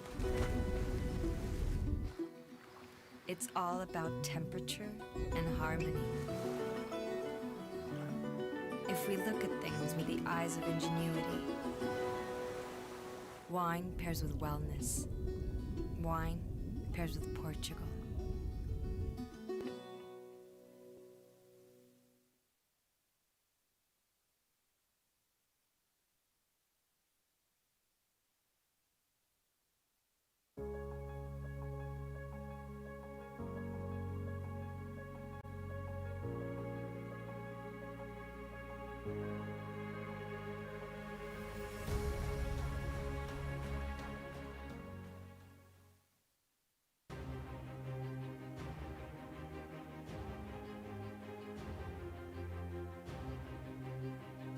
Portugal é uma marca. Uma marca no mundo do vinho, da gastronomia e do turismo. Portugal é uma marca feita de muitas marcas. É uma marca com história e inovação, com diversidade de paisagem e património, com identidade de terroir e territórios, assente no sorriso aberto de quem acolhe e de quem trabalha. Portugal é uma marca que conquista e seduz. Portugal é uma marca feita de aromas e cores, de complexidade, alegria e vozes plurais. Uma marca que vive em quem a trabalha e em quem a promove pelo mundo. Portugal é a marca que inspira o blend. O Porto é o seu palco. Afinal, é aqui que se vive a principal experiência do vinho em Portugal. 9 dias a sua duração para viver um roteiro que cruza vinho, gastronomia, música, arquitetura, artes performativas e design, que promove networking, debate e negócios e que junta quem se dedica a criar e a vender experiências, dando lugar a um encontro anual e a uma plataforma digital. Em fevereiro, seremos Blend. A nossa missão? Tornar Portugal no ponto de encontro do enoturismo mundial. A nossa vontade? Afirmar Portugal como o destino que se repete, porque há sempre mais um motivo para voltar. Blend Wine Tourism and Essência do Vinho Porto. Porto, 19 a 27 de fevereiro de 2022, em Portugal.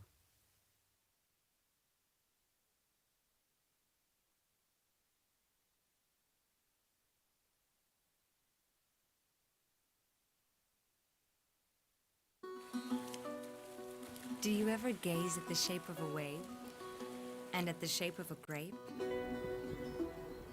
They are both waiting for us to shape them into something we love. If we look at things with the eyes of curiosity,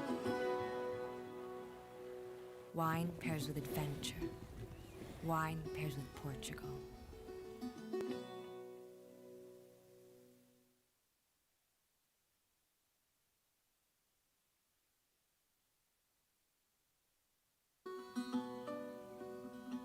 Who would guess a painting and a wine cellar would pair? Forms and lines decanted by the hands and souls of their masters.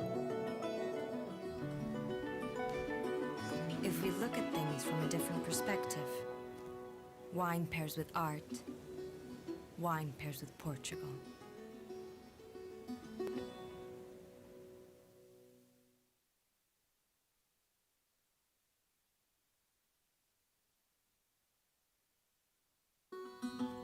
Have you ever combined textures, smells, and emotions? It's about connections and that endless joy. If we look at things with our own eyes, wine pairs with discovery. Wine pairs with Portugal.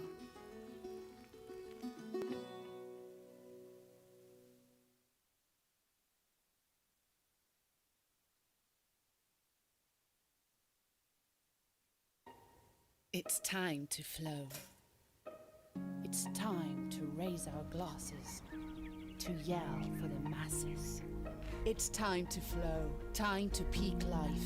For morning yearnings and golden sunset earnings. It's time to pop and pour indisputable desire, gallantry, will, and be truth. It's time to taste.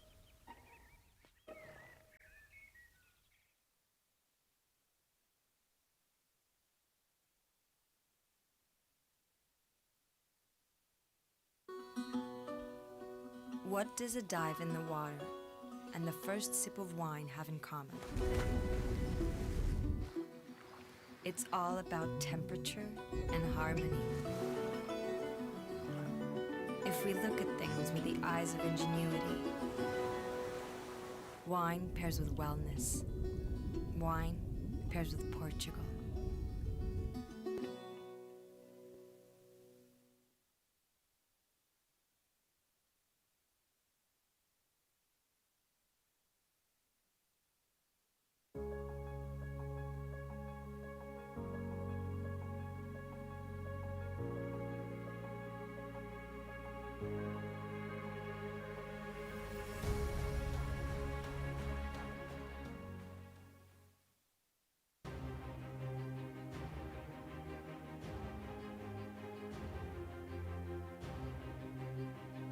Portugal é uma marca.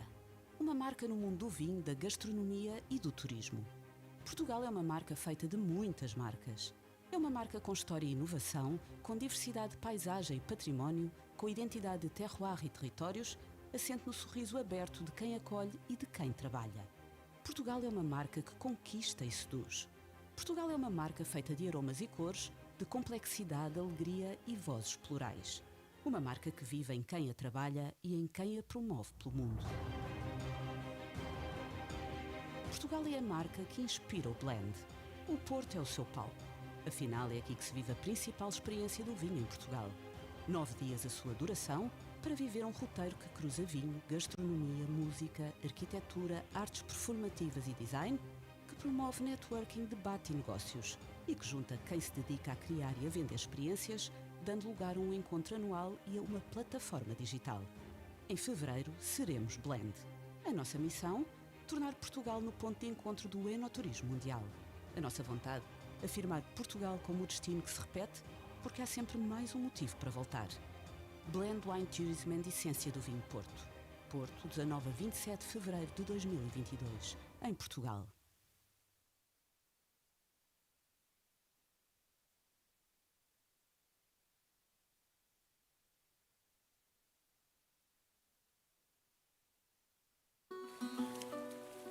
Do you ever gaze at the shape of a wave and at the shape of a grape? They are both waiting for us to shape them into something we love. If we look at things with the eyes of curiosity, wine pairs with adventure. Wine pairs with Portugal.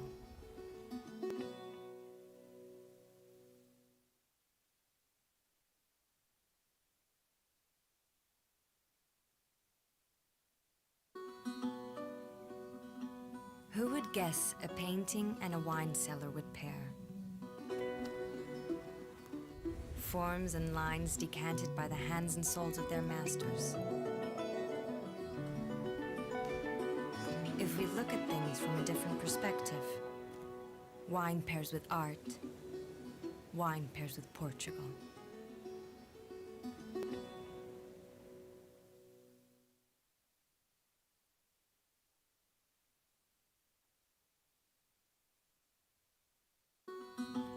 Have you ever combined textures, smells, and emotions? It's about connections and that endless joy.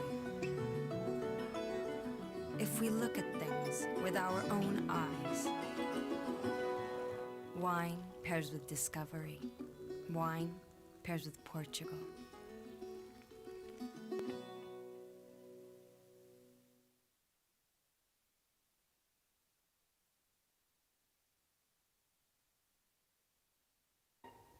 It's time to flow. It's time to raise our glasses, to yell for the masses. It's time to flow, time to peak life. For morning yearnings and golden sunset earnings. It's time to pop and pour indisputable desire, gallantry, will, and be truth. It's time to taste.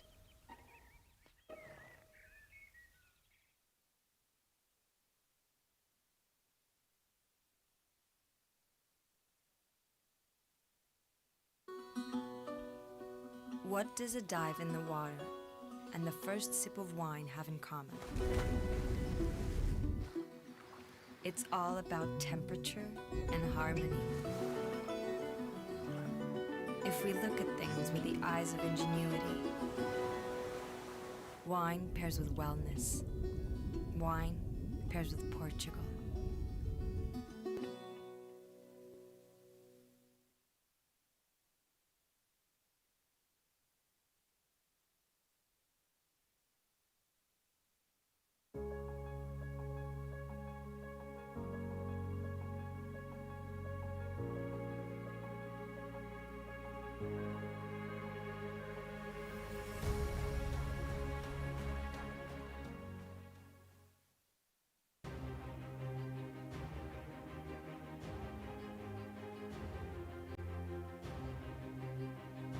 Portugal é uma marca no mundo do vinho, da gastronomia e do turismo. Portugal é uma marca feita de muitas marcas. É uma marca com história e inovação, com diversidade de paisagem e património, com identidade de terroir e territórios, assente no sorriso aberto de quem acolhe e de quem trabalha. Portugal é uma marca que conquista e seduz. Portugal é uma marca feita de aromas e cores, de complexidade, alegria e vozes plurais. Uma marca que vive em quem a trabalha e em quem a promove pelo mundo. Portugal é a marca que inspira o blend. O Porto é o seu palco. Afinal, é aqui que se vive a principal experiência do vinho em Portugal. 9 dias a sua duração para viver um roteiro que cruza vinho, gastronomia, música, arquitetura, artes performativas e design, que promove networking, debate e negócios e que junta quem se dedica a criar e a vender experiências, dando lugar a um encontro anual e a uma plataforma digital. Em fevereiro, seremos Blend. A nossa missão? Tornar Portugal no ponto de encontro do enoturismo mundial. A nossa vontade? Afirmar Portugal como o destino que se repete, porque há sempre mais um motivo para voltar. Blend Wine Tourism and Essência do Vinho Porto. Porto, 19 a 27 de fevereiro de 2022, em Portugal.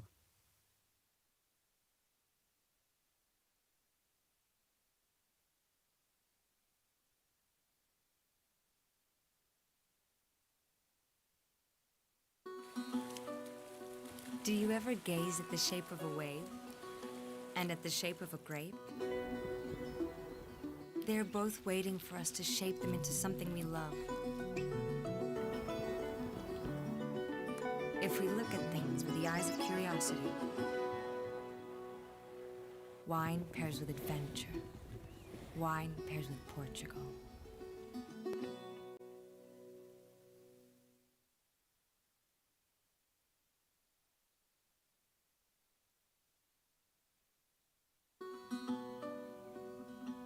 Who would guess a painting and a wine cellar would pair?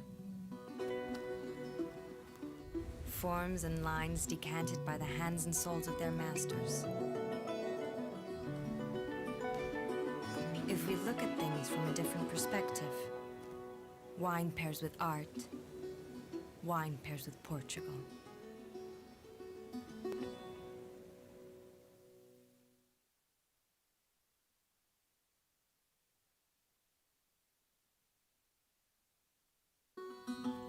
Have you ever combined textures, smells, and emotions? It's about connections and that endless joy. If we look at things with our own eyes, wine pairs with discovery. Wine pairs with Portugal.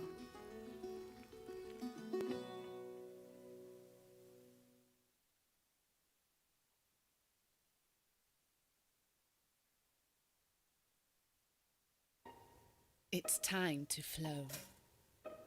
It's time to raise our glasses, to yell for the masses. It's time to flow, time to peak life. For morning yearnings and golden sunset earnings. It's time to pop and pour indisputable desire, gallantry, will, and be truth. It's time to taste.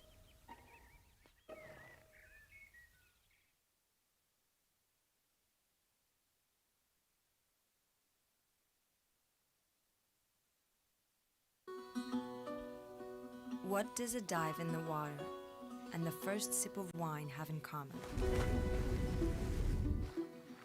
It's all about temperature and harmony. If we look at things with the eyes of ingenuity, wine pairs with wellness. Wine pairs with Portugal.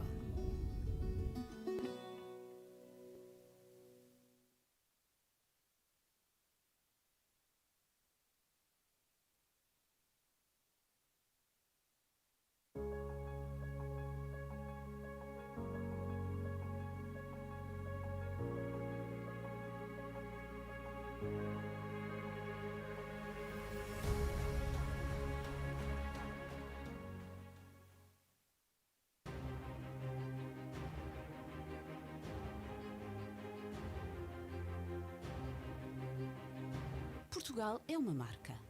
Three. We got it. Oh yeah, we got it. We got it. Okay, perfect. Got it. So you're alone Then I'm alone, and I'm with the moderating with the other two. Património, com a identidade de terroir e territórios, assente no sorriso aberto de quem acolhe e de quem trabalha. Portugal é uma marca que conquista e seduz. Portugal é uma marca feita de aromas e cores, de complexidade, alegria e vozes plurais. Uma marca que vive em quem a trabalha e em quem a promove pelo mundo. Portugal é a marca que inspira o blend. O Porto é o seu palco. Afinal, é aqui que se vive a principal experiência do vinho em Portugal. 9 dias a sua duração para viver um roteiro que cruza vinho, gastronomia, música, arquitetura, artes performativas e design, que promove networking, debate e negócios e que junta quem se dedica a criar e a vender experiências, dando lugar a um encontro anual e a uma plataforma digital. Em fevereiro, seremos Blend. A nossa missão... Check, baby. 1, 2, 3. We got it. All right. Vontade, afirmar Portugal como o destino que se repete, porque há sempre mais um motivo para voltar. Blend Wine Tourism and Essência do Vinho Porto. Porto, 19 a 27 de fevereiro de 2022, em Portugal.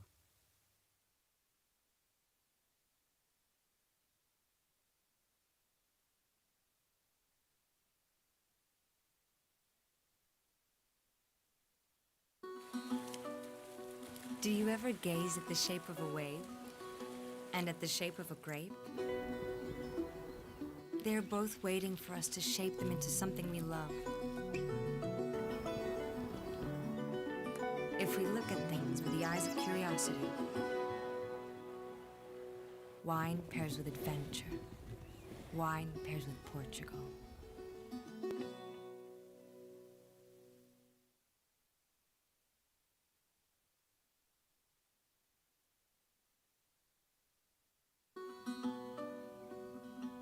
Who would guess a painting and a wine cellar would pair?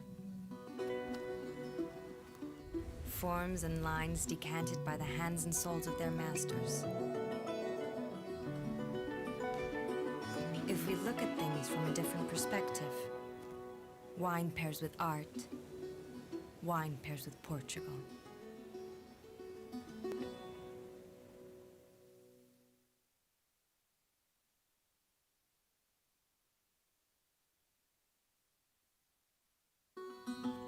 Have you ever combined textures, smells, and emotions?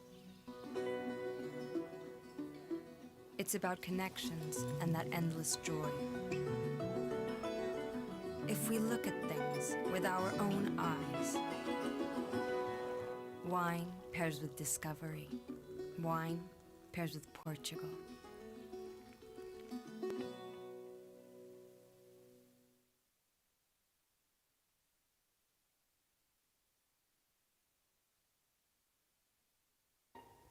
It's time to flow. It's time to raise our glasses, to yell for the masses.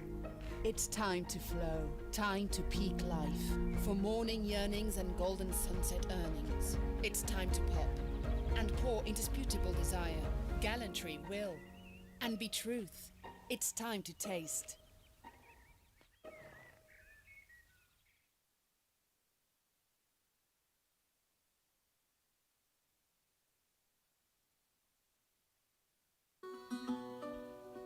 What does a dive in the water and the first sip of wine have in common? It's all about temperature and harmony. If we look at things with the eyes of ingenuity, wine pairs with wellness. Wine pairs with Portugal.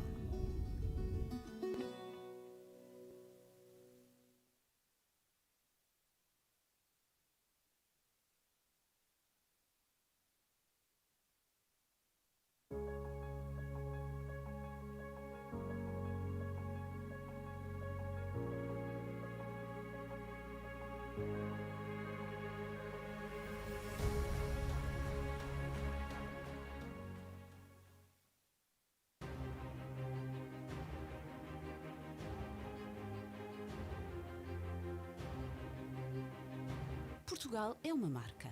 Uma marca no mundo do vinho, da gastronomia e do turismo. Portugal é uma marca feita de muitas marcas. É uma marca com história e inovação, com diversidade de paisagem e património, com identidade de terroir e territórios, assente no sorriso aberto de quem acolhe e de quem trabalha. Portugal é uma marca que conquista e seduz. Portugal é uma marca feita de aromas e cores, de complexidade, alegria e vozes plurais. Uma marca que vive em quem a trabalha e em quem a promove pelo mundo. Portugal é a marca que inspira o blend. O Porto é o seu palco. Afinal, é aqui que se vive a principal experiência do vinho em Portugal. 9 dias a sua duração para viver um roteiro que cruza vinho, gastronomia, música, arquitetura, artes performativas e design, que promove networking, debate e negócios e que junta quem se dedica a criar e a vender experiências, dando lugar a um encontro anual e a uma plataforma digital. Em fevereiro, seremos Blend. A nossa missão? Tornar Portugal no ponto de encontro do enoturismo mundial. A nossa vontade? Afirmar Portugal como o destino que se repete, porque há sempre mais um motivo para voltar. Blend Wine Tourism and Essência do Vinho Porto. Porto, 19 a 27 de fevereiro de 2022, em Portugal.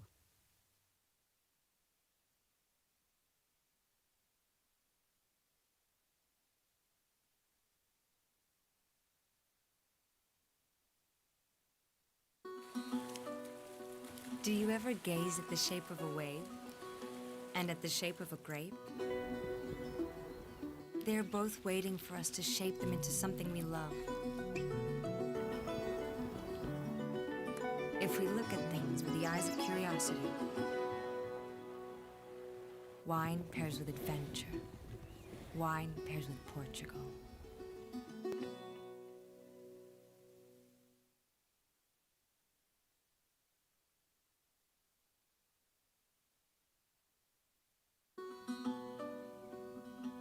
Who would guess a painting and a wine cellar would pair? Forms and lines decanted by the hands and souls of their masters.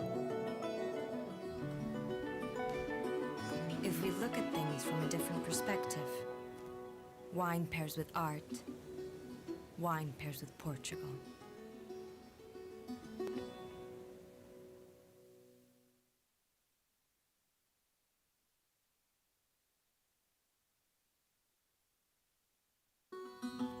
Have you ever combined textures, smells, and emotions?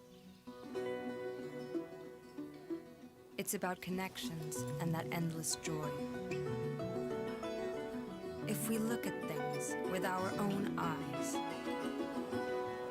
wine pairs with discovery. Wine pairs with Portugal.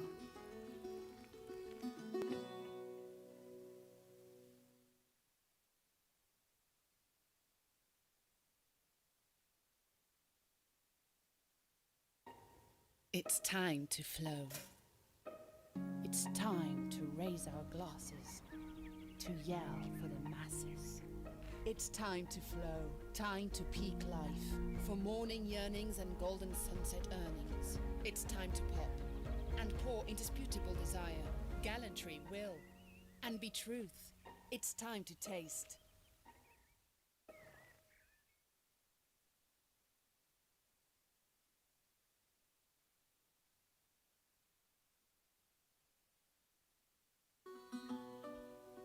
What does a dive in the water and the first sip of wine have in common? It's all about temperature and harmony. If we look at things with the eyes of ingenuity, wine pairs with wellness. Wine pairs with Portugal.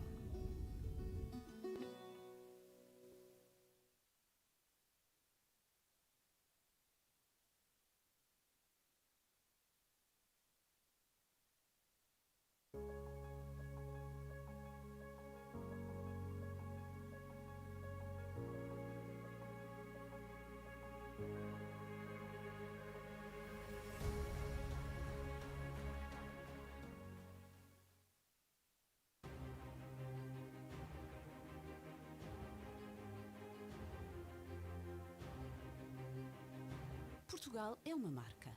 Uma marca no mundo do vinho, da gastronomia e do turismo. Portugal é uma marca feita de muitas marcas.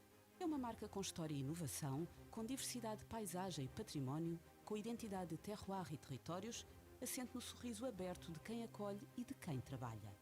Portugal é uma marca que conquista e seduz. Portugal é uma marca feita de aromas e cores, de complexidade, alegria e vozes plurais. Uma marca que vive em quem a trabalha e em quem a promove pelo mundo. Portugal é a marca que inspira o blend. O Porto é o seu palco. Afinal, é aqui que se vive a principal experiência do vinho em Portugal. 9 dias a sua duração para viver um roteiro que cruza vinho, gastronomia, música, arquitetura, artes performativas e design, que promove networking, debate e negócios e que junta quem se dedica a criar e a vender experiências, dando lugar a um encontro anual e a uma plataforma digital. Em fevereiro, seremos Blend. A nossa missão? Tornar Portugal no ponto de encontro do enoturismo mundial. A nossa vontade? Afirmar Portugal como o destino que se repete, porque há sempre mais um motivo para voltar. Blend Wine Tourism and Essência do Vinho Porto. Porto, 19 a 27 de fevereiro de 2022, em Portugal.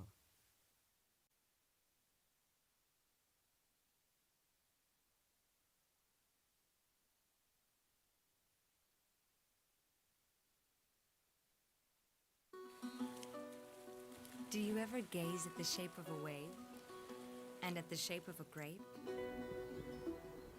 They are both waiting for us to shape them into something we love. If we look at things with the eyes of curiosity, wine pairs with adventure. Wine pairs with Portugal.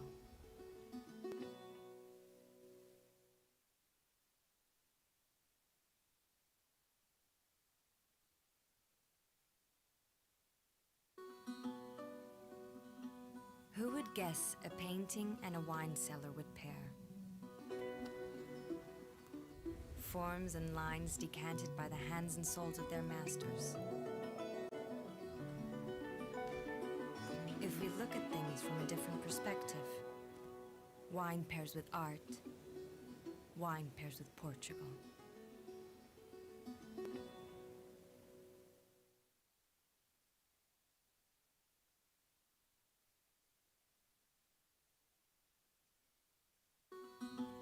Have you ever combined textures, smells, and emotions? It's about connections and that endless joy. If we look at things with our own eyes, wine pairs with discovery. Wine pairs with Portugal.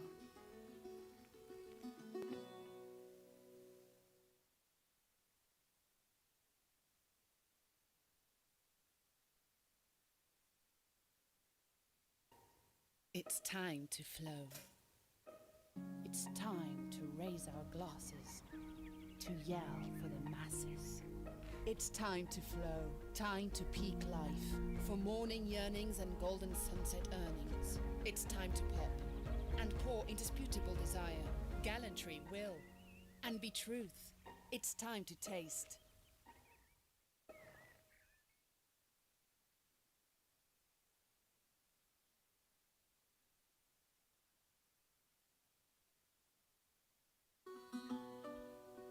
What does a dive in the water and the first sip of wine have in common?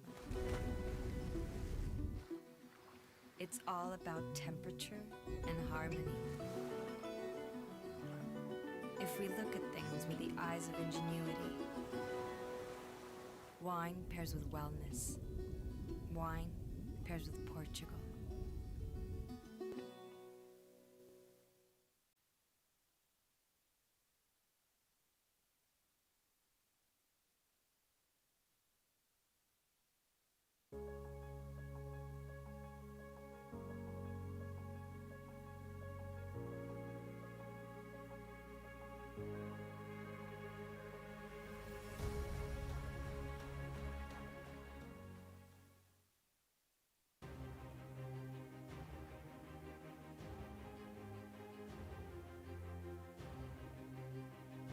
Portugal é uma marca.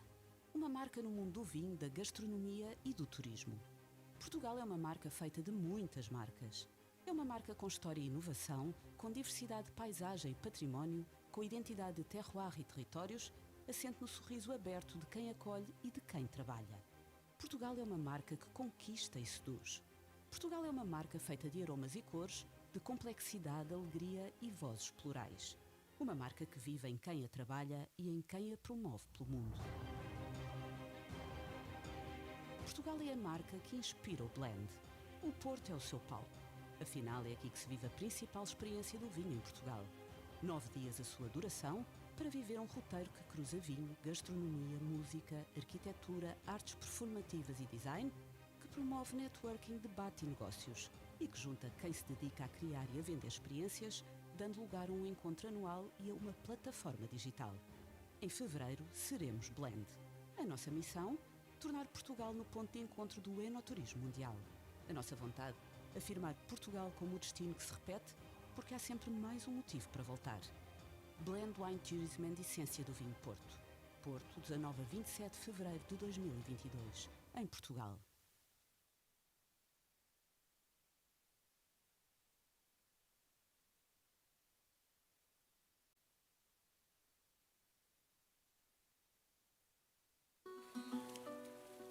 Do you ever gaze at the shape of a wave and at the shape of a grape?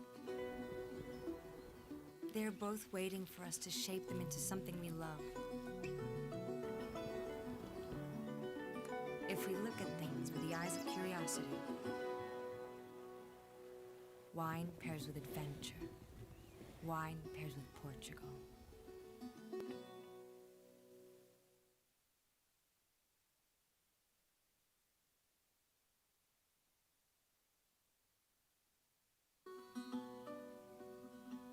Who would guess a painting and a wine cellar would pair? Forms and lines decanted by the hands and souls of their masters. If we look at things from a different perspective, wine pairs with art, wine pairs with Portugal.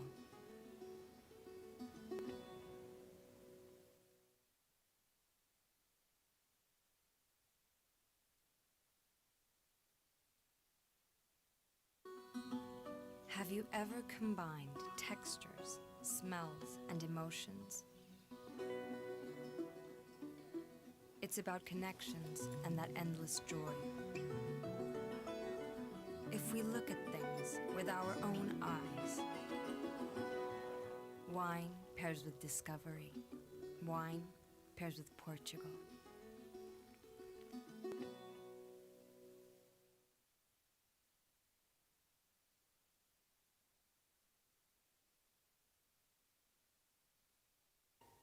It's time to flow.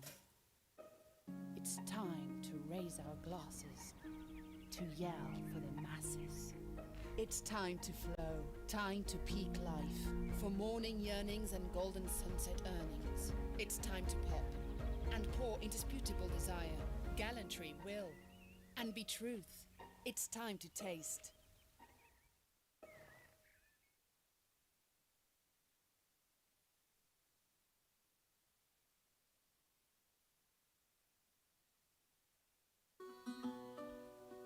What does a dive in the water and the first sip of wine have in common? It's all about temperature and harmony. If we look at things with the eyes of ingenuity, wine pairs with wellness. Wine pairs with Portugal.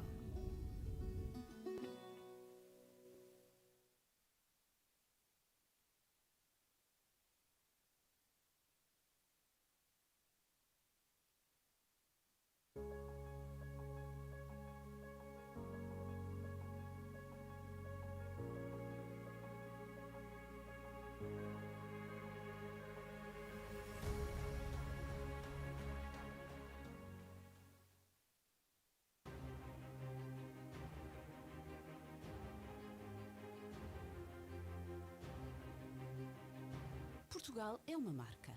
Uma marca no mundo do vinho, da gastronomia e do turismo. Portugal é uma marca feita de muitas marcas.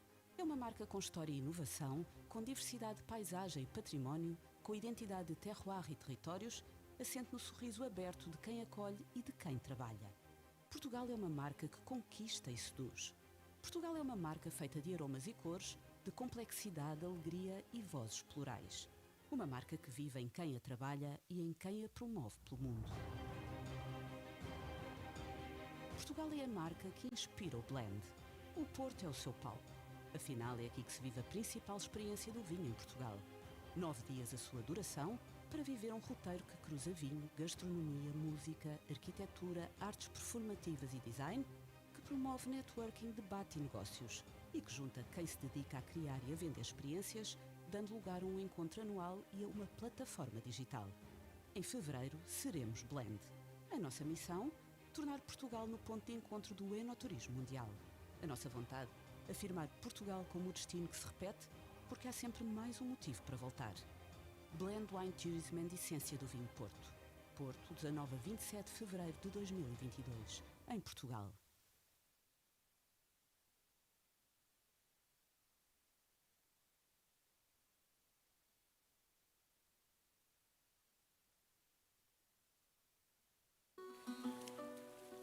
Do you ever gaze at the shape of a wave and at the shape of a grape?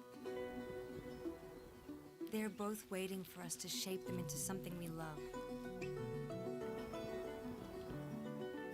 If we look at things with the eyes of curiosity, wine pairs with adventure. Wine pairs with Portugal.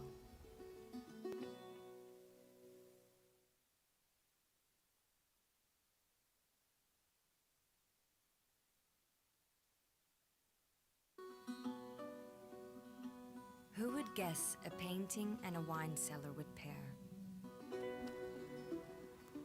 Forms and lines decanted by the hands and souls of their masters.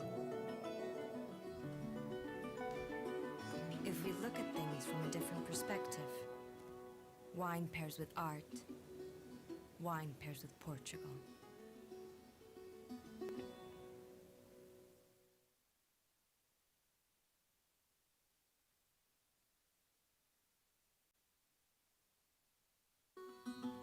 Have you ever combined textures, smells, and emotions? It's about connections and that endless joy. If we look at things with our own eyes, wine pairs with discovery. Wine pairs with Portugal.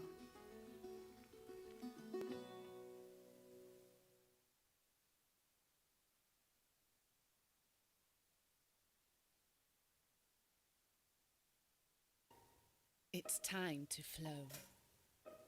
It's time to raise our glasses, to yell for the masses. It's time to flow, time to peak life. For morning yearnings and golden sunset earnings. It's time to pop and pour indisputable desire, gallantry, will, and be truth. It's time to taste.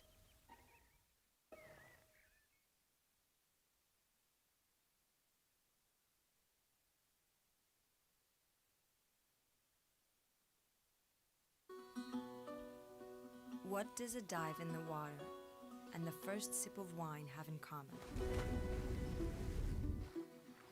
It's all about temperature and harmony. If we look at things with the eyes of ingenuity, wine pairs with wellness. Wine pairs with Portugal.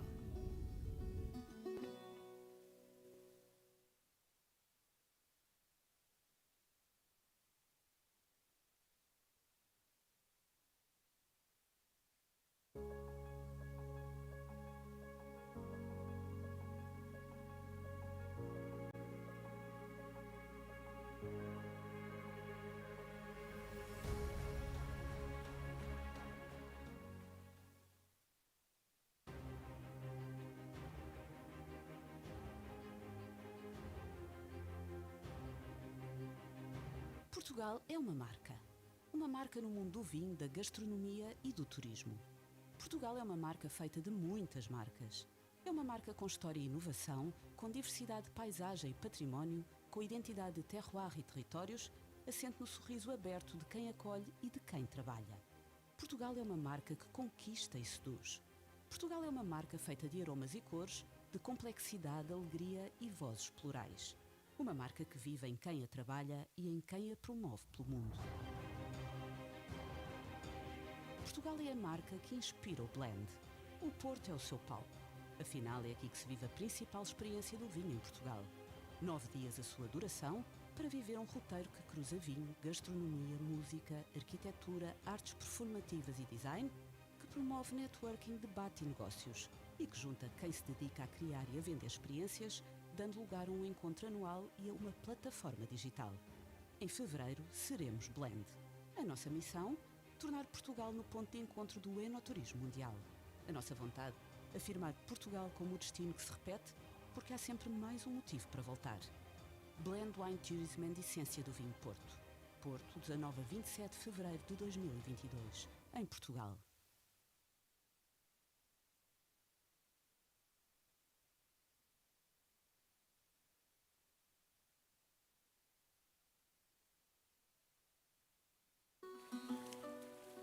Do you ever gaze at the shape of a wave and at the shape of a grape? They are both waiting for us to shape them into something we love. If we look at things with the eyes of curiosity, wine pairs with adventure. Wine pairs with Portugal.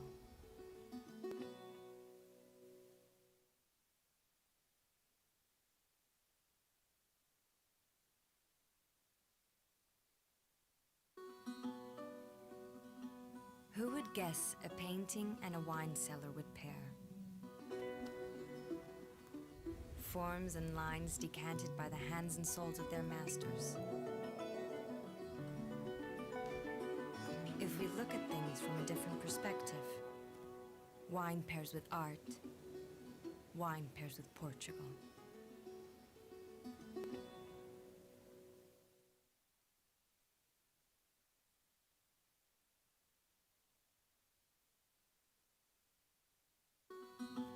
Have you ever combined textures, smells, and emotions? It's about connections and that endless joy. If we look at things with our own eyes, wine pairs with discovery. Wine pairs with Portugal.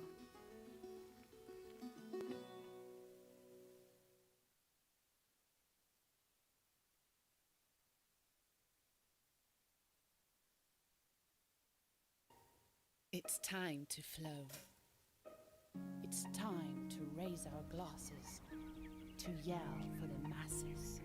It's time to flow, time to peak life. For morning yearnings and golden sunset earnings. It's time to pop and pour indisputable desire, gallantry, will, and be truth.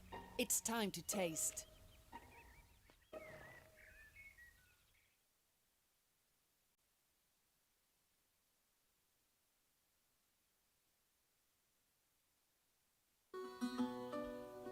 What does a dive in the water and the first sip of wine have in common? It's all about temperature and harmony. If we look at things with the eyes of ingenuity, wine pairs with wellness. Wine pairs with Portugal.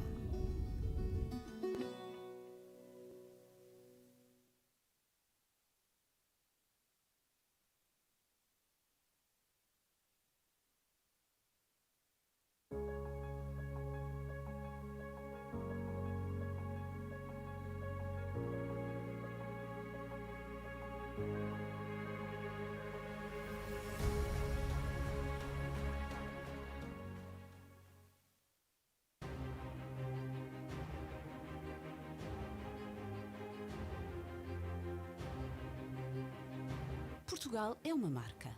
Uma marca no mundo do vinho, da gastronomia e do turismo. Portugal é uma marca feita de muitas marcas. É uma marca com história e inovação, com diversidade de paisagem e património, com identidade de terroir e territórios, assente no sorriso aberto de quem acolhe e de quem trabalha. Portugal é uma marca que conquista e seduz. Portugal é uma marca feita de aromas e cores, de complexidade, alegria e vozes plurais. Uma marca que vive em quem a trabalha e em quem a promove pelo mundo. Portugal é a marca que inspira o blend. O Porto é o seu palco. Afinal, é aqui que se vive a principal experiência do vinho em Portugal. 9 dias a sua duração para viver um roteiro que cruza vinho, gastronomia, música, arquitetura, artes performativas e design, que promove networking, debate e negócios e que junta quem se dedica a criar e a vender experiências, dando lugar a um encontro anual e a uma plataforma digital. Em fevereiro, seremos Blend. A nossa missão? Tornar Portugal no ponto de encontro do enoturismo mundial. A nossa vontade? Afirmar Portugal como o destino que se repete, porque há sempre mais um motivo para voltar. Blend Wine Tourism and Essência do Vinho Porto. Porto, 19 a 27 de fevereiro de 2022, em Portugal.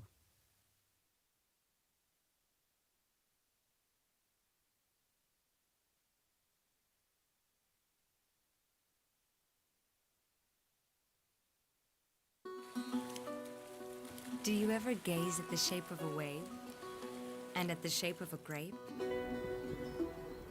They are both waiting for us to shape them into something we love. If we look at things with the eyes of curiosity, wine pairs with adventure. Wine pairs with Portugal.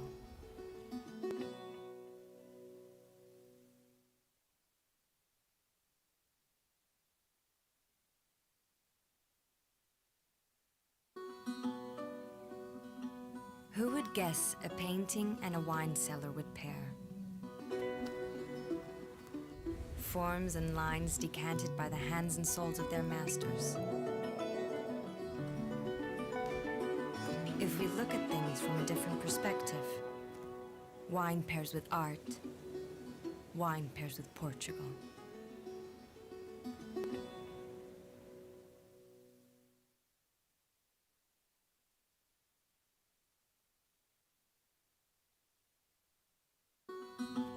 Have you ever combined textures, smells, and emotions? It's about connections and that endless joy. If we look at things with our own eyes, wine pairs with discovery. Wine pairs with Portugal.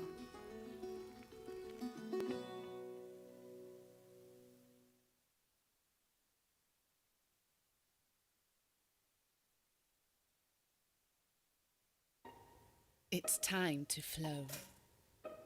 It's time to raise our glasses, to yell for the masses. It's time to flow, time to peak life. For morning yearnings and golden sunset earnings. It's time to pop and pour indisputable desire, gallantry, will, and be truth. It's time to taste.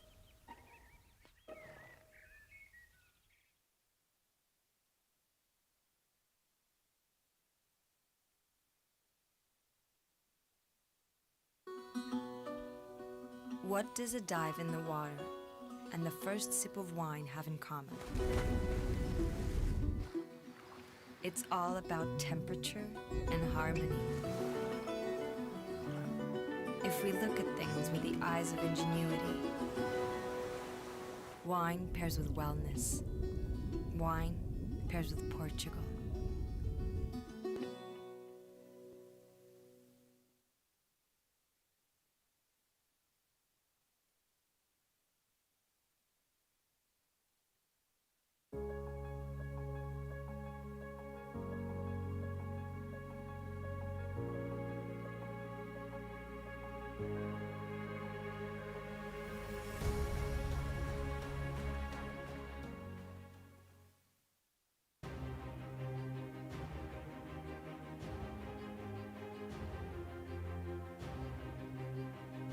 Portugal é uma marca. Uma marca no mundo do vinho, da gastronomia e do turismo. Portugal é uma marca feita de muitas marcas. É uma marca com história e inovação, com diversidade de paisagem e património, com identidade de terroir e territórios, assente no sorriso aberto de quem acolhe e de quem trabalha. Portugal é uma marca que conquista e seduz. Portugal é uma marca feita de aromas e cores, de complexidade, alegria e vozes plurais. Uma marca que vive em quem a trabalha e em quem a promove pelo mundo. Portugal é a marca que inspira o blend. O Porto é o seu palco. Afinal, é aqui que se vive a principal experiência do vinho em Portugal. 9 dias a sua duração para viver um roteiro que cruza vinho, gastronomia, música, arquitetura, artes performativas e design, que promove networking, debate e negócios e que junta quem se dedica a criar e a vender experiências, dando lugar a um encontro anual e a uma plataforma digital. Em fevereiro, seremos Blend. A nossa missão? Tornar Portugal no ponto de encontro do enoturismo mundial. A nossa vontade? Afirmar Portugal como o destino que se repete, porque há sempre mais um motivo para voltar. Blend Wine Tourism and Essência do Vinho Porto. Porto, 19 a 27 de fevereiro de 2022, em Portugal.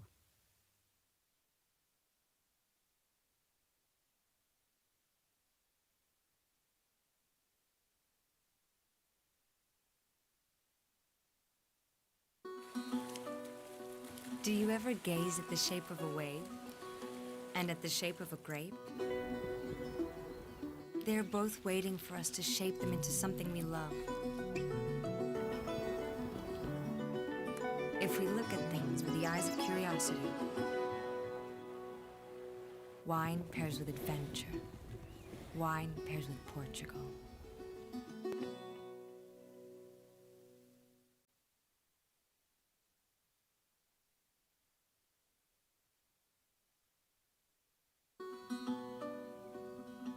Who would guess a painting and a wine cellar would pair? Forms and lines decanted by the hands and souls of their masters. If we look at things from a different perspective, wine pairs with art, wine pairs with Portugal.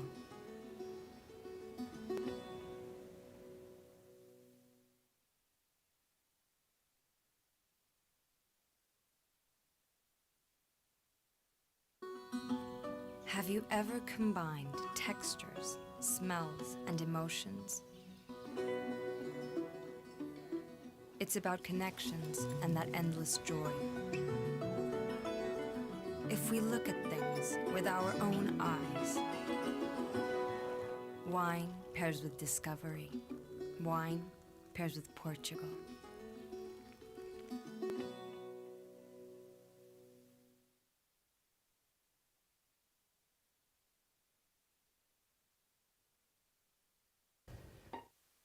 Hello.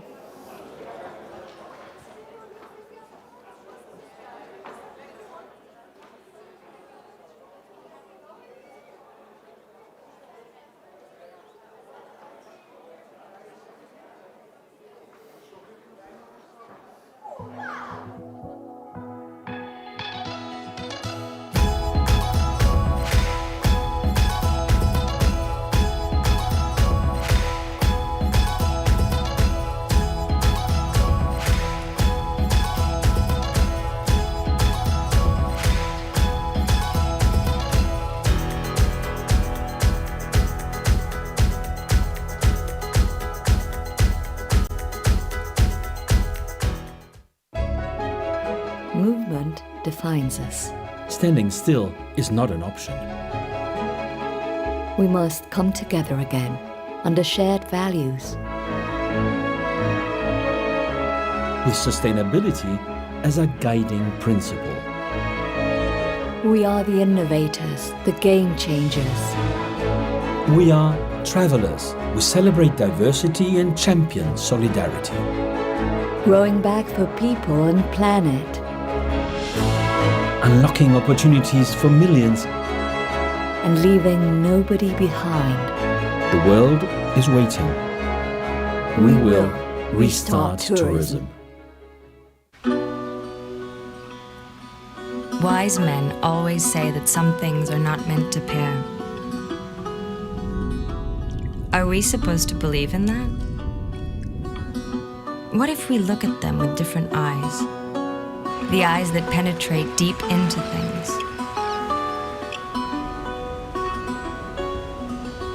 Do you ever gaze at the shape of a wave? And at the shape of a grape?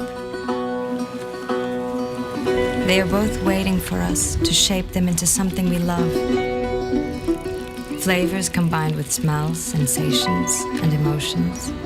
We merge ourselves in this endless harmony, raw and beautiful. Other times it's just a matter of perspective. Who would guess an art piece and a wine cellar would pair? It's all about the inspiration to create something beautiful and unique.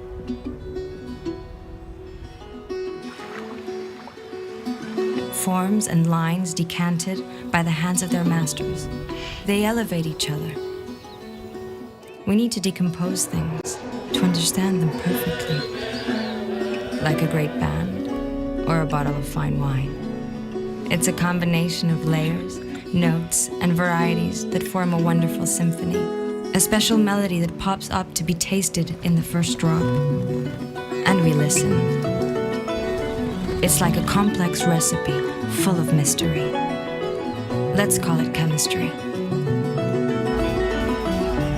So guess what? Wise men sometimes are wrong.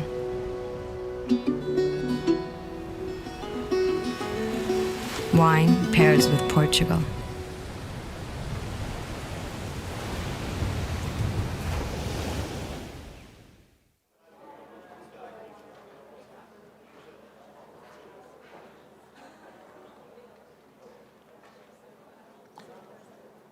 Hello, everybody.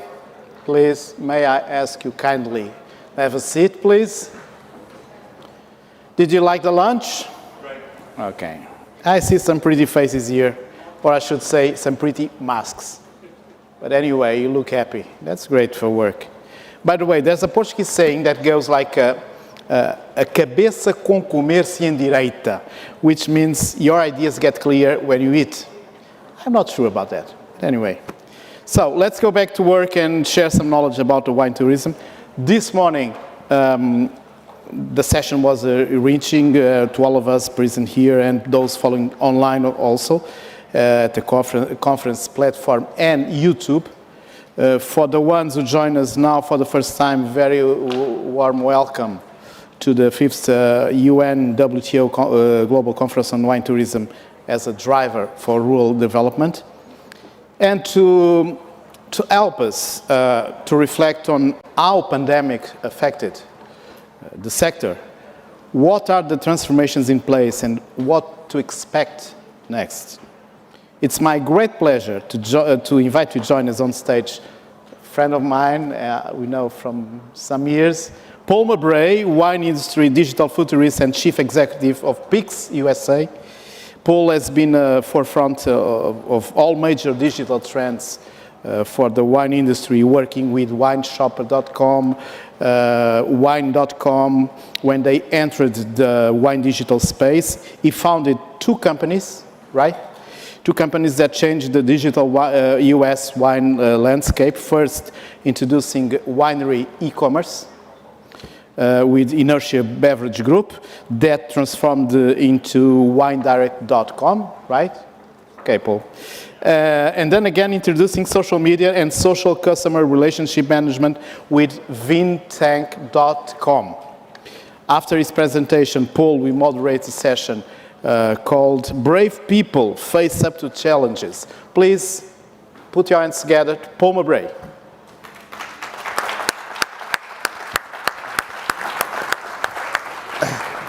Can we give a hand to one of the best moderators in the business? Look at it. Amazing. This guy's awesome. I have the luckiest speaker spot of all. You guys have a little wine in you, so it makes my job easy, right? So, how about this year, guys? Tough? Challenging? I think it's been a crazy year. What do you guys think? Well, the good news is I think we're almost out of it. I'm hoping if some of the countries like America could actually take their vaccines. Vaccine sommeliers is the whole new rage.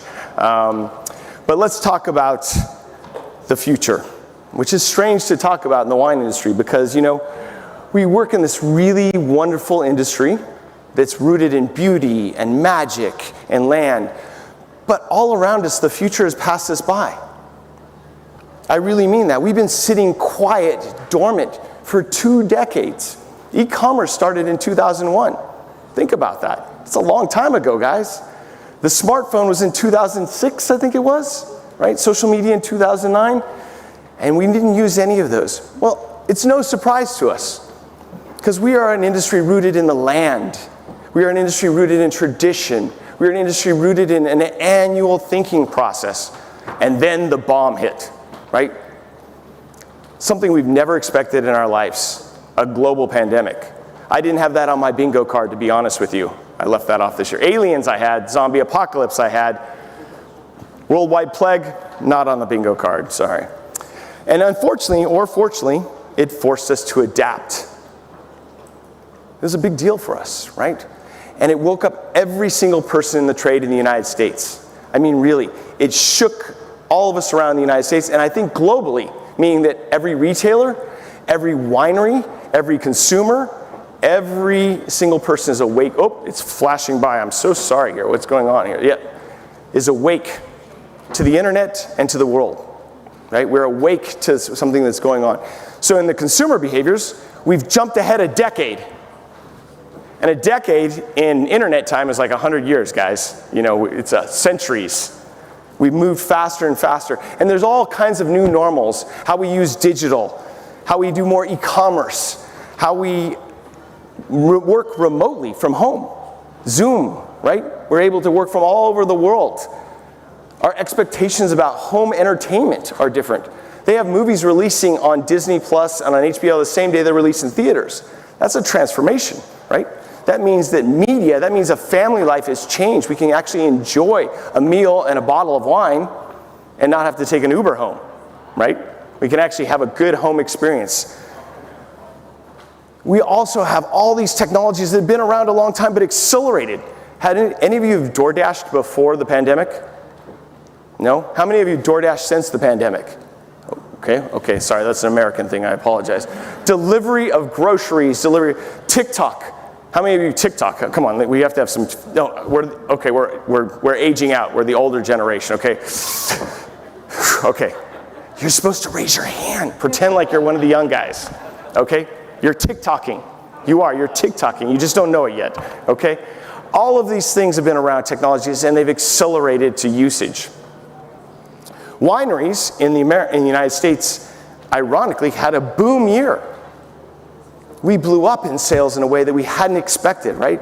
Things were shutting down, restaurant sales were closed, but suddenly the internet was alive and people were buying wine like crazy. And any winery that was halfway prepared was able to sustain sales like nobody's business. Wente Vineyards in the Americas had 35 employees that worked in their tasting room that they kept employed through the whole pandemic, because they had a good e-commerce foundation and they redeployed them to pack boxes, make calls, customer service, right? That's a lot of human resources. While other people laid off, lots of people that were prepared made it good. Retailers boomed in the first time. Wine.com has been a kind of a dud in the United States, right? It's taken 20 years to get anywhere, actually, to be honest with you. Suddenly, they accelerated 150% growth, 200% growth. This year, they'll exceed $300 million. To put that in perspective, by the way, in 2009, Zappos shoes sold $1.1 billion worth of shoes and clothing online. Now, if you would have asked me in 2002 who would win, wine or shoes, I would say wine, right? You don't have to put it on, you don't have to feel it. And yet,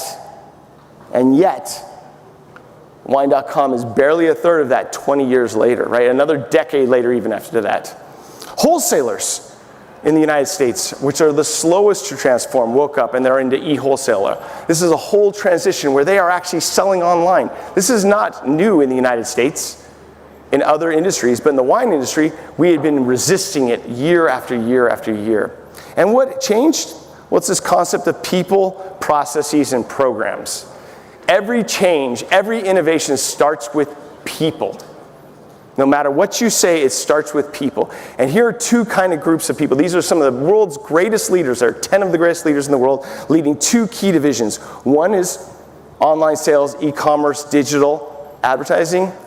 You can see John Troutman from Constellation, Justin Nolan from Treasury, right? These are amazing innovators. On the other side, e-wholesale is a whole new category. These are people that manage Instacart. These are people that manage Target.com. And they actually sell hundreds of millions of dollars of wine online by doing shelf sets. It's like an end stack at a supermarket. It's like the front row position that they manage on that. And they ask two simple questions. Are you eyeballs or are you cases? Let me say that again. Are you eyeballs or are you cases? If you're eyeballs, it's awareness. They're trying to sell advertising. If you're cases, you're moving dollars. And those are the two key questions both of those people ask all the time. Processes. This has been a whiplash for all of us, right? For most wineries, they didn't have anything in place. And suddenly, they were doing e-commerce. Suddenly, they were packing boxes. Suddenly, they were doing digital communication and telemarketing. And they had to re-understand how they dealt with things. Some of the processes included how they actually thought about their wine clubs. I know this is much more of an American phenomenon and moving around the world very quickly, but wine clubs were one of the first 3 subscription models in the world. It was magazines, wine clubs, and for those old guys like us that had the records with the little coupons that you'd put on the stickers, the Columbia Record Store Club. I'm sorry, I'm aging myself out on this one, aren't I? Yes. And they've been the same for decades, these wine clubs, to be honest with you. And outside in the world, the subscription economy came alive. You could subscribe to Netflix. You could subscribe to groceries. You could subscribe to clothes. So Stitch Fix, Fuego Box, all these different companies have innovated in different ways. And now that innovation is leaking backwards into our processes, how we look at wine clubs. These are 4 different ways to think about how you build a wine club. These processes have talked also about something that's really unique and really important for this conference, which is when we spend all these dollars to get people to come here to this beautiful, amazing place and enjoy and fall in love with this place, how do we talk to them when they go back home? How do we communicate and keep them loyal to us? Retention is the new acquisition. I say that again, retention is new. And how do we communicate? There's tools to do that all over. Some of that's through Zoom, which has been around a while, text messaging, all kinds of different pieces. And we're reevaluating what it means to talk to a customer. I have to tell you a stat in the United States. The Silicon Valley Bank report, and if you don't subscribe to it, I highly recommend every year, the Silicon Valley Bank report does a survey of how many times people email their customers. Over 50% of wineries in the United States didn't email customers more than once a month. Sometimes more, and over 25% of them didn't email people more than once a quarter prior to COVID. They were scared. They were like, oh my God, if I talk to this person too many times, they're going to quit, they're going to stop talking to me, they're going to hate me forever. Post-COVID, sometimes they're doing it 3 to 4 times a week and they've not lost the consumers. It was a big message that we were doing it wrong the whole time and not understanding the modern world. And then programs. Software has eaten the world. And software is commoditized to where it's almost free for most cases, right? But we don't use software that well. I said a question to someone, how many of you use a smartphone? Yeah, I see smartphones, everyone's hand, right? How many of you guys do e-commerce? Put your hand up, help me out a little bit. Yeah, come on, you do e-commerce. I know you do that. If you don't, okay, thank God. How many of you use social media? Yeah, okay, great. How many of you use search? Okay, those are the 4 pillars. We all use them. Most wineries don't use one of them effectively, right? Those are interesting programs. That's a basis of programs. But things like CRM, CDPs, marketing automation, all of these tools are jettisoning in and we're having to learn about them very quickly. And that's the whiplash that I talk about.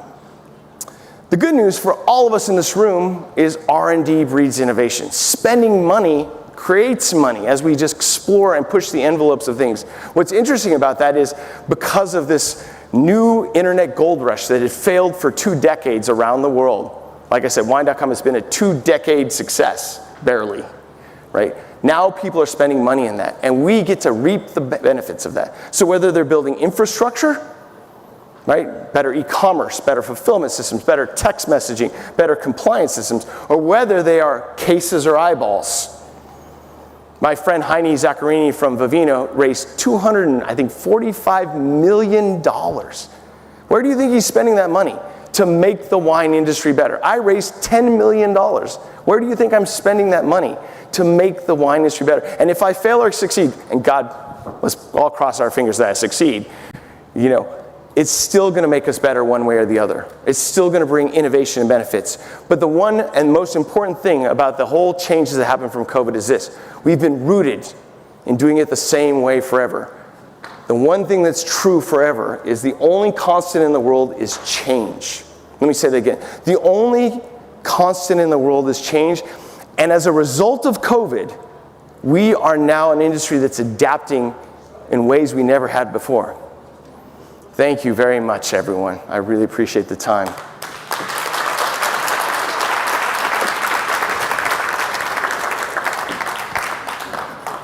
Our illustrious host. No. It's time for you to invite your guests to jump on the stage and start. Catherine and Frederic, the much smarter people than me coming on stage. Frederic Falcão. So you'll be dealing with them for the next half an hour, I believe. Yeah, absolutely.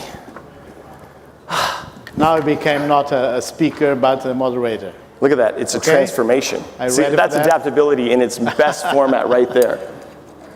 So, welcome. By the way, these are 2 friends, so it's nice to see them again. It's nice to be with other humans, by the way, besides my 4 children, which is maddening in its own right? So, adult conversations. Well, let's start with kind of the story arc. How were you seeing wine tourism before COVID? What was happening? What was just kind of the general overview of it? It's up to you. Ladies first, please. Ladies first. Okay, well, wine tourism pre-COVID was the wine tourism that we all know and that we all knew. And actually, it has dramatically changed in the last 18 months. But wine tourism was like getting people to your winery, make them the best welcome possible, make sure that you offer services that are more of an experience than just a wine tasting. That is talking about your wine for sure, but mainly have this story towards, share your story, share the story of the winery, of the wine, of the culture of the company towards your visitors to make sure that they not only remember the wine, which they should, but mainly they will remind the welcome, the heart. And what I used to tell the wineries I'm working with on a daily basis is work on your storytelling, because you have to be different from your neighbor. Because if you want people to remind the visit they had at your place, they have to just remember one small detail that will make sure that the next time they see your name or the name of the wine, either in a restaurant, in a wine shop, wherever, they will buy your wine rather than the one besides. So this was all about regular, what would wine tourism be pre-COVID? My friend. So first of all, I want to thank the World Tourism Organization and Turismo Portugal, Mr. President, for inviting me to be here. It's a pleasure, an honor.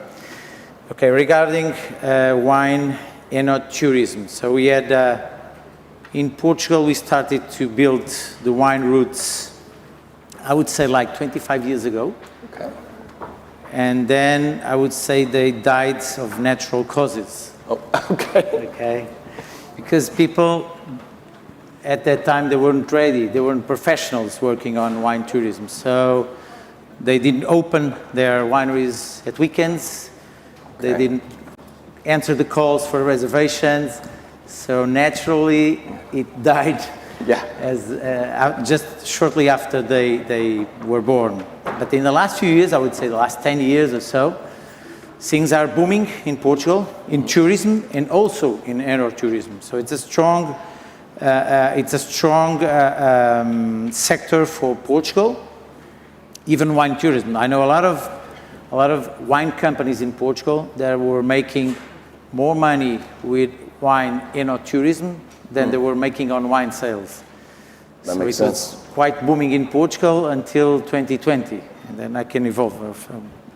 Did you see the same lack of sophistication in other regions as well? You have a macro view. Well, of course, 20 years ago, wine tourism was mainly an activity that was developed in the new world of wine. Of course, Napa Valley is like the creator of wine tourism was Robert Mondavi, stopping the cars on the highway, say, hey, come and have a drink, taste my wines. I mean, this was the origin of wine tourism, right? So let's not make him very proud. So Stellenbosch was very good also, and Bordeaux, and Australia, and so not only Napa, but yes, it's true. If I may, I think that Napa was still at the very beginning. Napa was very, of course, and South Africa and even South America in some ways, and Australia, but maybe for some different reasons. Like Australia, I remember visiting wineries in around Melbourne 20 years ago, and as soon as they would create a winery, they would just have already this hospitality sector and make sure that they would welcome visitors, mainly because the commercialization of the wines at the time there was mostly direct to consumer, where they didn't have this extraordinary export trade opportunities that they have built throughout the years. So if you want your wine to be built, then bring your consumer at the winery, which was of course not the case in the old world of wine, like, well, let's say Bordeaux, where we've been selling wines through the Place de Bordeaux and through Wine Merchant for ages, and we didn't need, I mean, the wineries, the chateaus didn't need to have visitors because at least they would not even sell their wines at the winery, right? Yeah. So it took us longer in some of those more classical wine areas to develop wine tourism. It took us longer, but we took, we really explored how it worked in the new world of wine, and now we have absolutely, both in Portugal or Spain or France or Germany or Italy, of course, we have totally updated our things. Now in Portugal we are also surfing the wave. Yes. But it's true. You go to Napa, you go to Stellenbosch, you go to Australia, to Barossa, to Clare Valley, whatever. Sure. And the cellar door sales have a huge impact on their businesses. Not so much in Europe, not so much in Portugal. A few years ago. Now it's starting to increase. Yeah. And that's a strong connection. And I promised Mr. President of Tourism Portugal that I would talk about the study we did in Vini, Portugal, which is the connection between the people traveling to Portugal to our exports to those countries. And there's a huge impact or connection between the wine tourism we have from Brazil and from United States with our increase in exports to those countries. So this shows the importance that tourism in Portugal and wine tourism has also on our wine exports. I think we all know that trial is the best path to loyalty. Yeah. So function that out. So tell me a little bit about the initial wave of COVID. How did it affect? I'll start now. Yeah, you go ahead. So in Portugal, the initial wave was very warm very drastic for the wine sector. Mm-hmm. Everything was closed. It was a new virus. No one knew anything. So everything was shut down.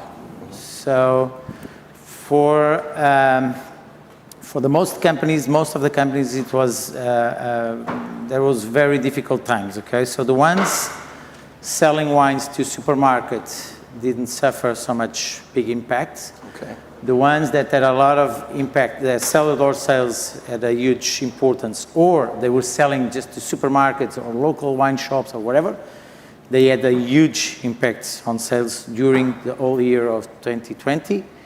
And I would say also the first month of 2021. So it was a big impact on the wine sector in Portugal, with two different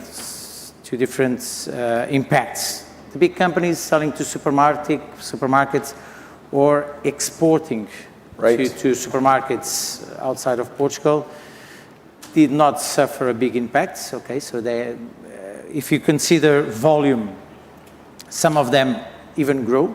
Yep. They managed to grow, but with the lower priced wines. But the huge part of our industry, and I mean 75% of our wine industry, they are small and very small companies. Sure. We had a very big impact, negative impact because of COVID. Yeah, same all around the world, of course, when you only can sell to supermarkets or wine shops in some cases. Yeah. But another sector that was highly affected, of course, and that had a huge impact on the wine sales is the hotel and the restaurants. Yeah, got it. Closed, finished, no more. And this, when you close both, export, because in some cases it took a while for export to restart. Yep. Both export and the classical distribution circuits are closed. It's been terrible. It's been terrible, but still, in some cases, worse than in others. Like I would like to just mention that in Europe or in the US, we still could sell wines to at least to supermarkets, and then after a while to foreign markets. But if you take the case of South Africa, for example, when they had a ban on export sales for weeks. Yeah. I mean, no more sales, nothing. Yeah. Neither the supermarkets were closed, they couldn't sell alcohol, that is no wine either, in any wine shops, all closed, in any supermarket, nowhere.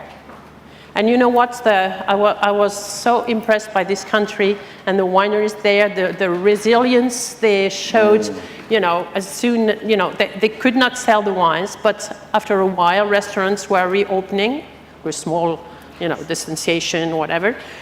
And in the wineries, the restaurants reopened without selling the wines. Can you imagine this? People would go to the restaurants in a winery, and you couldn't buy or taste the wine. And this is how strong this country is, what they have really for them. Catherine, you said something to me earlier that there were 3 waves of COVID. Can you tell the audience a little bit what you saw? Yeah, well, we have the first March 9, 2020, was the whole world closed down, and then boom. Yeah. And then we had the second phase, I would say, that's the timid and slow reopening of activities. So in France, it was mid-May 2020. It's been a bit later in some countries, a bit earlier in others. And, people were like, okay, we are reopening, but how are we going to do this? In terms of wine tourism, how are we going to welcome our visitors? How are we organize wine tastings? How do we spit the wine once, with all the people around, and how do we manage this? And this is, again, a very strong reactivity and creativity of the wineries. They have had 2-3 months to think together, working together, and networking has been huge at that point, because in Europe or in the Northern Hemisphere, same for US, we were in springtime and ready for the summer season when it all went down. But then we had a few weeks to say, okay, we are going to open again somehow, somewhere. And so we had time. And, the Southern Hemisphere was looking at us saying, now we are entering wintertime. So things are going to be worse, not better. And so there has been a lot of exchanges. Well, the Great Wine Capitals we have been organizing many meetings with the wineries, from the Northern Hemisphere talking to the Southern Hemisphere and vice versa, and from Napa Valley, how have they organized their marketing strategy, the Napa vintners, talk to the guys, and And we took the best of each and to make sure that we would be ready for reopening. So in Europe, we did reopen slowly, but the summer season in Europe last year was good, short, very short. It was just July, August, but fewer visitors, different customers, different guests, only locals, no international visitors, which for some regions is not highly impacting, but for some others, like European regions and Bordeaux in particular, is highly impacting. So only locals, but few smaller groups, so less visitors as a whole, but the average basket of spending was much higher than it used to be. So that's one of the positive outcome of this situation, Well, and then the third phase, if I may, the third phase of this COVID situation is that, unfortunately and unexpectedly, we got the second wave. We got the second wave, fall, winter, when the Southern Hemisphere were reopening for summer, but still also hit by the second wave. Right. So nowadays, after a whole year and a half almost of this, we are still a bit shaky. We're still not very sure of how this is going to happen in the next weeks, next month. Specialists, we have so many specialists nowadays, They say that, in theory, by summer 2022, we will be safe. We just want to make sure that we just keep the good teachings of the... Everyone is a specialist on COVID, so you might not listen to everyone. The internet says it's true, right? Yeah. So. Anyway, it's the same in Portugal. So in 2020, with the COVID situation, we had a huge impact on the wine sector. The Portuguese, I think, drink more wine than they used to, but we had no tourism. So the total wine consumption in Portugal dropped. Okay.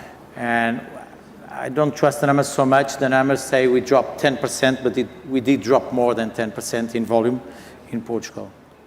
Anyway, the wine eno-tourism during summer in Portugal was much more done by Portuguese. So people were not traveling abroad. So they were traveling inside the country. Instead of going sometimes even to the seaside, they went to the countryside, which is more quiet, not so crowded, not so many people. And so there was, it was good for wine tourism, eno-tourism during the summer of last year. Then came another wave, and everything started to drop down again. And this year, hopefully, we are having much more tourism in Portugal, so things are becoming, are raising, the business is raising. And we asked a few companies, how is the business going? And we had a few that was saying that this year they were raising the limits of the wine sales and the eno-tourism sales. They were making more money this year than they were in the past. Let me unwind that a little bit. In New World countries, there's a lot of domestic consumption. So in California, we get a lot of traffic from San Francisco, LA. In Portugal, let me specifically ask this, since they went from international to domestic, is that a trend that you see continuing? We are the biggest drinkers of wine per capita in the world. It's Portugal, okay? But it's not the Portuguese, it's the wine tourism. So the total, you make, how do you get these numbers? You sum the total amount of wine drinked in the country and you divide it by the people living in the country. So the total wine consumption is 5.5 billion hectoliters, and we are 10 million, so it makes a lot of wine consumption per capita. But this is tourism, not Portuguese drinking so much. It's the tourism, the tourists that come into Portugal, they are surprised with the culture, with the wines, with the gastronomy, with the friendly people. So they drink a lot of wine in Portugal. That's why so much wine is drinked in Portugal. Even though in 2020, as you know, the worldwide wine trade has decreased. There was a crash in the world trade of wine, but still, Portugal is one of the few countries that managed to grow in volume and in value their exports. So people that were not my thoughts is that people that are not traveling into Portugal, because they couldn't travel, they are drinking Portuguese wines home. So they are buying more Portuguese wines. That's why we increased, we are almost the only ones increasing in value and in volume our exports, wine exports. But is your domestic tourism going up as a result of, is that happening in Portugal? Oh yeah. Still, because people didn't know much about air tourism. They were not traveling so much into the countryside. They were more going to the seaside or traveling abroad, and now they are going more to the wineries and discovering Douro and Tejo and Vinhos Verdes and Alentejo, whatever. Same for you, Catherine? Do you think with the old world countries or no? Yeah, well, of course, yes. But I would like to mention the example of Argentina, you know. Yeah. They are in Mendoza, the capital, the wine capital in Argentina. They have these high-end restaurants and wineries. Almost all the wineries have their things, their museums, etc. Their main clients, their main guests were foreigners from abroad, from Brazil, US, etc. Of course, for the last 2 summers, no more. Well, it's winter time. But still the wineries have been operating, the restaurants were open, and they have seen a huge amount of visitors from Argentina. People that would never come to Mendoza. Sure. And they come from, through, you know, full planes from Buenos Aires to Mendoza to enjoy the beautiful places there, the Andes, the views on the Andes, and the wines. And it's totally different market. Do you think that will continue? It's the idea is that it continues. It's also a possibility for the wineries, both in Argentina or everywhere in the world, you know, to create a new database of customers, potential customers that they would not work on before. And this, we're back to your presentation. This is what we need, you know, contact to consumers, direct contact to consumers. In Argentina, their main customers would be from abroad. Now they have all these, domestic potential clients, and we don't know the proportions yet, how they will evolve, but for sure you will keep those, for sure. Interesting phenomenon that happened in Napa and California is we went to reservations only because we could only fit so many people in, and many wineries are not going back to not having reservations. Do you guys know about that phenomenon or? No. Well, booking has been the rule, you know, because we need to know how many people at the same time with groups of 6 or 8 or 10. But this will not last, I think. Now, I think that for the quality of the welcome and for a qualitative wine tourism service, you should stick to this. Again, if the figures show that less visitors may mean more income.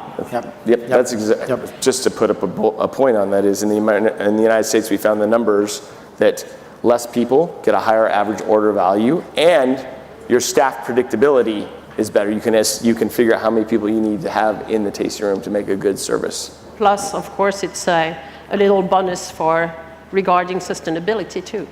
That is factual as well. So what do you think is going to be post-COVID? What's magical that's going to stay and what's just a fad? Okay, so who's got a crystal ball here? Yes, who's the crystal ball? Who's our genie? Who's our futurist? I think things that are going to last. We haven't talked about that, but we can just mention this now.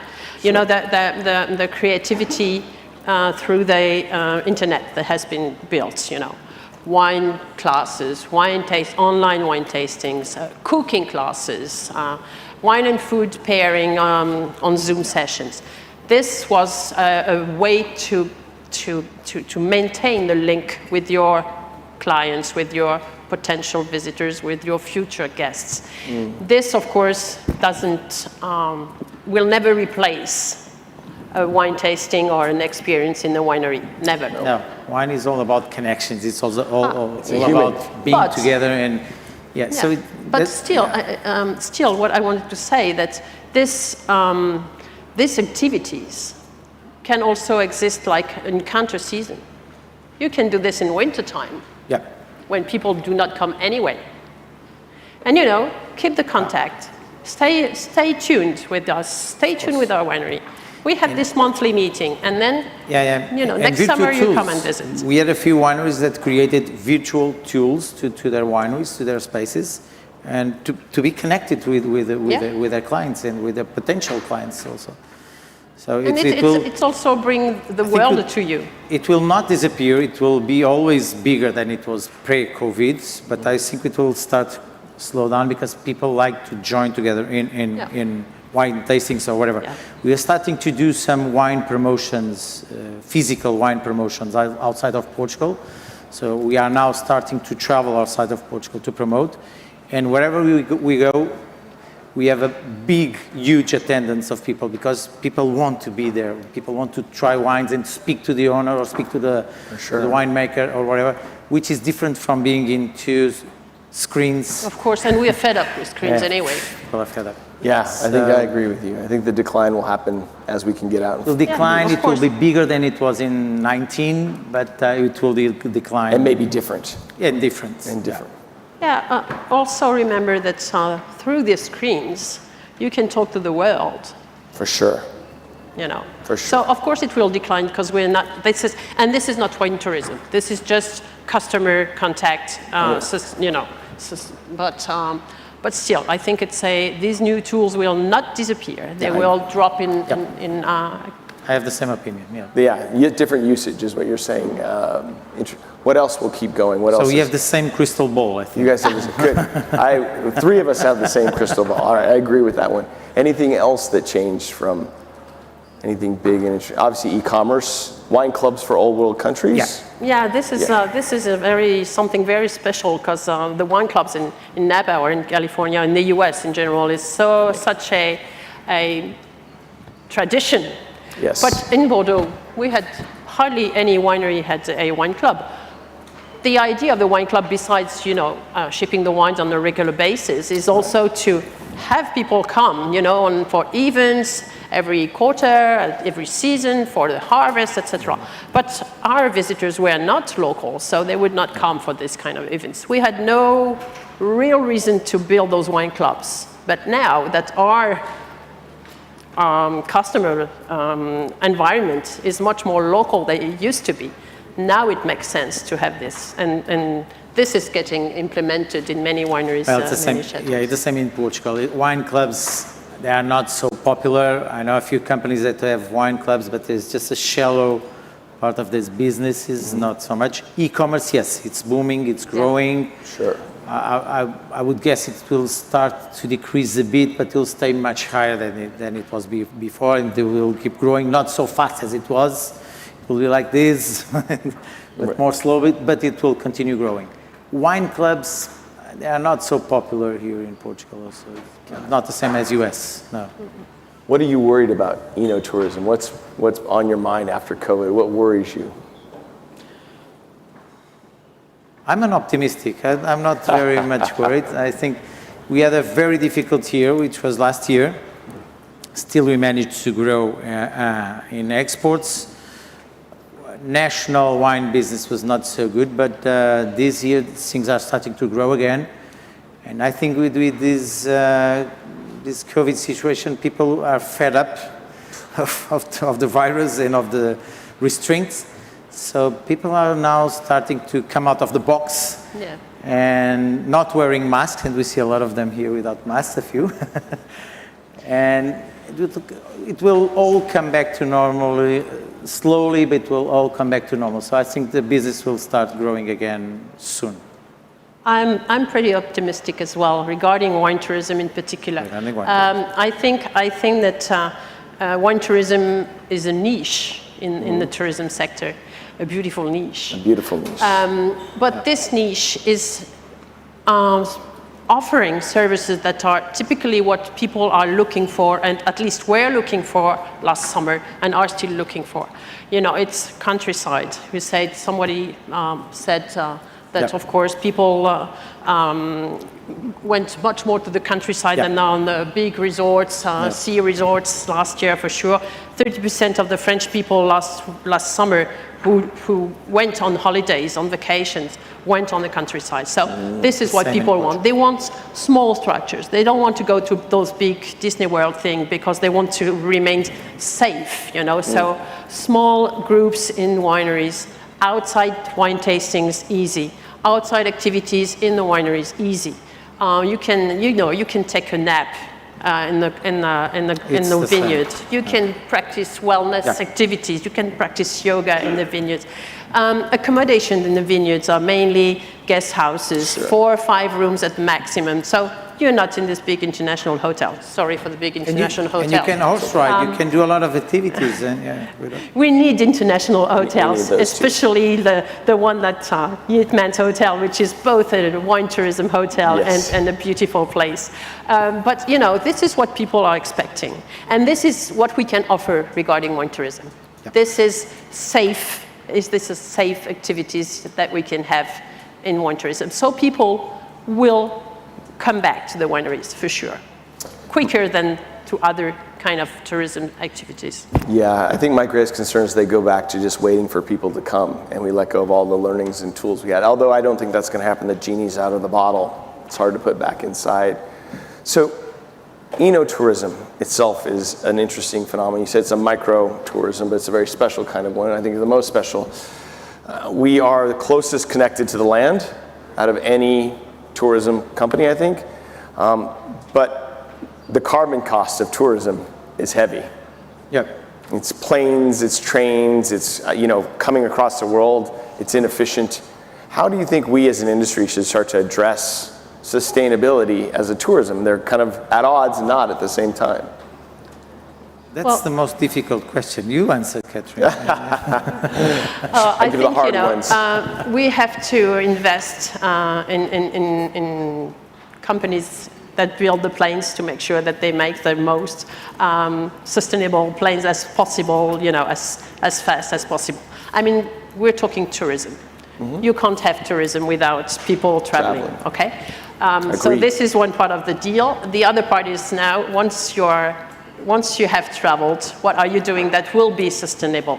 That is not, take three planes in a week to go to 3 different places. Why don't you just take your plane, of course, that's your carbon thing, but then you stay where you are and you enjoy tourism and you enjoy visiting this area. It's much more interesting anyway. Slow tourism. Slow tourism. That's the thing. And wine tourism, by essence, is a slow tourism. Visit this winery, take the nap under the trees, enjoy a visit, enjoy your tasting, and then you just go across the road and have another experience, and then across the road and you have a foodie experience. You can have foodie experiences, picnics nowadays, anything in the vineyards.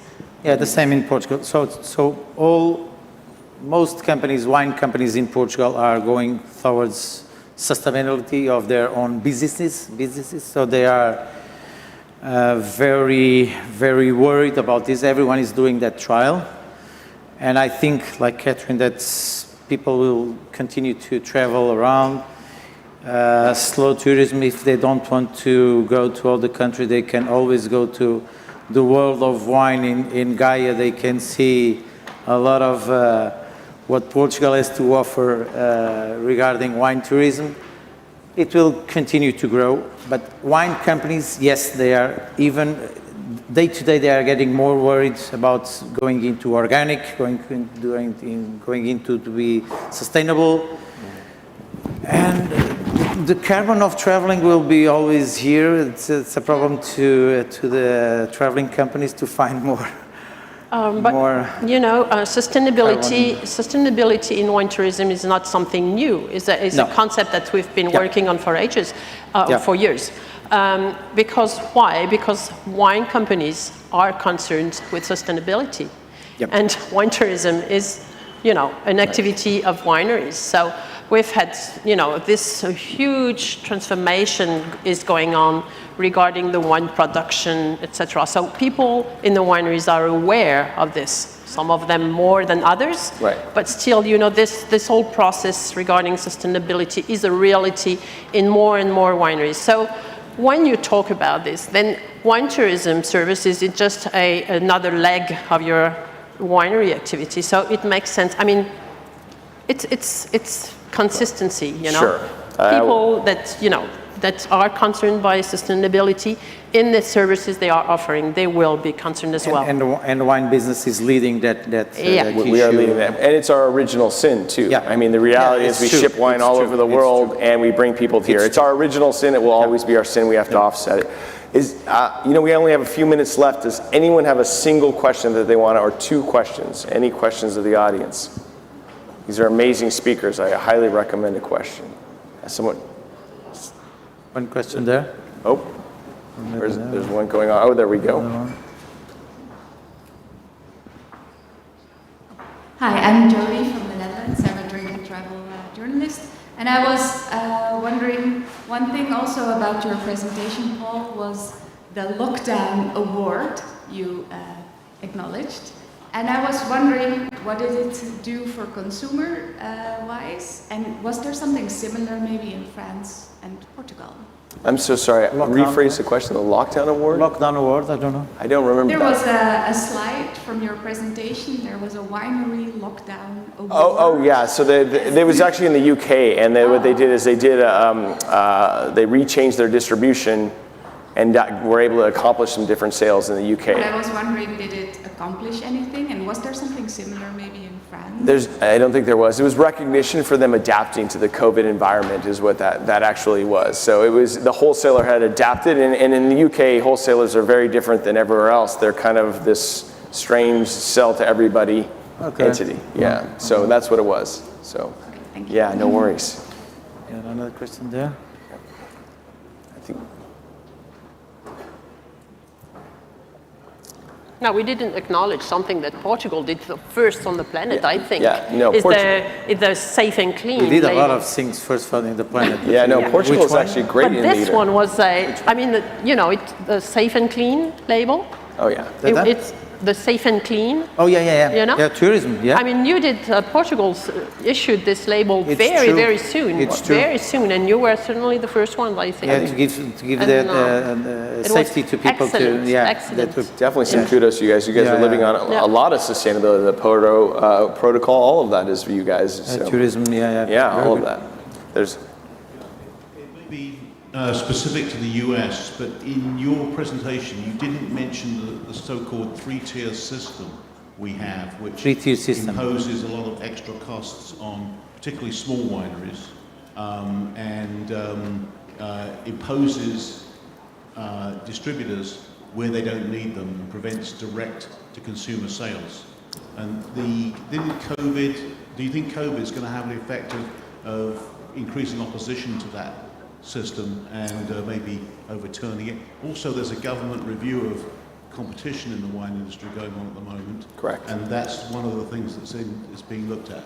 So there are three things happening. Obviously, the DTC, the debt is already, that ship of sale, wineries have access to every state in the union, and that's actually getting even more so. And by the way, soon retailers will be able to ship cross state lines like wineries.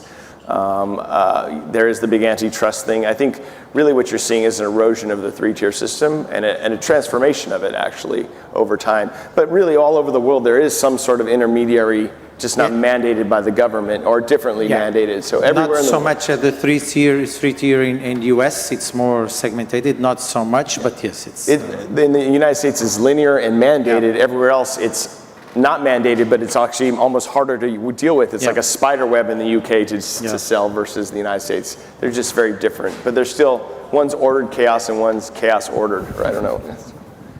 Great. Okay, we have to then. cut off the time. Thank you so much. We You are guys were being amazing. expelled by Paul, so we are being He's expelled kicking now, us out of there so- again. Great. I'm Thank just you. looking. Don't get scared. Okay? Bravo to our two speakers. Thank you guys very much. Thank you. Amazing. Thank you. Thank you, Paul, Frederico, and Catherine. Paul, you know me. I'm a journalist. I love to ask questions. Paul is working on something. I don't know if you feel comfortable talking about what you're doing now. Sure, I'm happy to share with you. But he's working on a project that I find it very interesting for a lot of people in this audience, because it relates wine producers with the market. That's right. He's working on an algorithm Actually, it's a little bit like Google Ads. How do I, as a producer, how do my brand appears in the front search engine all over the world? Is working on that exclusively for wine producers. Can you tell something about it? Imagine if Vivino and Wine Searcher had a smart, good-looking baby. That would be us, Pix. So yeah, and we'll be live in 2 weeks. So happy to see it. We'll be the largest wine store in the world with over 15 million offers in 2 weeks. So Nowadays, how many clients do you have now? 4,000 wineries and retailers around the world. In how many weeks? What's that? In 10 months. Yeah, so. Is it free for a winery? Free for every winery and retailer in the world to participate. You should have talked about that in Yeah, your no, presentation. I don't like to do an infomercial, Anyway, my friend. Paul But Mabray, thank you. Thank you, everyone. It is now time to invite to tour to Portugal wine tourism. It is my pleasure to welcome on stage Cherie Mitchell. Where are you? Is there. President and founder of Immersa Global, an upscale tour operator that specializes in designing and executing very unique travel experiences for discerning high net worth individuals. Mitchell is often engaged in provide insight for international travel media as well industry conference, trade shows, publications. She was recently appointed president for the Portugal chapter of ASTA. ASTA is the American Society of Travel Advisors. Mitchell has also been tapped to design projects that establish partnerships between Portuguese and American cities. And during the pandemic, she took advantage of the downtime to study sustainability in tourism product development in Harvard University. Please, let's give some warm welcome, Cherie Mitchell.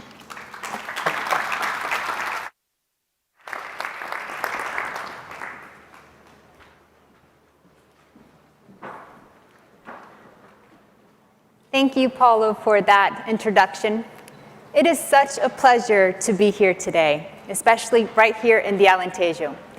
This particular region of Portugal has a very special meaning for me and for Immersa Global. It was here in the Alentejo 6 years ago that we first started developing our food and wine programs for clients. So every time I return to Alentejo or I'm invited to speak about wine tourism, it is truly an honor. So we have a lot of content to get through over the next 15 to 20 minutes. So to no further ado, let's get started. I actually need a clicker, I'm sorry.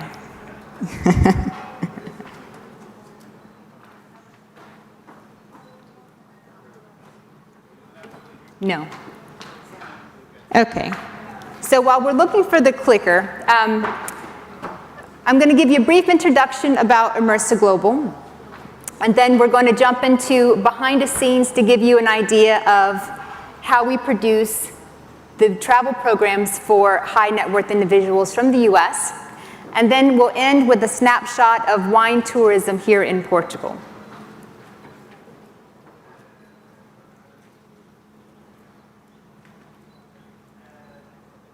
Okay. Okay, here we go. So brief introduction to Immersa Global. It's important to understand that we work with clients who are very interested in discovering the world. They're very well traveled, but they have certain expectations when they do go to international destinations. So we only sell what we know, trust, and love. We design programs, we use what we call the SAFE acronym, which is safe, authentic, flexible, and exclusive. And the Immersa Global philosophy is to provide as much support for our clients so that they can immerse themselves in the destination as they wish. We take a more descriptive approach to travel versus a prescriptive approach to travel. Our clients, as I mentioned earlier, are high net worth individuals from North America, specifically from the US. They are between the ages of 35 to 70 years old. They're well traveled. Comfort is a top priority for them, and the focus is on experience and not price. So now I'm inviting you all behind the scenes to understand how we develop our wine tourism products here in Portugal.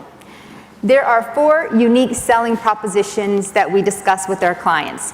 The first is this very unique and romantic concept of learning about Vinho de Talla, or amphora wine, which hopefully you guys will have the opportunity to experience because you are in the heartland of amphora wine here in Portugal, here in the Alentejo.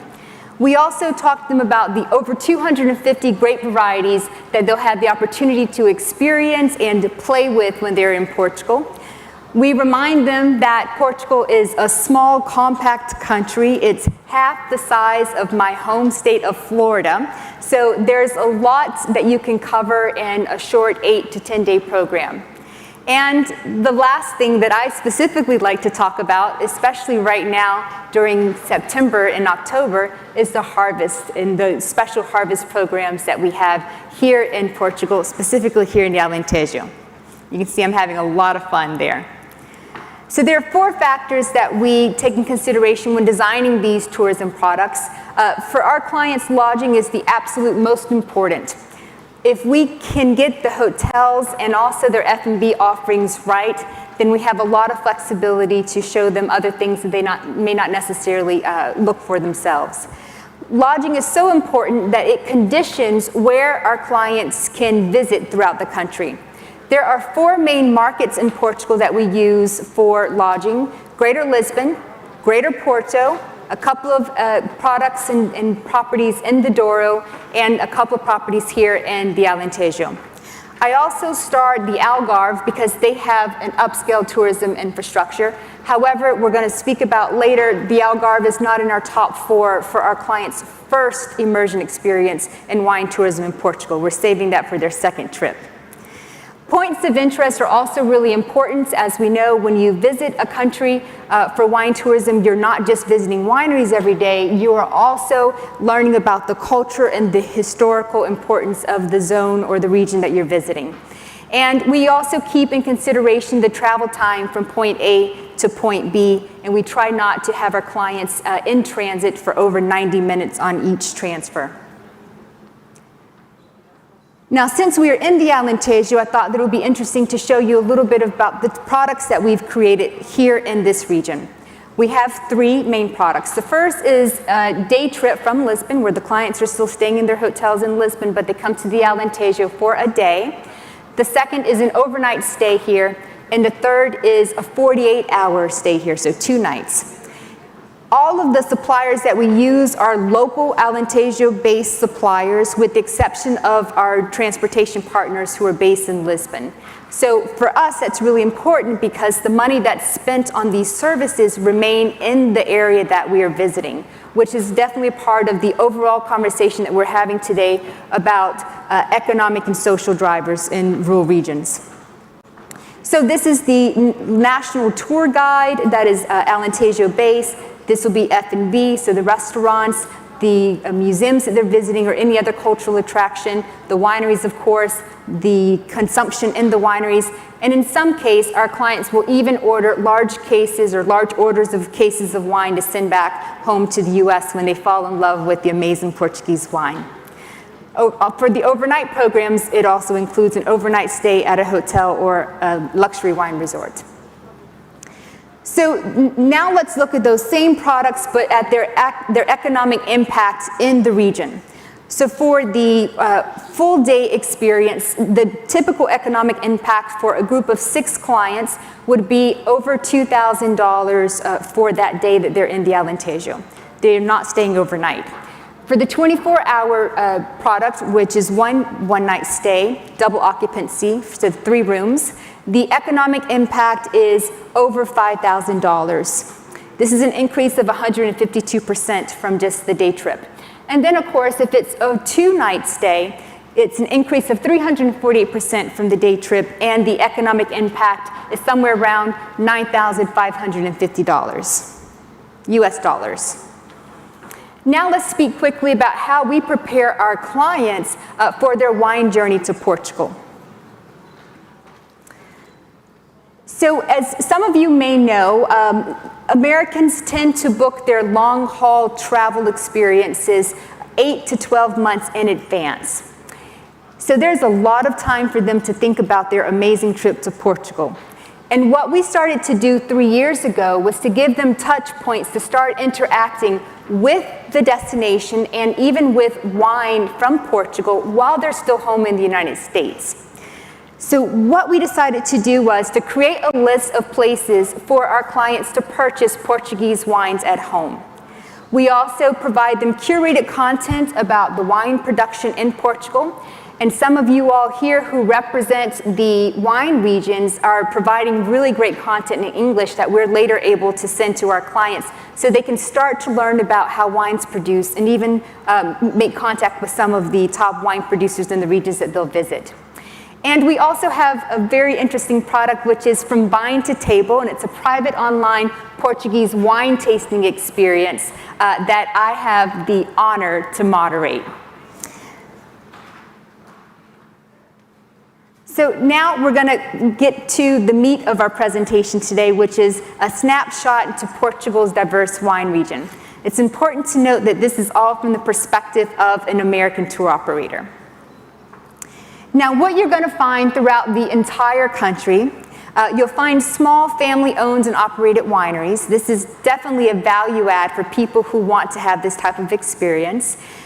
This allows us to have private wine tastings with the winemakers or even with the owners of the winery if they're not the same person.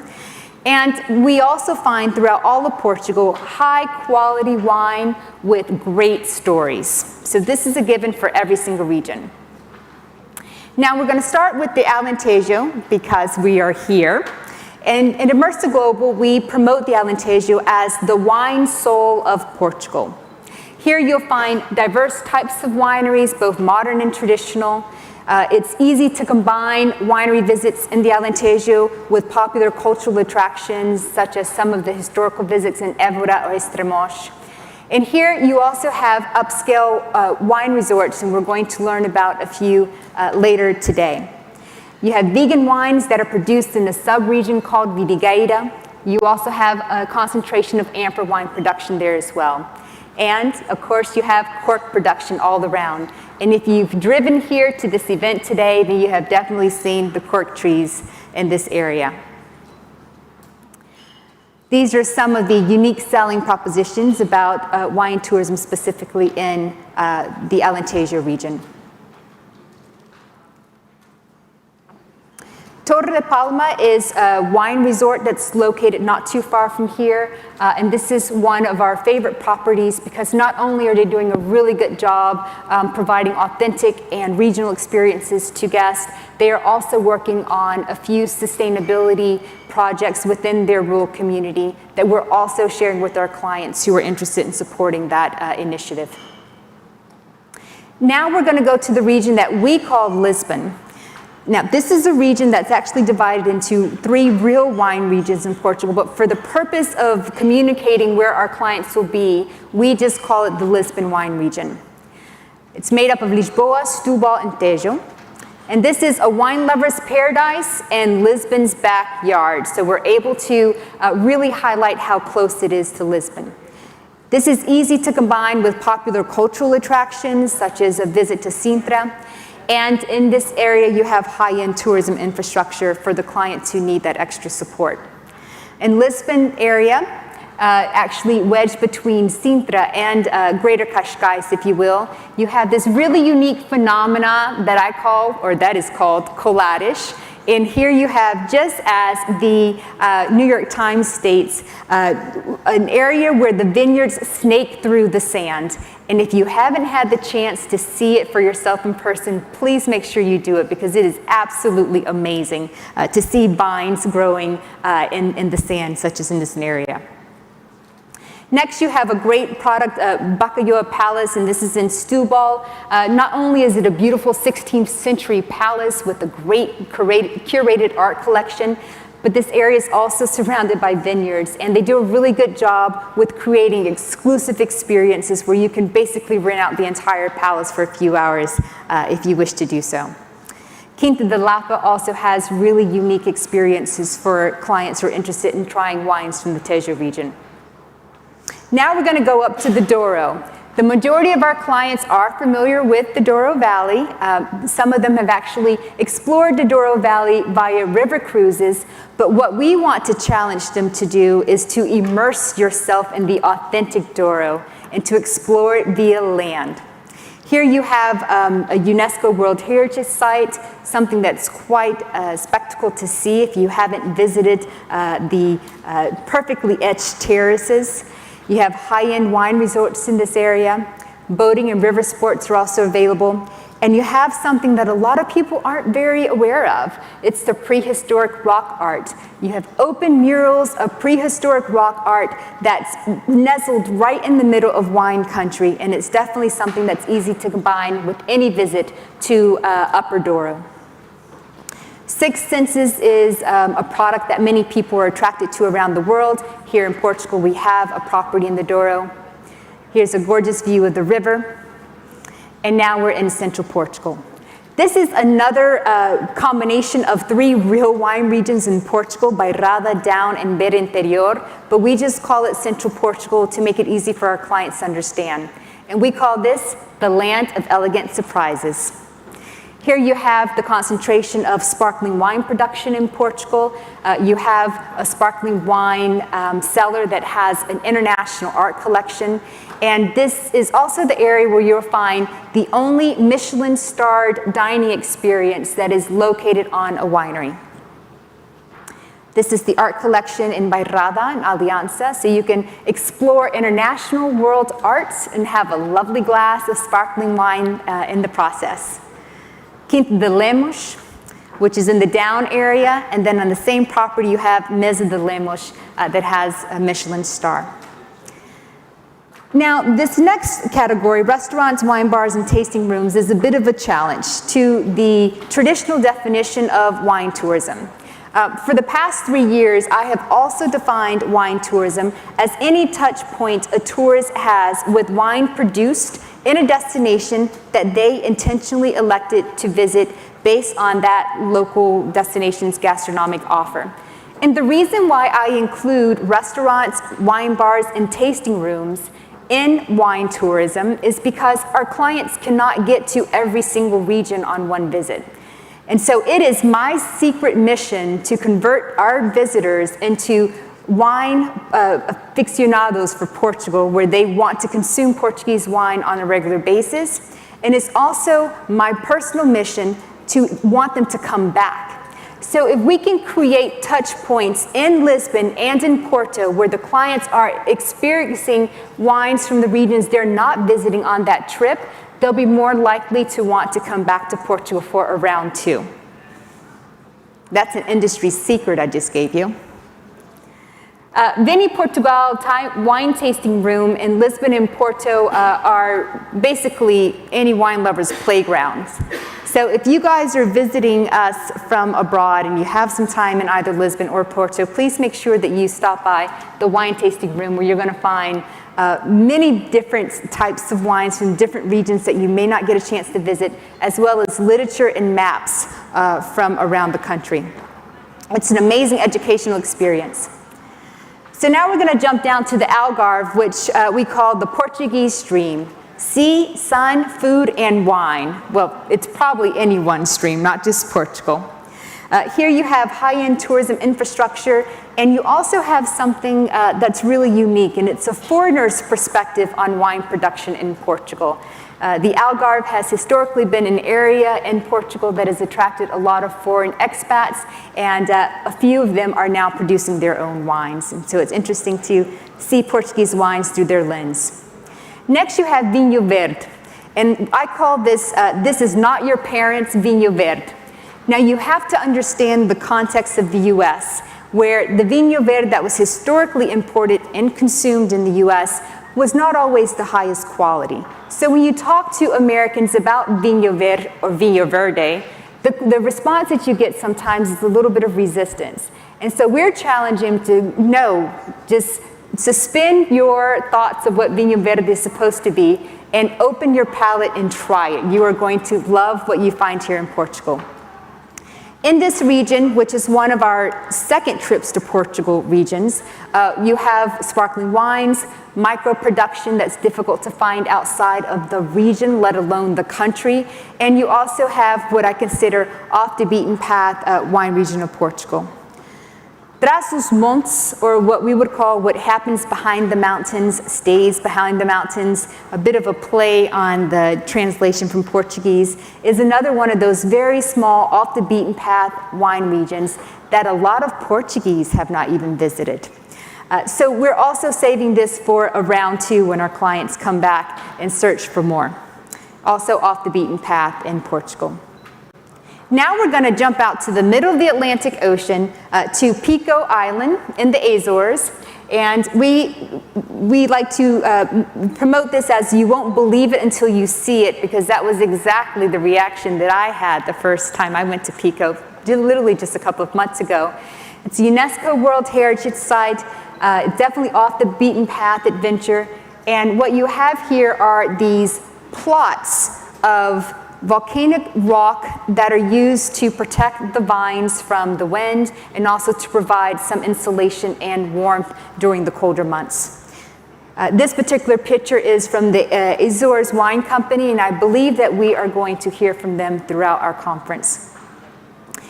And lastly, you have Madeira Island, which as a true Floridian for many generations, this feels very much like home. And I say that the Madeira Island is the Caribbean meets Europe. It's an exotic island, unique gastronomy, high-end tourism infrastructure is available here. The world famous Madeira wine is produced here. And there are historical links between the US and the UK. Blondies, whom I also think is represented at the conference over the next couple of days, is the largest producer there. They have a gorgeous wine cellar that you can visit right in Funchal in the center of the city.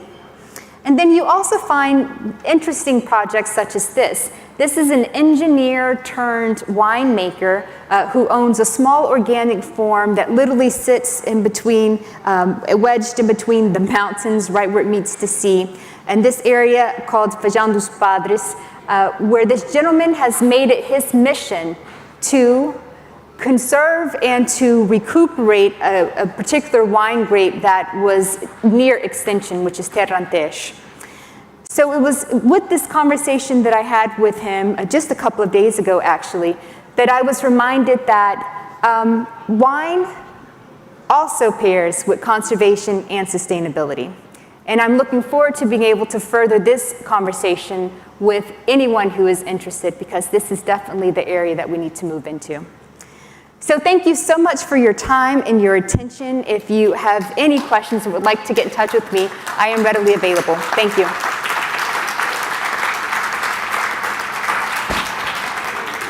Thank you, Cherie, for such an inspiring presentation about the Portuguese wine tourism. As you can see, we are a very small country, but with a huge diversity to discover. And talking about diversity, it's now time to look into how is wine tourism embracing sustainability, and what more can be done, can we do to ensure the future of our planet.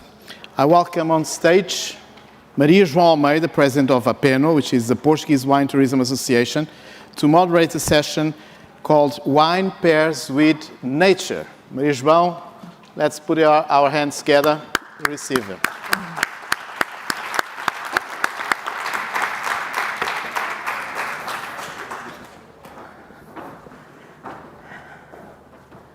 Hello.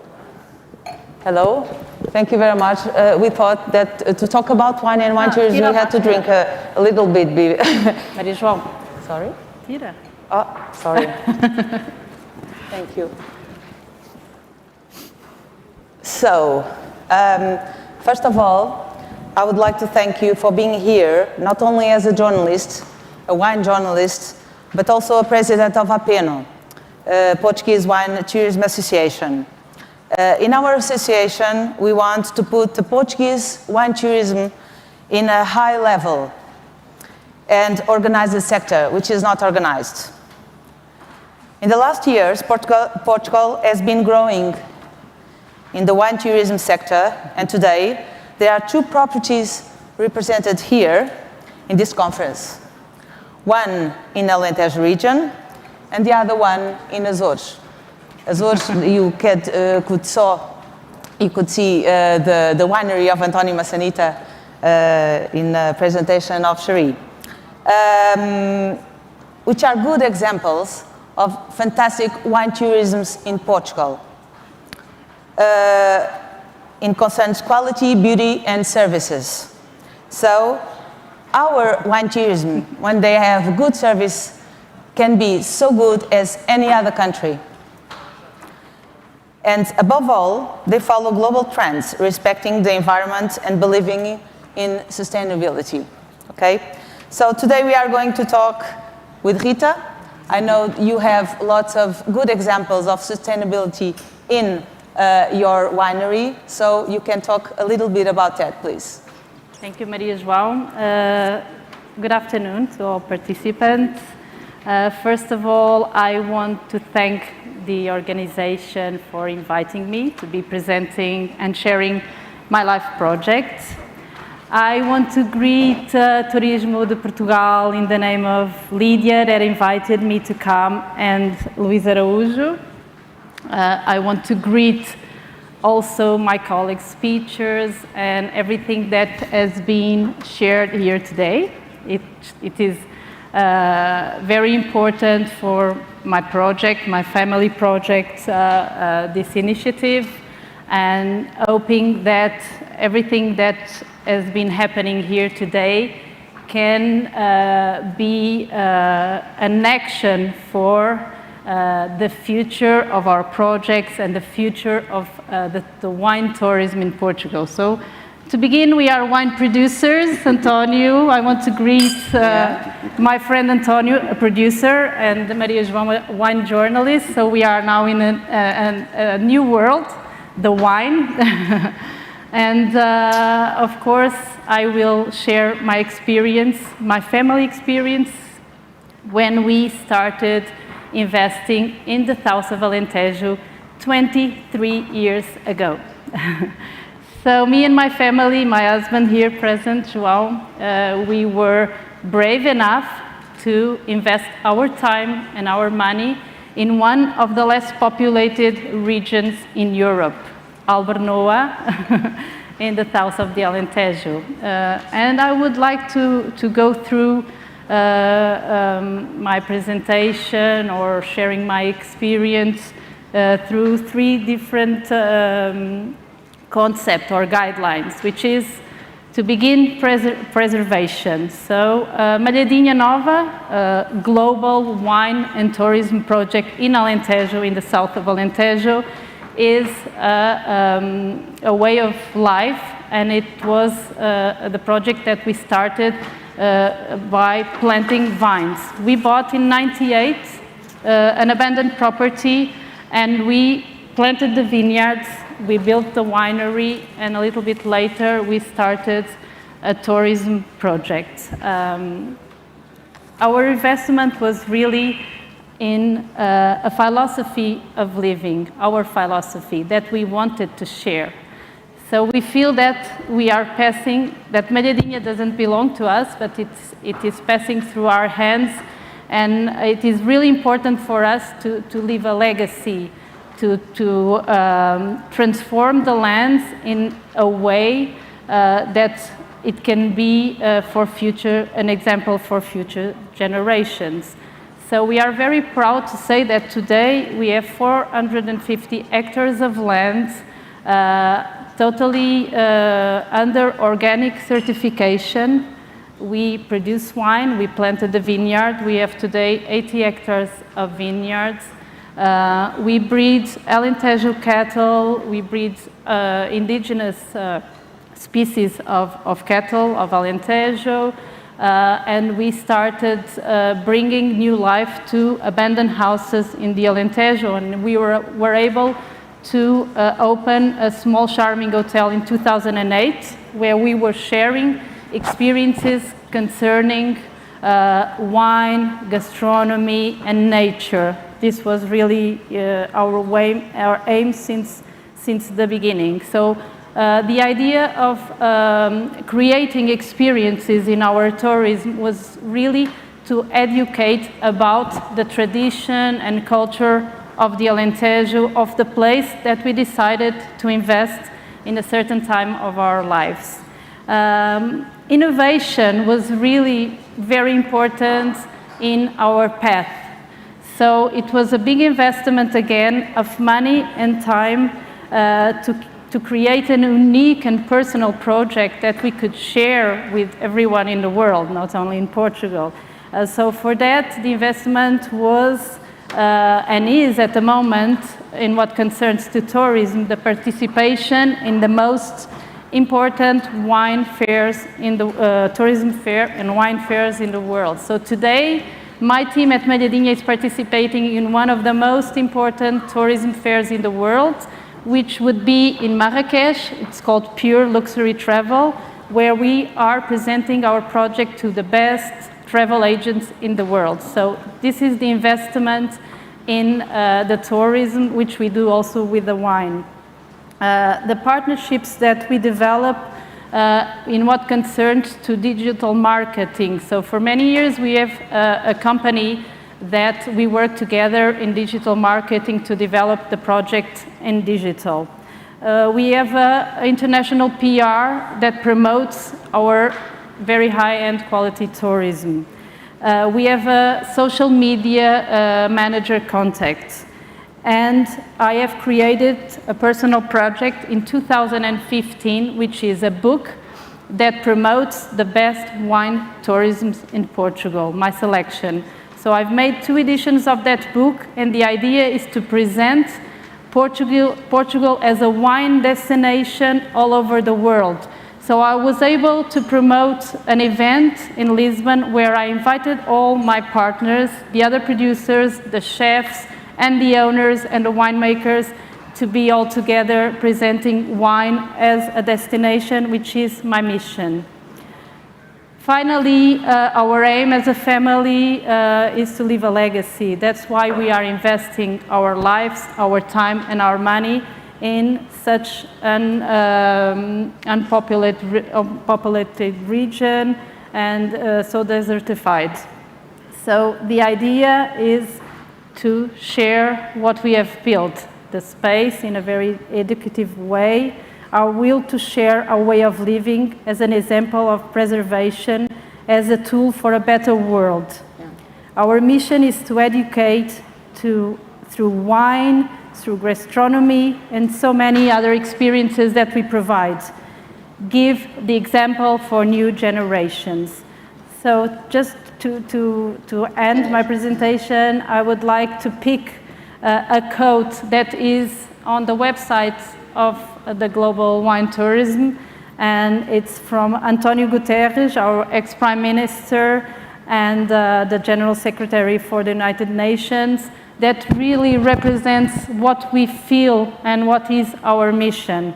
And I will read it. Tourism can be a force for good in our world, playing a part in protecting our planet and its biodiversity and celebrating what makes us humans, from discovering new places and cultures to connecting with new people and experiences.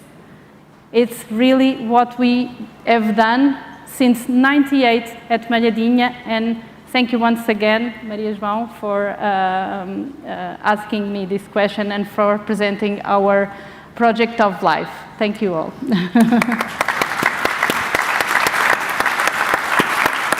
Rita is one of the strongest faces in Alentejo in wine producing, and also a storytelling. She does that very well. I just want to ask you just one thing about sustainability. You give a very good attention to tradition, local tradition, and also to employee. Even she put her children doing the draws of the labels, okay? She's a very commercial person, but very strong storytelling person. So what do you think about the employee, the local traditions and everything that you do, which is so important? So when we arrived to Albernoa, we started step by step since '98 until now, so 23 years. And we are proud to say that we have 100 people working at Malhadinha in tourism and wine. 60% of that employees are from around the Alentejo. And we work very strong and together with Escola de Hotelaria de Porto Alegre from a local tourism school. And really our aim is, and our challenge are the human resources, and we would be very happy if we could find more people from the Alentejo. So sustainability is really very important in all ways of sustainability. Social sustainability, giving employee to people, to persons from the region.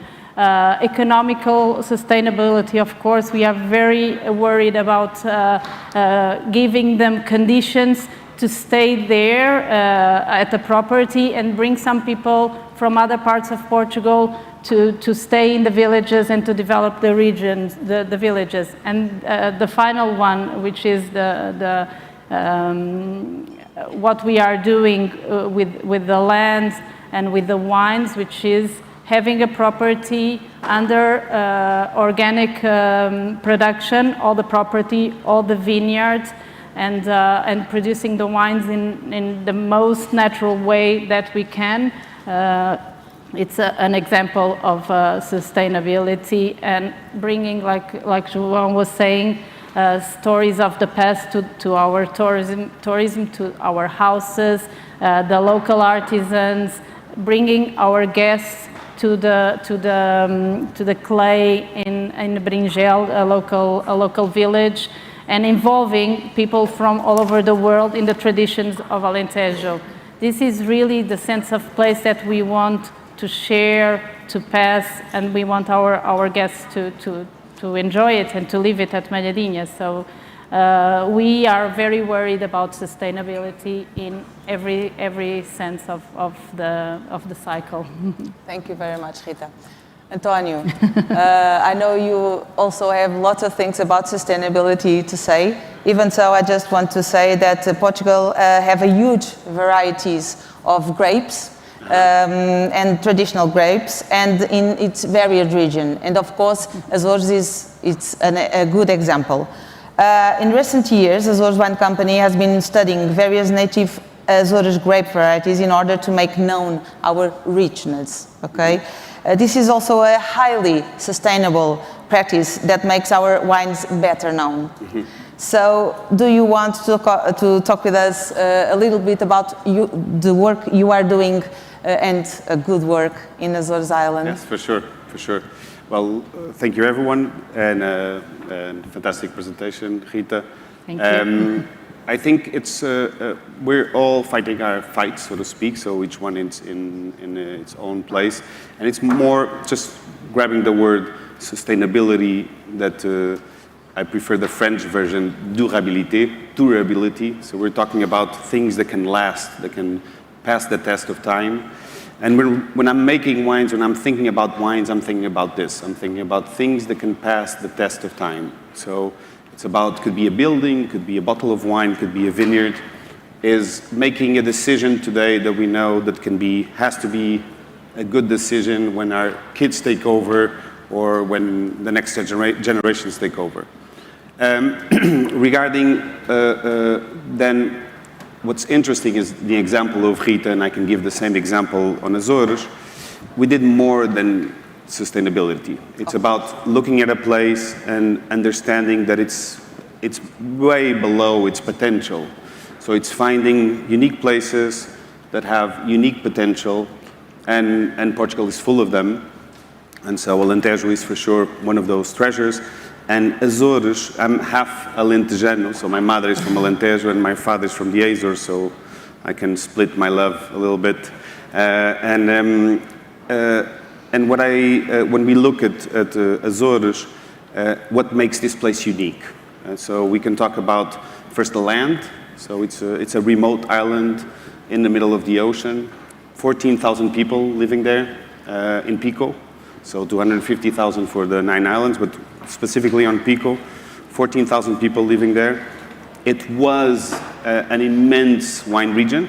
So before there was French wine, clarets, champagne, before there was wine, well, there was a little bit of sherry, Malaga, Madeira being sold in the Americas. We had 5 categories of Azores wine. We had the Passado, the Fayal that is the port of delivery. We had the St. George, we had the Western Islands. So there's so much history, and that's on the intrinsic value. So intrinsic value can be culture, can be the landscape. So we talk about Douro as a UNESCO landside, and Pico is a UNESCO landside. And it is, I only understood after, why is it UNESCO? It's not because it's beautiful, because it is, there's a lot of beautiful places, but it's a cultural landscape. It means that it's a place that has been modified by man, by its will, by its capacity to fight adversity, to be on an island that you can not grow anything else than wine, and you managed, you tackled, you planted vineyards in the rocks, you protected those vineyards with rock walls. If you grab all those rock walls and you put it in a straight line, it's 2 times around the planet. If you measure how much it weighs, it's more than the wall of China. So you understand that there was a tremendous, and this is all history that either we flourish or we let it die. So when you visit Pico, if you'd visit Pico 15 years ago, there was only 250 hectares of vineyard still standing. There's now 1,000.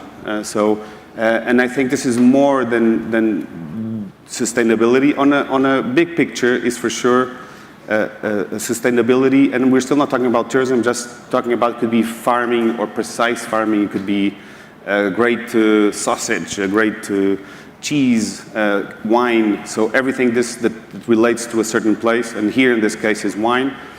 And so our intervention in Azores was understanding the history, that I have a historic project still developing and very, very interesting, a lot of new discoveries, a genetic project that we have published about the origin of the grape varieties of Azores, how that's our heritage, that's our unique, those unique grape varieties make this place very special. People have tasted Sauvignon Blanc, that's great, have tasted Chardonnay, that's great, nothing against it, but we have 250 unique grape varieties.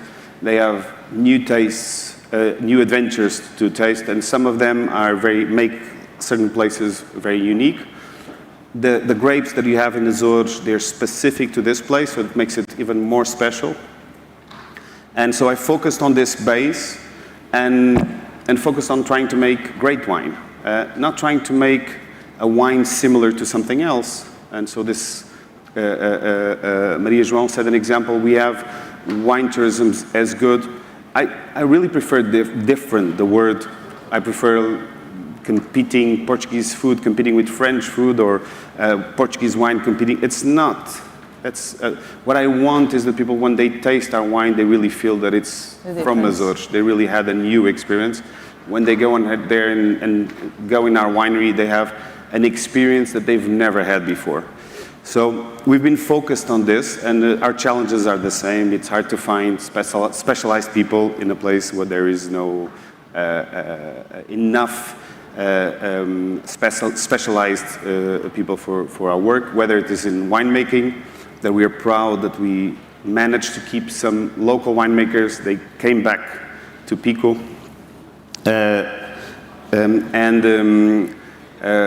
Some of them have started their own projects. So sustainability for me is that it doesn't end in us. We've taught them as much as we could. Some of them started their own wines. So we've made our wines, they're making their own wines. Sustainability is, the grape was worth 70 cents to €1. Now it's between 3 and 4 euros. That means that there's more for the pocket of the farmer, that is more excited about planting more vineyards, and the age population, the age group who's doing vineyards is changing. So it was almost above 60, and now most of the new viticultures are in the 30s, 40s. So it's about, again, our kids, well, we're always with this, talking about our kids, is when our kids in 20 years, well, in case of maybe it's 5 for Rita that their kids are taking over, but in my case, 20, 30 years when I'm planting a vineyard or when I'm doing something is how we're going to look to what we've done. And Rita said something that is very important for me. It's doing something in a way that it can never go back. It can only go forward. It's leaving Pico in a situation that it's never going back to abandonment, leaving Albornoz in a situation that is never going back to so I think this is, roughly our mission. Thank you. You both communicate very well your projects, but there are people that don't know how to do it. What do you think it's missing to promote the Portuguese wine tourism in the world? What do you think companies with a small structure can do to do better? Because when you don't have a good, strong structure, you can have ideas. You can do something. What do you think about that? Okay. What is missing? Well, I'm not, I'm a little bit of an alien in a tourism event, but wine. But I think, because for me it relates, could be wine, restaurants. I think the consumer is there. You know, there are people that are willing to pay for the experience. And so I feel this for wines. If you actually deliver, if you really go deep and you're putting in a bottle something that's very unique, there's public there. So first, I think for most promoters, believe in that. You don't need to be following your tail and trying to deliver what you think people want. Just really give them a true, give them an oyster of Sadu without any butter on top or any, just give it pure and you'll have consumer that can get it. So I would say this is one. And second, excel. It's not just about making another wine. Our wineries, the example of our winery is pretty unique. It's on top of the ocean. It's completely submerged in the UNESCO landside. You almost cannot see it, made only of materials from the land. Everything that is decorated is all manufactured by locals. Our table was a rock sculptured. So believe in, it's harder. The winery is in the landscape. You don't see the winery. Yeah. It's the landscape. Yeah. When people are driving through, they're like, "Where's the winery?" We have to put a bigger sign. We have to put a bigger sign because it melts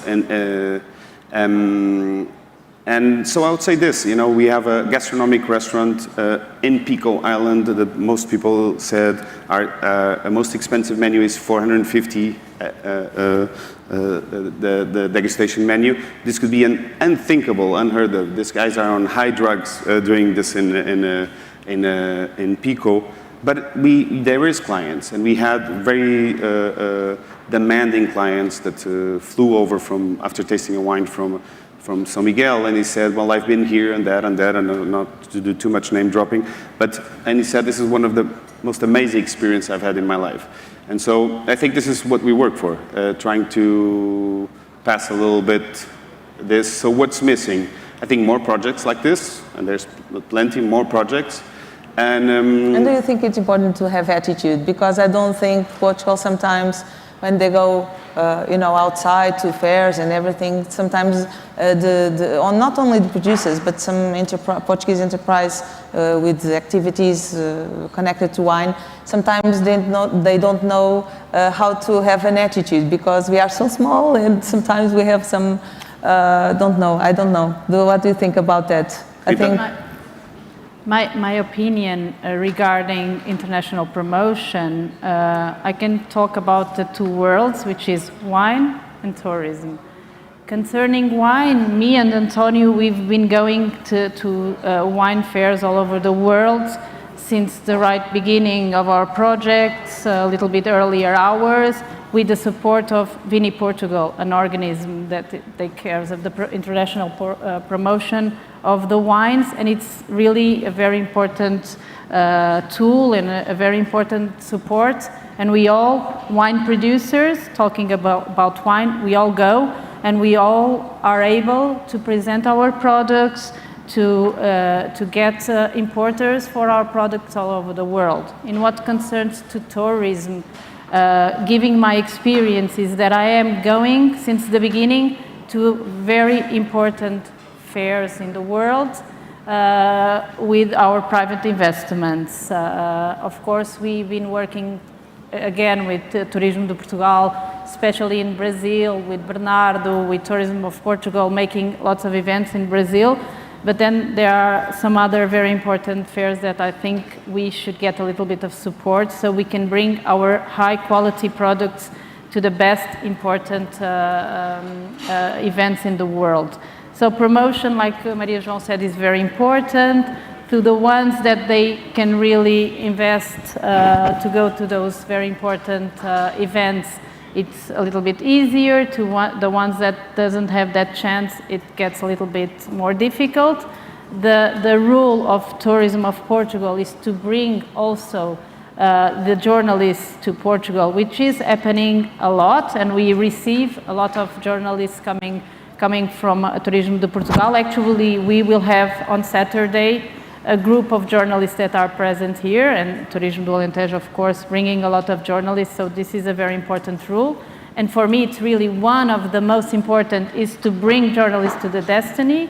But of course, if we had a chance here in the tourism part to go to the most important fairs with some support would be very important that we had of Turismo do Alentejo since the beginning. Now with the COVID, there was some things that didn't go, but of course, Antonio was saying, and very well, we have high quality products concerning wine, we have concerning tourism. It's very easy to arrive in Portugal and to know that we exist because we are in remote areas, Antonio and us. We are, I was very honored and proud to see in International Elle magazine saying that the new spots would be New York, Paris, Comporta and Albernoa, so it means that we made something for a very remote place, but of course the smaller ones maybe that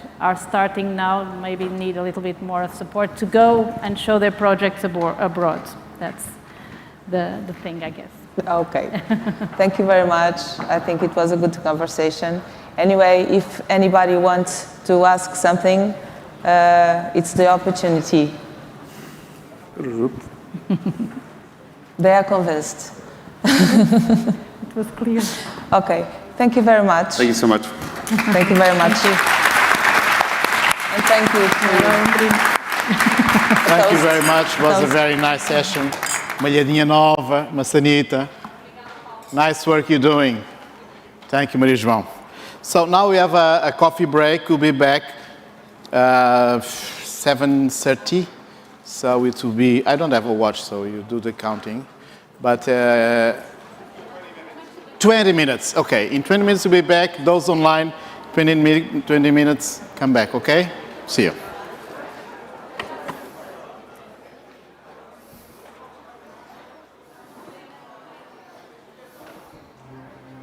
Portugal é uma marca no mundo do vinho, da gastronomia e do turismo. Where's my... Com história e inovação, com diversidade de paisagem e património, com identidade de terroir e territórios, assente no sorriso aberto de quem acolhe e de quem trabalha. Portugal é uma marca que conquista e seduz. Portugal é uma marca feita de aromas e cores, de complexidade, alegria e vozes plurais. Uma marca que vive em quem a trabalha e em quem a promove pelo mundo.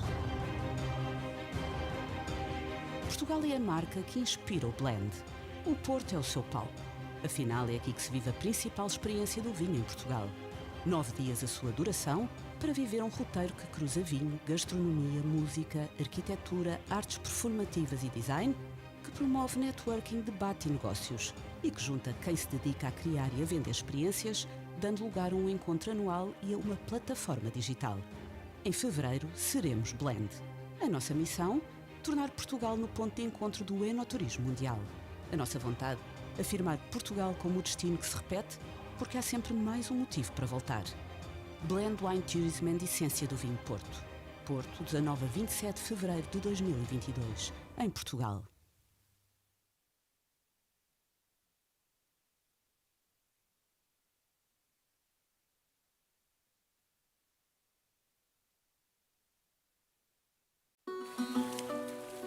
Do you ever gaze at the shape of a wave and at the shape of a grape? They are both waiting for us to shape them into something we love. If we look at things with the eyes of curiosity, wine pairs with adventure. Wine pairs with Portugal.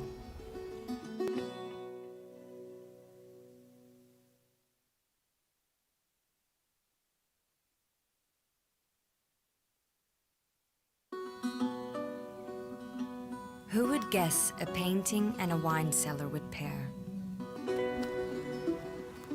Forms and lines decanted by the hands and souls of their masters. If we look at things from a different perspective, wine pairs with art, wine pairs with Portugal.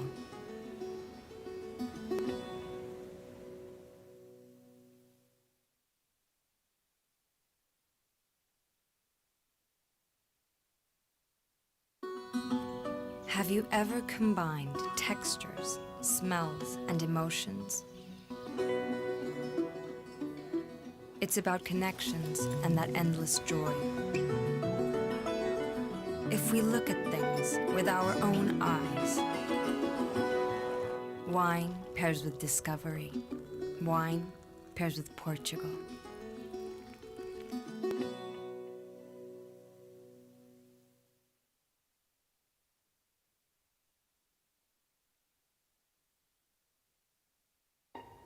It's time to flow.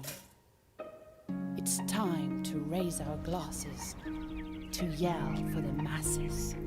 It's time to flow, time to peak life, for morning yearnings and golden sunset earnings. It's time to pop and pour indisputable desire, gallantry, will, and be truth. It's time to taste.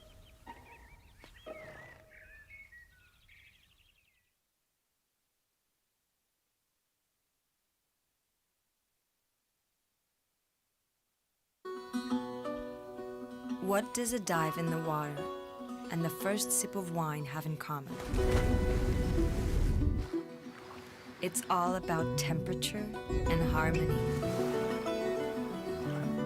If we look at things with the eyes of ingenuity, wine pairs with wellness. Wine pairs with Portugal.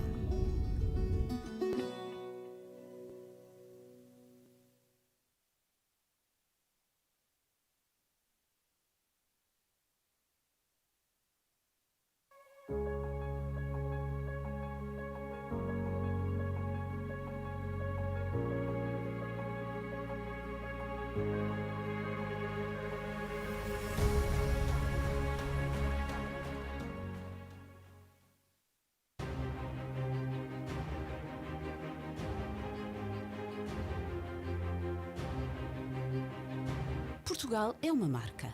Uma marca no mundo do vinho, da gastronomia e do turismo. Portugal é uma marca feita de muitas marcas. É uma marca com história e inovação, com diversidade de paisagem e património, com identidade de terroir e territórios, assente no sorriso aberto de quem acolhe e de quem trabalha. Portugal é uma marca que conquista e seduz. Portugal é uma marca feita de aromas e cores, de complexidade, alegria e vozes plurais. Uma marca que vive em quem a trabalha e em quem a promove pelo mundo. Portugal é a marca que inspira o blend. O Porto é o seu palco. Afinal, é aqui que se vive a principal experiência do vinho em Portugal. 9 dias a sua duração para viver um roteiro que cruza vinho, gastronomia, música, arquitetura, artes performativas e design, que promove networking, debate e negócios e que junta quem se dedica a criar e a vender experiências, dando lugar a um encontro anual e a uma plataforma digital. Em fevereiro, seremos Blend. A nossa missão? Tornar Portugal no ponto de encontro do enoturismo mundial. A nossa vontade? Afirmar Portugal como o destino que se repete, porque há sempre mais um motivo para voltar. Blend Wine Tourism and Essência do Vinho Porto. Porto, 19 a 27 de fevereiro de 2022, em Portugal.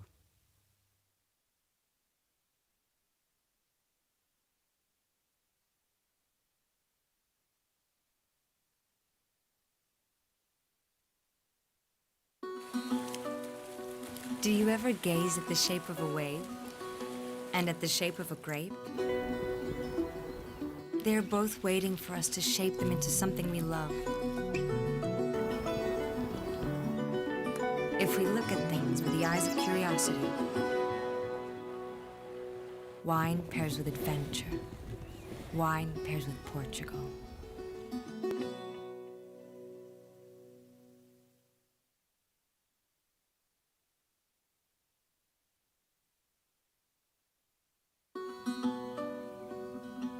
Who would guess a painting and a wine cellar would pair? Forms and lines decanted by the hands and souls of their masters.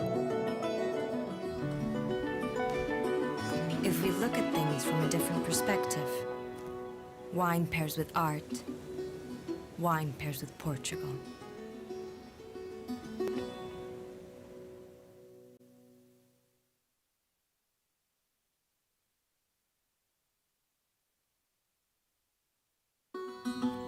Have you ever combined textures, smells, and emotions? It's about connections and that endless joy. If we look at things with our own eyes, wine pairs with discovery. Wine pairs with Portugal.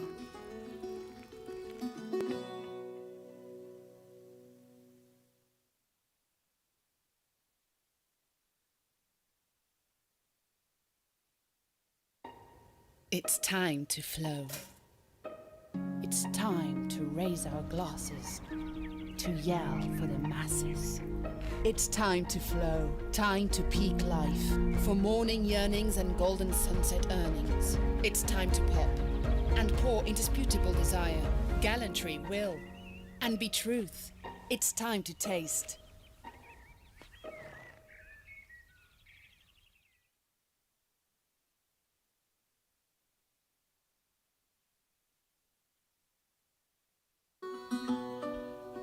What does a dive in the water and the first sip of wine have in common? It's all about temperature and harmony. If we look at things with the eyes of ingenuity, wine pairs with wellness. Wine pairs with Portugal.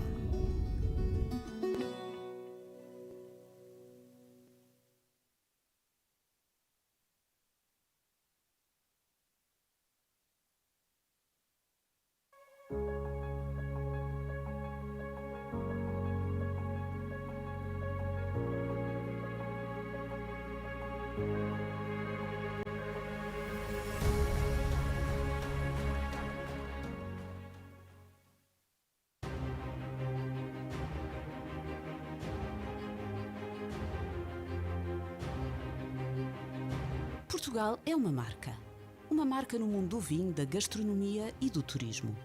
Portugal é uma marca feita de muitas marcas. É uma marca com história e inovação, com diversidade de paisagem e património, com identidade de terroir e territórios, assente no sorriso aberto de quem acolhe e de quem trabalha. Portugal é uma marca que conquista e seduz. Portugal é uma marca feita de aromas e cores, de complexidade, alegria e vozes plurais. Uma marca que vive em quem a trabalha e em quem a promove pelo mundo. Portugal é a marca que inspira o blend. O Porto é o seu palco. Afinal, é aqui que se vive a principal experiência do vinho em Portugal. 9 dias a sua duração para viver um roteiro que cruza vinho, gastronomia, música, arquitetura, artes performativas e design, que promove networking, debate e negócios e que junta quem se dedica a criar e a vender experiências, dando lugar a um encontro anual e a uma plataforma digital. Em fevereiro, seremos Blend. A nossa missão? Tornar Portugal no ponto de encontro do enoturismo mundial. A nossa vontade? Afirmar Portugal como o destino que se repete, porque há sempre mais um motivo para voltar. Blend Wine Tourism and Essência do Vinho Porto. Porto, 19 a 27 de fevereiro de 2022, em Portugal.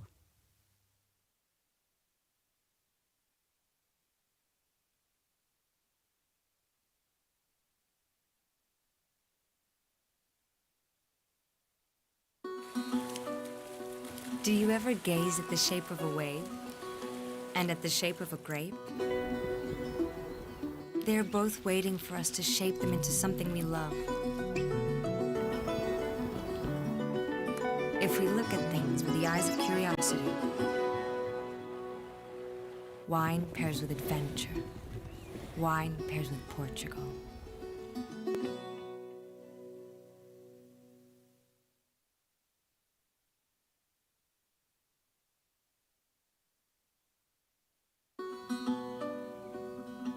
Who would guess a painting and a wine cellar would pair? Forms and lines decanted by the hands and souls of their masters. If we look at things from a different perspective, wine pairs with art, wine pairs with Portugal.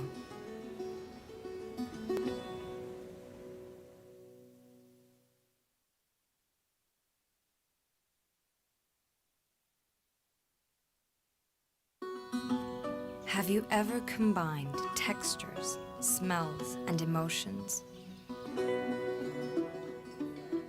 It's about connections and that endless joy. If we look at things with our own eyes, wine pairs with discovery. Wine pairs with Portugal.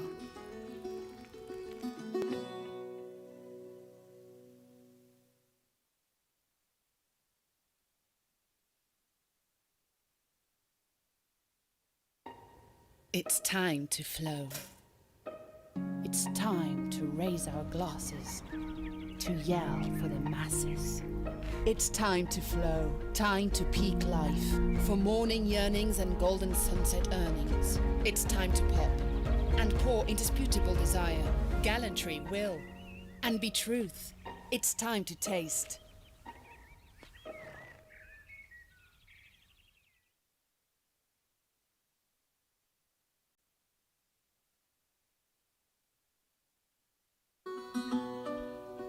What does a dive in the water and the first sip of wine have in common? It's all about temperature and harmony. If we look at things with the eyes of ingenuity, wine pairs with wellness. Wine pairs with Portugal.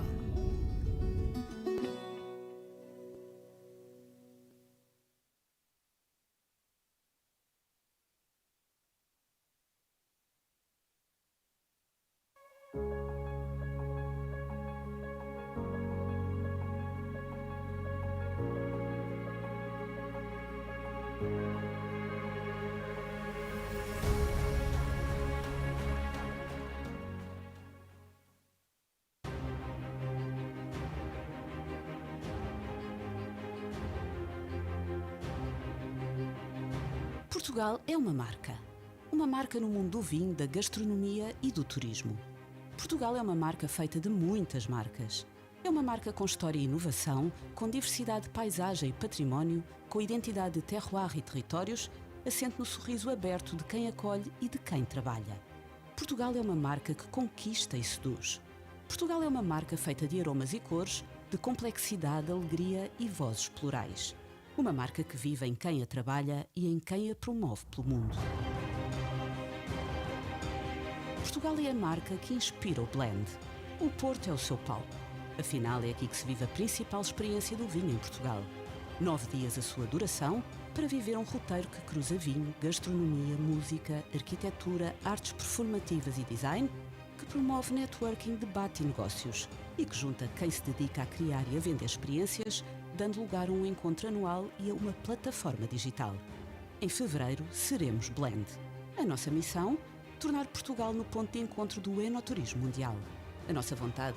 Afirmar Portugal como o destino que se repete, porque há sempre mais um motivo para voltar. Blend Wine Tourism and Essência do Vinho Porto. Porto, 19 a 27 de fevereiro de 2022, em Portugal.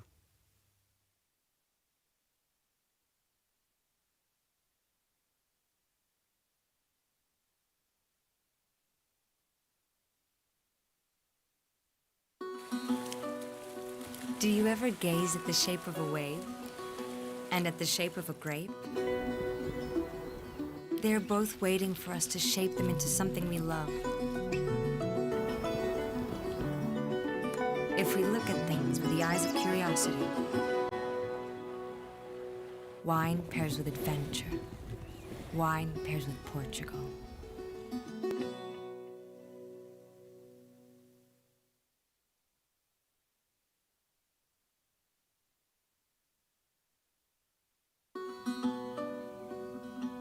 Who would guess a painting and a wine cellar would pair? Forms and lines decanted by the hands and souls of their masters. If we look at things from a different perspective, wine pairs with art, wine pairs with Portugal.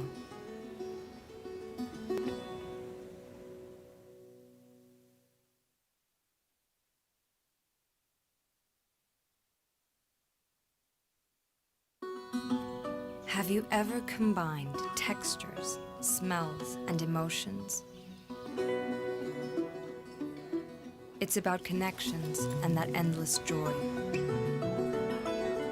If we look at things with our own eyes,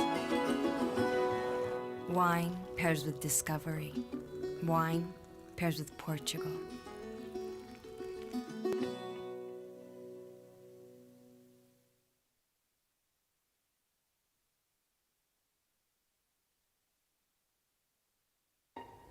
It's time to flow.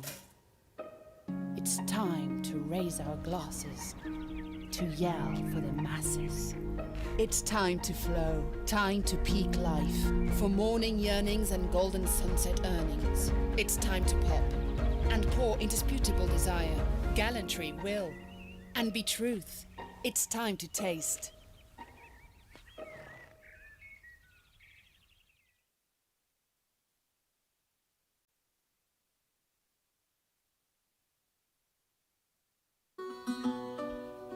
What does a dive in the water and the first sip of wine have in common?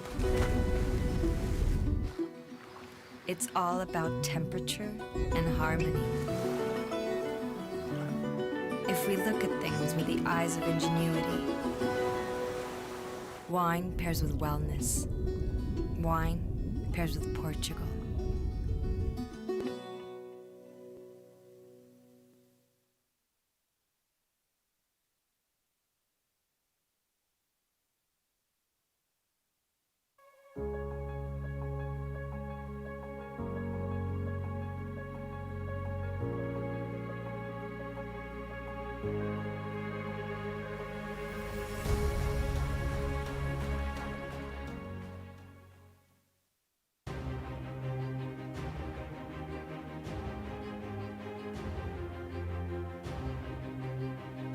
Portugal é uma marca no mundo do vinho, da gastronomia e do turismo. Portugal é uma marca feita de muitas marcas. É uma marca com história e inovação, com diversidade de paisagem e património, com identidade de terroir e territórios, assente no sorriso aberto de quem acolhe e de quem trabalha. Portugal é uma marca que conquista e seduz. Portugal é uma marca feita de aromas e cores, de complexidade, alegria e vozes plurais. Uma marca que vive em quem a trabalha e em quem a promove pelo mundo. Portugal é a marca que inspira o blend. O Porto é o seu palco. Afinal, é aqui que se vive a principal experiência do vinho em Portugal. 9 dias a sua duração para viver um roteiro que cruza vinho, gastronomia, música, arquitetura, artes performativas e design, que promove networking, debate e negócios e que junta quem se dedica a criar e a vender experiências, dando lugar a um encontro anual e a uma plataforma digital. Em fevereiro, seremos Blend. A nossa missão? Tornar Portugal no ponto de encontro do enoturismo mundial. A nossa vontade? Afirmar Portugal como o destino que se repete, porque há sempre mais um motivo para voltar. Blend Wine Tourism and Essência do Vinho Porto. Porto, 19 a 27 de fevereiro de 2022, em Portugal.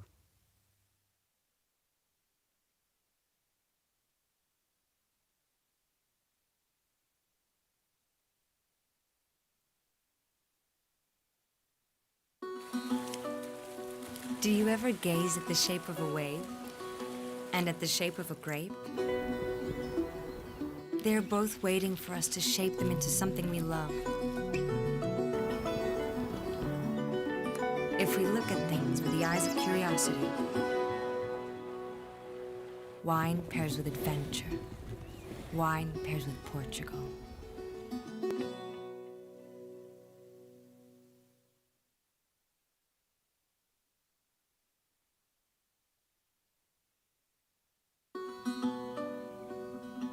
Who would guess a painting and a wine cellar would pair? Forms and lines decanted by the hands and souls of their masters. If we look at things from a different perspective, wine pairs with art, wine pairs with Portugal.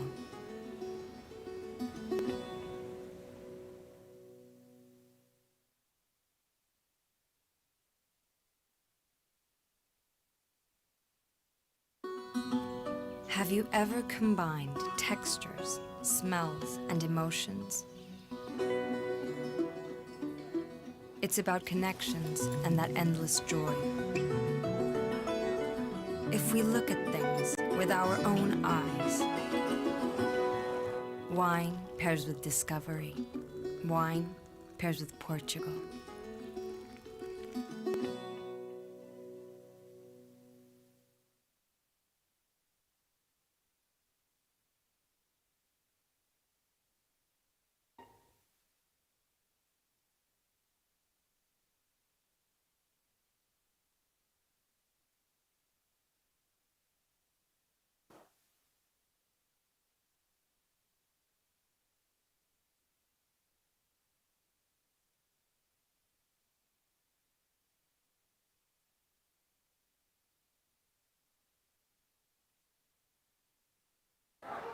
Hello, everybody. Once again, I have to ask you to take a seat, please. I know it's very fun to talk with friends, but I need you seated, please. It's difficult, I know. It's the first time for a long time that we've been together in person, so. Let's keep the schedule.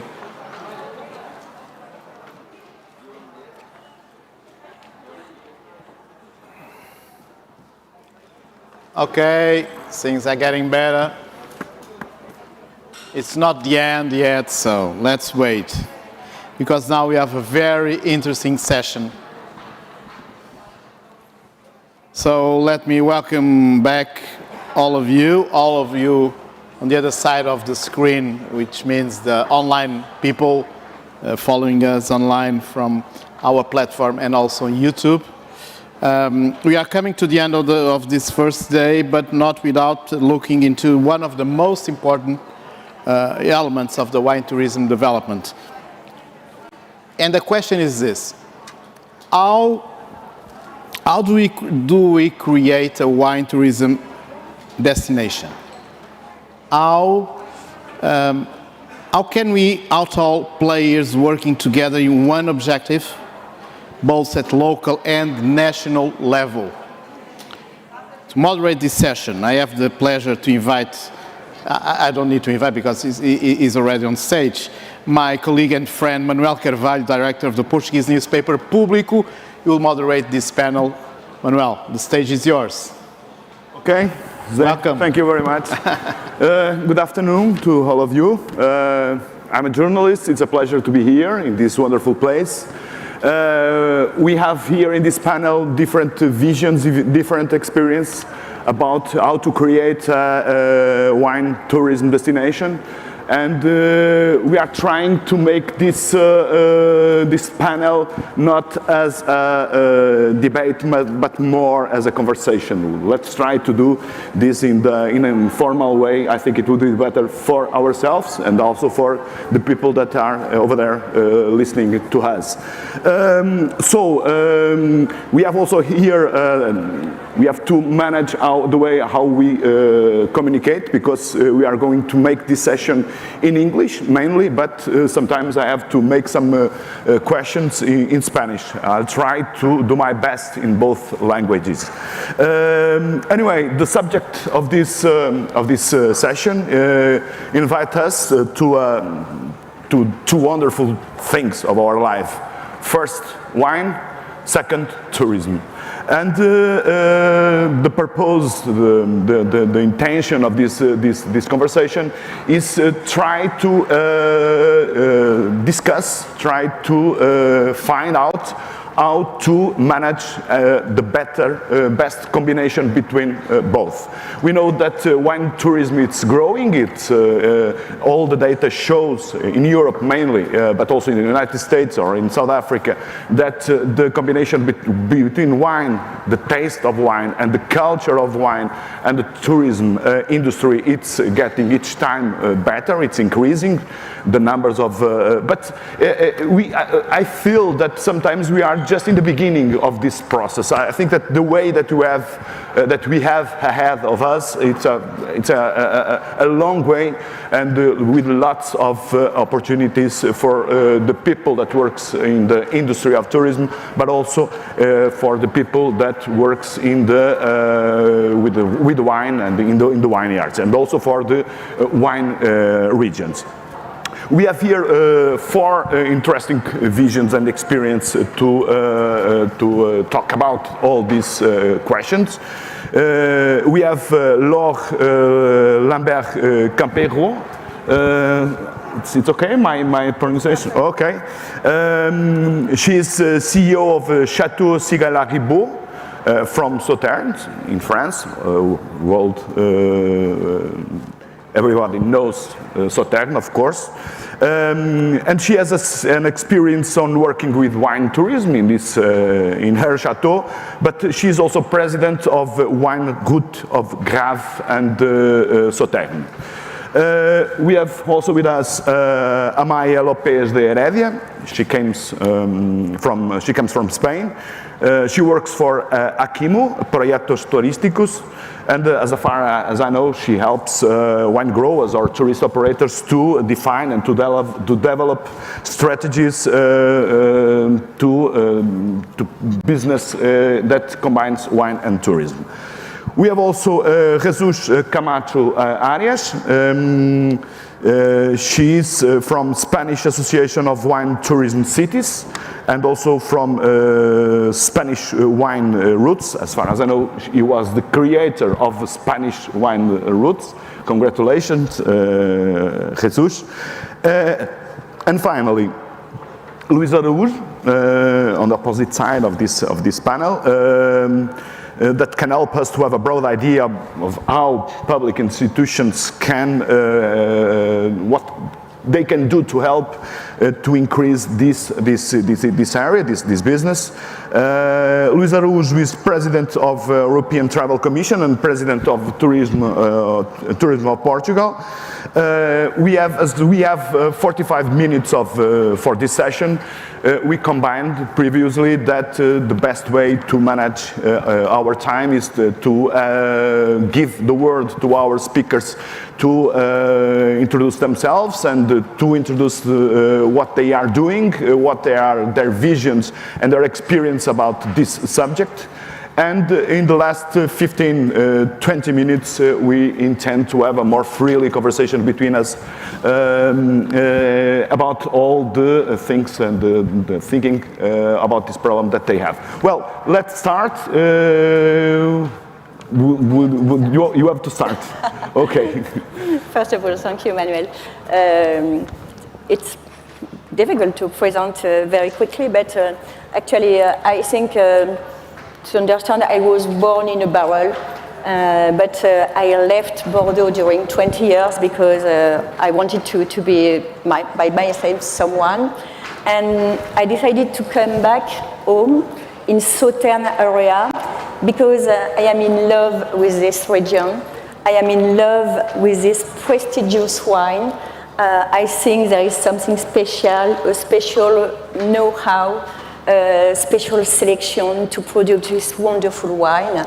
And also because it was in my family something important, but all our neighbors are very prestigious neighbors, LVMH, Peugeot, AXA, bank, insurance, and we are alone in front of them, with them.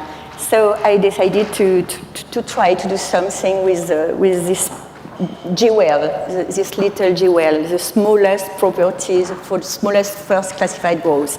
So I came back in this property, and I was winemaker first, technical director, and then I became CEO. And I understood that it was necessary to open our doors. It was because Sauternes wines are prestigious, but also the people consume them only during celebration. And for my family, it's always for all types, on Sunday, for cocktail, with a dish, with a spicy cuisine. So I thought it was a good experience for people to come in our house, in our dining room, in our little chateau from the 17th century, and to consume our wines like we consume them. And that's what we do. And step by step, we open and we organize this tourism. It was quite difficult in the beginning because our mentality is a mentality of agriculture. And when you are agriculture, you scan the sky, you observe your wine, and it's closed. Mm-hmm. And to do wine tourism, you have to open your mind, to welcome people, and you must be accompanied. And that's like that, I discovered the tourism around in Bordeaux, and step by step, I was accompanied to organize my tourism in the property. And day after day, year after year, and today I am president of the Route des Graves et Sauternes, and that's a new challenge. Yeah. Mm-hmm. But when did you start your invitation of the people that lives around to visit your chateau? It was 20 a very special day. It was for opening les portes ouvertes in Sauternes, and I said to my father, yes, we have to do that. And we do that, and my husband is a banker, not at all in the wine business, and he said, of course you open your cellar, but open also the door of the chateau. I said, no, it's impossible. He said, of course it is. And so we did that, and that was our first step. And like that, it was the beginning. And it was in 2007, so no, not too... 15 years ago, more or less. Yeah, more or less, yeah. Very well, then we develop your thinking about how your strategy works and what the problems you find out and how you solved it. Okay? It's your time, please. Okay, muchas gracias, Manuel. Muchas gracias a la organización por invitarme a participar en este interesante foro. Y bueno, creo que estoy aquí por la experiencia personal. Represento a una pequeña firma de consultoría. Vengo del País Vasco, de Euskadi, y durante más de 25 años, casi 30, he visto un poco cómo se ha desarrollado y he participado en el desarrollo del turismo enológico y del turismo gastronómico en Euskadi, en la Rioja Alavesa, en las zonas de Chacolí y también últimamente en la comunidad autónoma de La Rioja. Las cosas han cambiado mucho. Creo que la pregunta un poco de este...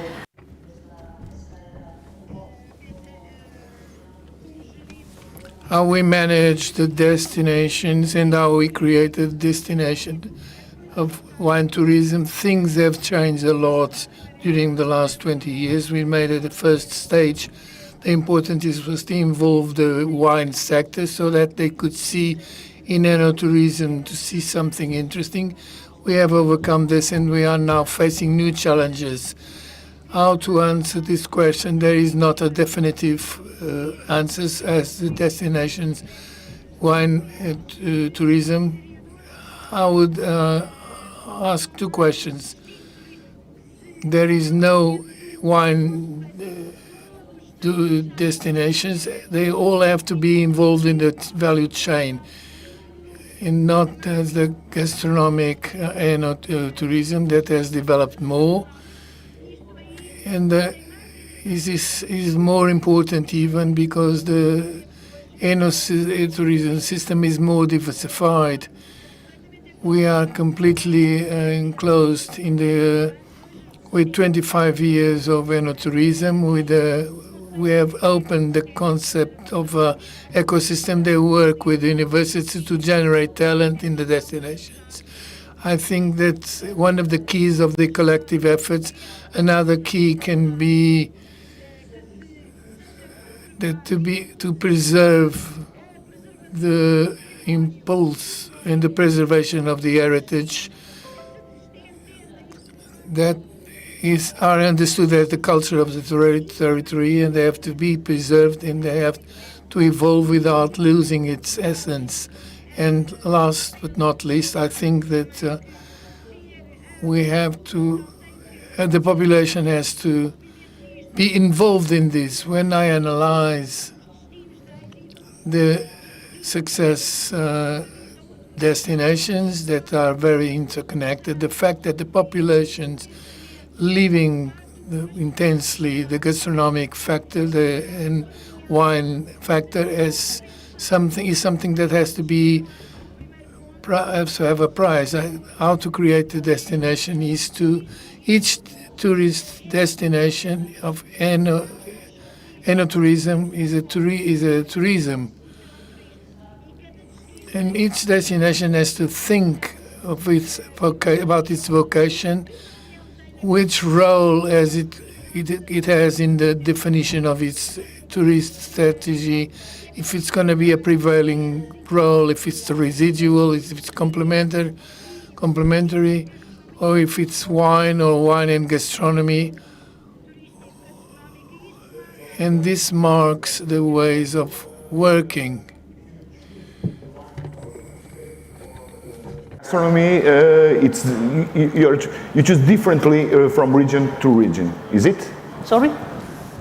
Cuando tú hablas que tienes que mirar para los vinos, para la gastronomía, para el paisaje, lo que quiere decir que cuando usted proyecta una estrategia para una... There's a strategy for a region. We are going to privilege the wine, the landscape, or the gastronomy. I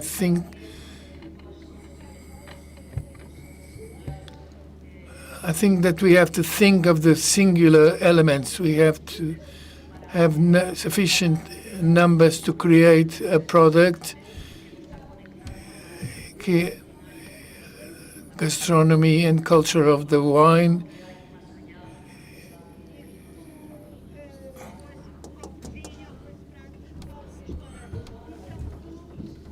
This works with the other tourisms. When they represented Portugal, there was a slide. They showed us the vineyards and how this was involved. But we also have to understand the strategy of all this, the importance that we are going to give them. The importance of the wine is a very big product, a very important product. These tourist products are exportable. The social factor is also important. Most of the regions have sufficient numbers to work the wine destinations. Thank you, Manuel, and thank you for the organization that you give the Spanish organization to present their experience of its development model, endogenous the territories that we have created, which are the Spanish wine routes.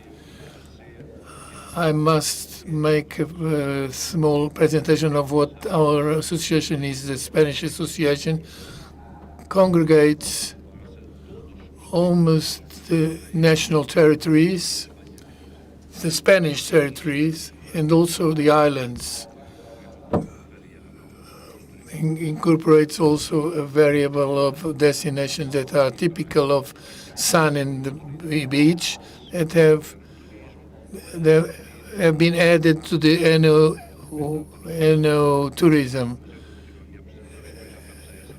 We'll come back to this part. What is the association? We are in the 3 cities of from Jerez to Canary Islands, the Basque Country, and Rioja, Alavesa, Rioja Alta, Rioja Baja. We have representatives in all the national territory. The association is 27 years old, and initially, what it has in common, the municipalities that are part of the associations, that its economy is based on the world of the wine. The specific way they have in the world of the wine. We have created the association as a lobby to incorporate projects that develop the territory as a leverage to at the beginning with the opportunity to require European funds. 21 years ago, we went to the Ministry of Agriculture and we have asked the possibility of to be supported to generate a package of products of the wine roots of Spain. The model, and after finished the Spanish Association, unlike others, is a project that is organized. The ministry, we asked the ministry to make a legislative framework to be organized.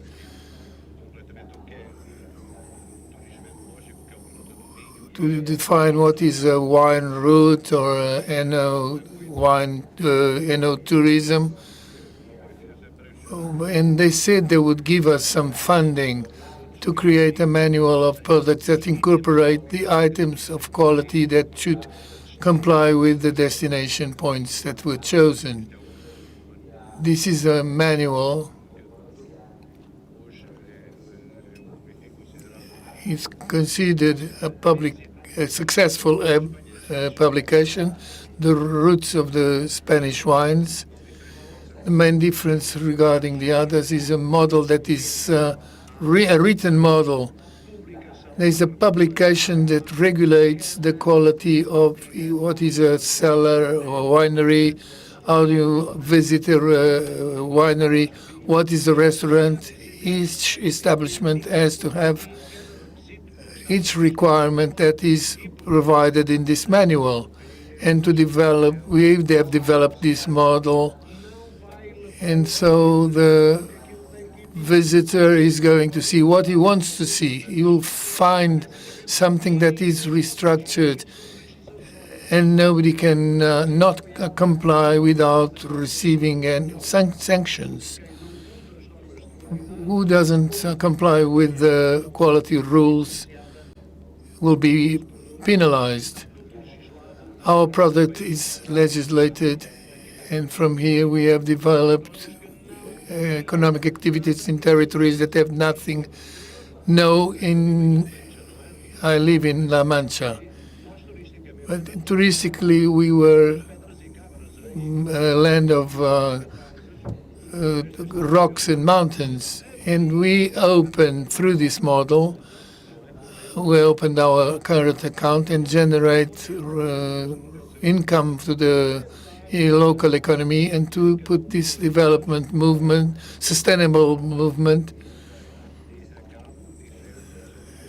And I finished by saying that we have 33 wine routes and the rest of the year we are going to incorporate even more, 2 more, will be 35, and next year we'll have 4 more, 39 in total. The Madrid wine route has also it's a successful wine route around Madrid. And there is also the wine route of Cava. In each province we have, in each region we have the wine route. What I want to know, Bordeaux or Douro or Rioja are very well known worldwide, but others we don't know. How do we acknowledge the potential of these regions that nobody knows where it is? How do you solve this puzzle? Isn't it interesting to develop more this idea of launching unknown things? Now I leave the question. The priority that wine tourism has in the strategy of tourism of Portugal, and also how a public institution like Tourism Portugal can address the challenges that wine tourism has in our country specifically. Perfect. Well, I'll try to do this very briefly, and especially trying to pick up some ideas that some of you left. Good afternoon to everyone once again. When we think about wine tourism related with the destination, we have to ask 3 questions. The first one is why wine tourism related to a country, because we're talking about the territory. The second one is if this is important to a country or to a country as a destination, how to implement this and what will we do for that? And the third one is who will take care of it? I think these are the 3 questions, and especially addressing what Amaya said of the vocation of each wine tourism destination, which I think it's very important. To answer the first one, why wine tourism? Regarding Portugal, we go back to the strategy of 2027, the strategy that was designed in 2017 for the next 10 years. One of the 10 assets of this strategy is wine and gastronomy. Why is this? Because we think this is the best asset to promote the entire country through the entire year, and especially bringing people to stay longer periods and spend more. This is what we want, period. And very much focused on sustainability. So when we talk about sustainability and we talk about wine tourism, we talk about authenticity, cultural patterns in the country, we talk about heritage, we talk about small and very small enterprises in the entire country. So this is the first question. Why wine tourism? Well, it's obvious why wine tourism related to Portugal. The second one is the plan, and we launched in 2019 a plan with 4 pillars for this. So if this is important, and we have an ambition, which I'll tell you in the end, we need a plan. And the plan is very simple. We focus in 4 things. First, the territory and the enterprises. So we have to support them. That's why in 2 years we've supported more than 60 projects, 90 million euros, from vineyards to wine lodging, from museums to routes, the entire universe of everything related with wine tourism. The second one has to do with knowledge. We need more data and more information regarding the importance of wine tourism, and especially the crossing with other sectors. We saw today from Frederico on Vini Portugal, and I say this every time, there is a direct correlation between the exports of wine to certain countries and the number of tourists that come to our country. If the number of tourists grows, the exports of wine grow, period. And this is important because sometimes we think that tourism is by itself. There are communicating bases with other sectors. The third one is training and skills. And clearly, we're talking a business of people, so it's important to train and give skills, specific skills for people in wine tourism and in wine. We had in 2 years more than 90 activities from our schools, the tourism schools, Tourism of Portugal schools. More than 4,000 people were trained in wine tourism in 2 years. And the fourth one has to do with promotion and events. This is an example of what we want, bringing international events to Portugal related with wine tourism. The event we will have in Oporto next year in February, it's a way to showcase Portugal as a wine destination. Of course, we also do promotion. The website that was launched today, Portugal's Wine Tourism, is an example. The campaign we launched last year of wine pairs with Portugal was a great success, and I have to say that our campaigns are mostly digital. Portugal reaches more than 170 million people a year with its campaigns, so wine is part of that process. So these are the four pillars. The third part has to do with governance. And governance is about public and private coordination, public and public coordination and cooperation, and dialogue and communication. And I don't know, I could be an entire afternoon talking of the challenges of this, but it's clearly something that we've been doing, and we saw today the signature of the Memorandum of Understanding between public entities regarding what we want for wine tourism.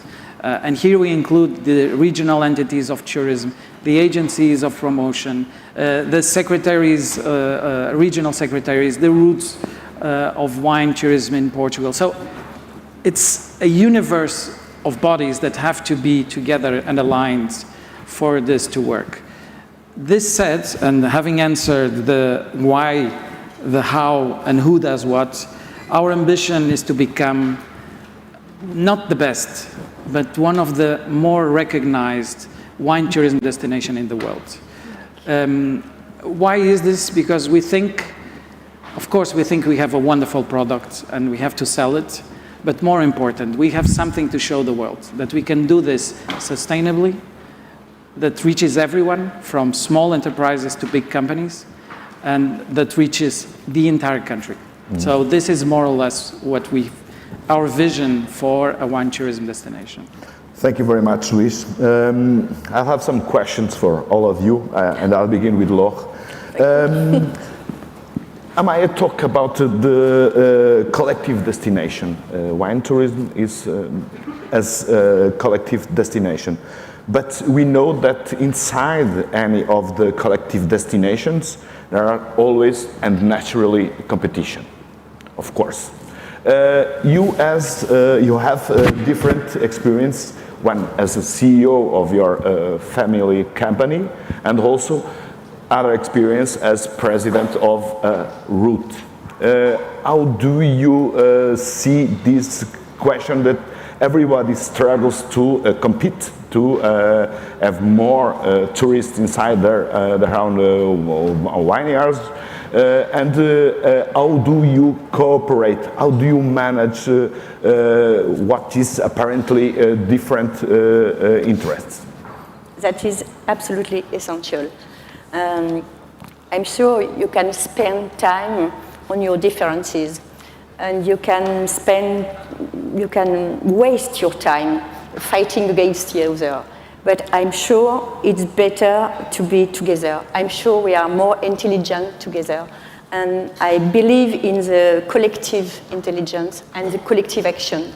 In my little chateau, people can sleep one night, and that's all. And after, what do they do? But if they are going in the restaurant star in the chateau, just my neighbor, and if they are going to taste on the top of a tree a special tasting organized by Chateau Wine Vigno, if they are going to Chateau d'Yquem to have a wonderful tasting on a vertical millésime, If they are, they can also visit chateau. Of course, they spend 2, 3.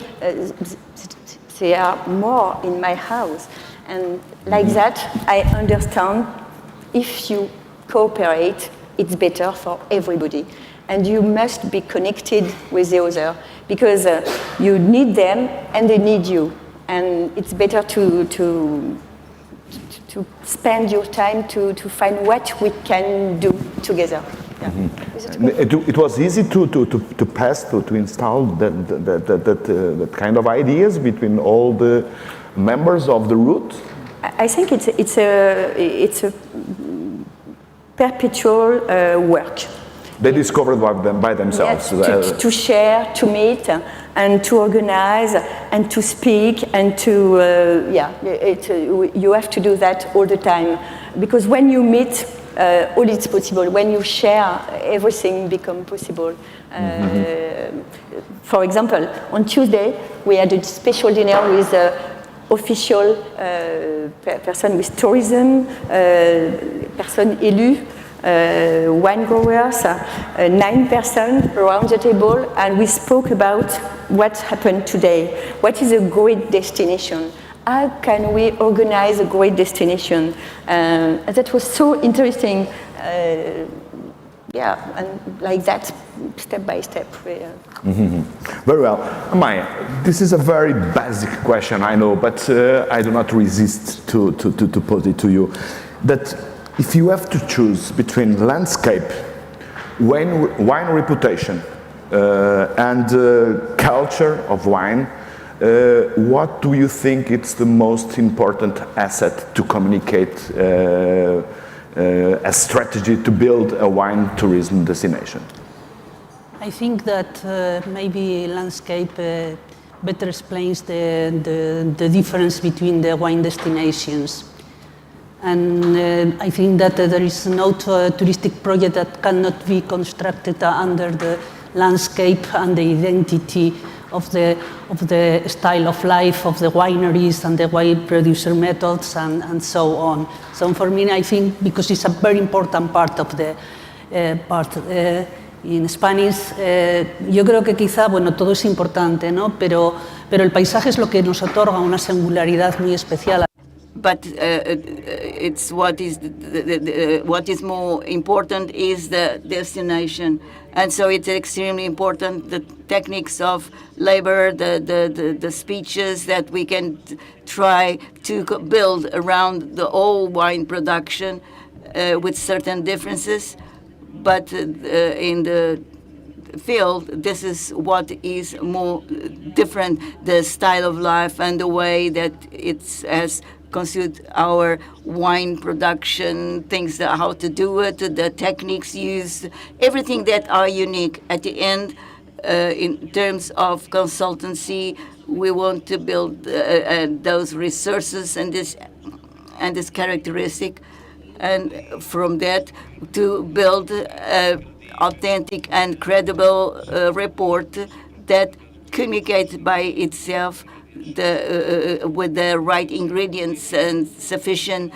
to be competitive. There's a moment of opportunity in this after COVID period, because as this morning it was said, if wine tourism, now I have to talk about sustainability. We didn't use that so much, but that's how we took the wine tourism is completely aligned with the expectations of the man. The client looks for natural things, customers that want personalized experiences, and the wine is a great asset. It connects with the culture, with music, culture, with art, with the creative industries. So it pairs with everything.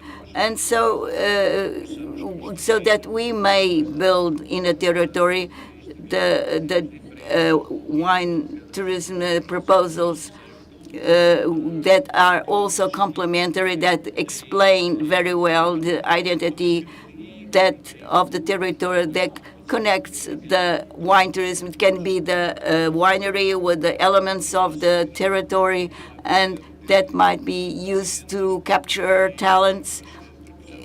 and provide ways of life that are more rural, where most wine tourism happens.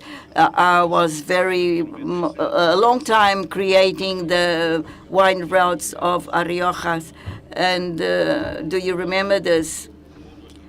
We were very aware that the landscape was different, and we needed to have a critical mass critique, and so that to socialize with the nature, and this was not easy in terms of competitivity and in terms of cooperation.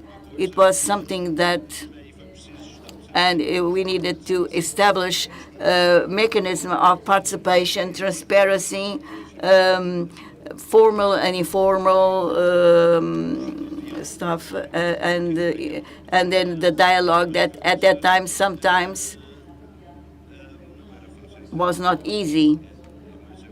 But I think that we need to know how to manage things, and so that these can be more fluid. Before everything was in person, and now you can work using other tools.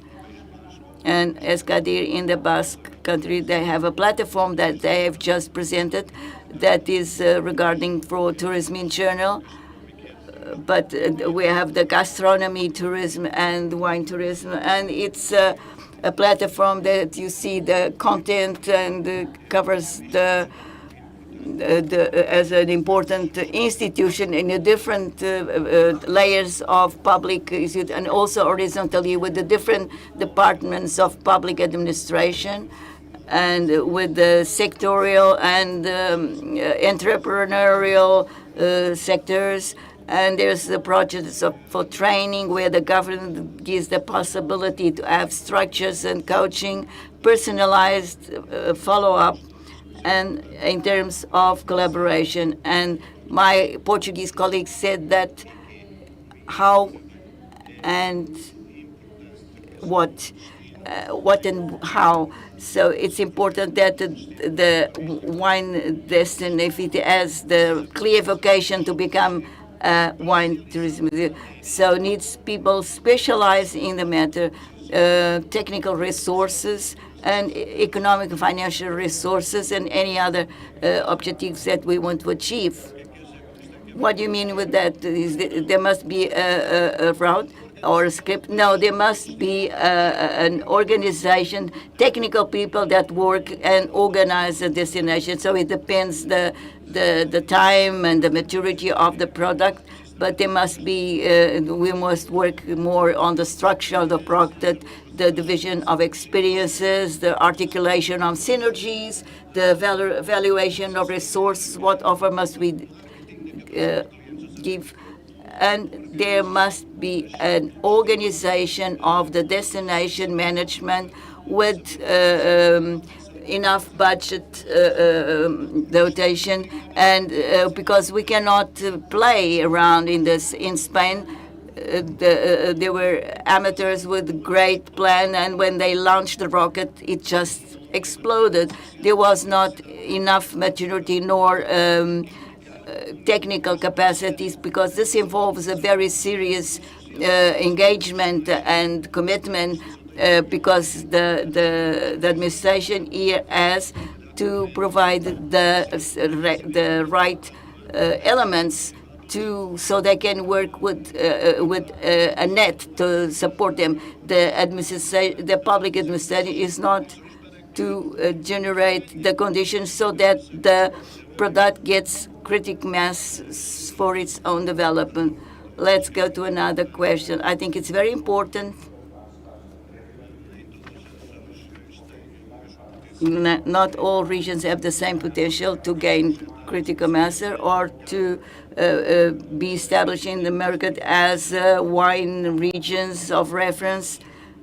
Some have better conditions than others. Some with better wines, even with the world recognition, others with fantastic landscape, and others with great culture. You spoke, for example, how you combine the Ribera Sacra and other regions. So they are very different regions, and how can it be done from the point of view of a certain region, so that there is a certain equality in the statement, and others that are very good and others that are bad. Well, I'm paid for that to help that there's a certain equality in the offer and not great imbalances. And it seems that we have to face this very seriously. We have a network, and you said there are territories that do not have so much recognition, international recognition. They're not so having a network enable us to acquire that know-how that other more open territories have, and adapt it to the reality of the less favored ones, each with its own idiosyncrasy. So we can understand that we have a national plan. We are supported by the tourism department, and the only way to become visible is to have the networks. We can be visited online with a set of URL connections and become visible through the IT networks and also the global marketing. So I go back to the initial idea. The touristic product abroad is sent as Spain wine routes in abstract. So when anyone is thinking about traveling, has the opportunity to see what can I visit in each territory. So it's a way of rendering visible all the wineries in the same way.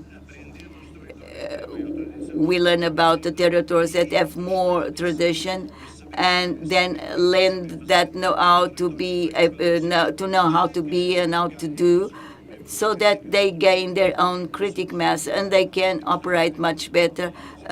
Wine route is articulated, and our colleagues also said as something organized that as a managing entity, and that managing entity participates with the administrations and public and private companies. I can say that this more than 700 municipalities in Spain are in these routes, and more than 700 companies in the whole country. And these sectors also add among them this cooperation.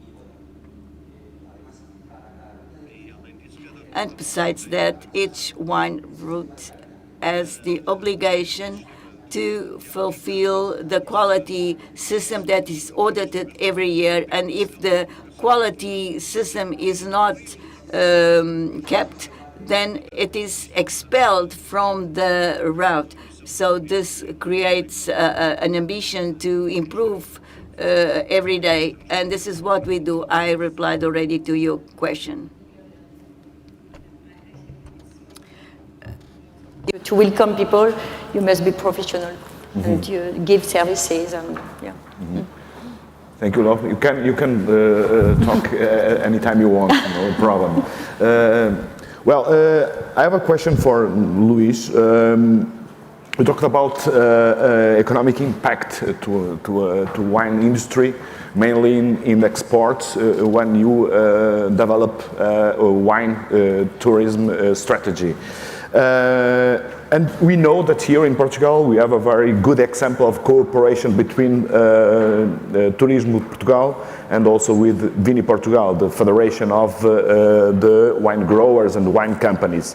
But tell me, what do you think that should be the role of Turismo Portugal in cooperating with local-based associations or organizations that works on the wine tourism? I mean, in the top, we know that there are cooperation, but how to involve the local-based associations and organizations, pushing them to this strategy. What do you think you can do about that? No, I think if that doesn't exist, then it's failure, total failure for everyone. We cannot think of a strategy or a plan as the one I mentioned without considering that it has to be local, that it has to go deep in the territory to everyone. And you can only do that if you work horizontally and vertically, that's for sure. That's why this plan, and it's not just a plan from the National Tourism Organization or from one region or the other region, it's from everyone. And this is something that is fundamental, maybe because we're a small country. It would be ridiculous not to consider this and not to agree on what we want and how to develop that. And I said a few ideas of what is based. It's based on the territory, on the enterprises. A few moments ago, we heard Adrian was saying that it's to have a wine tourism activity, you don't need to have lodging and you don't need to have wine. You just need to focus that wine is at the bottom of everything and tourism is the experience. And it was interesting the question you asked about the landscape, what would be more important, the landscape or the terroir. The landscape is the entrance door. It's what convinces you to come. But then the experience, the storytelling, the content, meeting with people, that's what convinces you to come back and return. And tell, when you go back home, tell that is an incredible wine tourism destination. And I think it's, when we talk about who is engaged, clearly my answer is everyone has to be engaged. And here, in fact, sometimes we work as a dot connector between needs and supply of those needs. But if you don't engage with everyone, definitely someone is missing. And sometimes we have to put everyone, and this is clearly a lesson, and maybe a lesson also from COVID, put everyone on the same position. It's not about national or regional, it's not about local or international. Everyone is in the same position, with the same goal and the same ambition, promoting wine tourism and having this destination as an international wine tourism destination. Very well, thank you. Just one last question for 1 minute. We are talking about experience, we are talking about emotions, we are talking about perceptions, and of course in Europe, or even in Portugal, or even in Iberian Peninsula, we have lots of areas, lots of experience to choose. What do you think that, of course we agree that to communicate it's very essential to have success in this area. What do you think that is really important to communicate when you think about someone that is in the United States or in Brazil that you want to have in your chateau or in your region or in your country? What do you think it's really important? Last week, I had in my chateau just for 2 nights, a couple, and they are in love with wine, and they said, we like to discover the world by the vineyards. So today we are in Sauternes, and they know all the world like that. One day in New Zealand, one day in Porto, you know. And they say, it's because you meet real people. It's because you go into the country. It's because you have a relationship authentic. sorry for my English, but you understand that. Yes. And the emotion was there, and they were so... So authenticity is one of the main ideas you think it's you need to communicate. Authenticity, landscape, they love the aesthetic of the landscape, of course the wine, emotion. Emotion. Okay, Amaya, what do you... Bueno, yo creo que el consumidor es, en primer lugar, un consumidor. I think that the client is most of consumers see the territory traveling or either Douro or Bordeaux, whatever. It's a professional wine tourist, and for that we don't need a chateau. For me, it's more important to build a great architecture of the brand destination. Without any doubt, these are the factors that differentiate us, a brand that must be consensual to all the factors, and that has to be authentic. Here, the person has to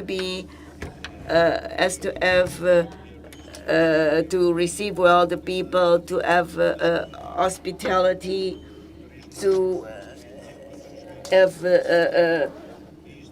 and we have to transmit that so that people with all the characteristics that are better for the offer of the product and to attract the visitors. And there's another challenge in these functions of the marketing, namely the wine tourism destination, which is a great challenge.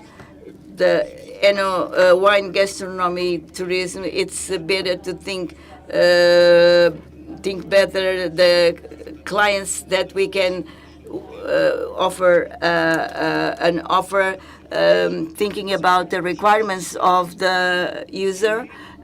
Tomorrow we'll speak better about this, and if you don't have the possibility to know the client and know what he wants, you don't have the possibility to offer what you want. And that's there that we must help each other in order to focus on more customized products to go and meet client expectation. This is not a basket game that we throw the ball to the basket. You need to know where is the art to put the arrow in the dot. So we have to find the communities. And the great experience with tourism, with leisure tourism, it's quite recent. One of the localities of the Iberian Peninsula had no experience. There were no tradition at all to receive any tourists. And our marketing architecture was based in the visible or drinkable experience. And it also has to do with the tourism project for each area. If the tourist is worried about the source of the products that he is eating, or if he likes genuine and authentic things. So we must make good use of those values. De la cuestión en la visión de Acebin es precisamente no mirarse el ombligo cada uno, sino de ofrecer una marca consolidada, una marca de país entero, rutas del vino de España, y eso es lo que nos hace verdaderamente atractivos. Nos parece que esa marca es una clave interesantísima para conocer el país y ofrecer además un turismo que es experiencial, evidentemente, y que además es un turismo que no tiene aglomeraciones y se puede hacer además en familia, en pareja, porque nuestra oferta está tan diferenciada. Aunque lleves niños, bueno, puedes visitar el territorio porque visitas patrimonio y puedes hacer actividades al aire libre. Por ejemplo, puedes hacer una visita a un viñedo en un globo aerostático y tomando vino los padres y algún refresco los niños, ¿no? Por ejemplo, ¿no? O sea que tenemos una multitud de experiencias, las rutas del vino, y en su web además Insisto, si veis las que hay hoy, pues hay más de 100 posibles experiencias que vivir en diferentes territorios, ¿no? Y esta es la cuestión, nos parece que eso es una cosa muy potente para atraer a turistas de todo el mundo, la posibilidad de conocer España de una manera distinta. Luis? How to convince a tourist to come to Portugal as a wine destination? I would say that for everything, we need a strong purpose. My country has a strong purpose. As a tourism destination, we respect everyone, no matter where they come from and how they think and who they love, and we welcome everyone. And I think that's the most important thing for a tourism destination, for a wine tourism destination, but most important for the world. We're not trying to convince no one that this is good. We're just trying to say that tourism is an industry that helps countries, that helps reconnect people, that makes mobility so important to any of us. And after this year, I think this is a crucial subject for everyone.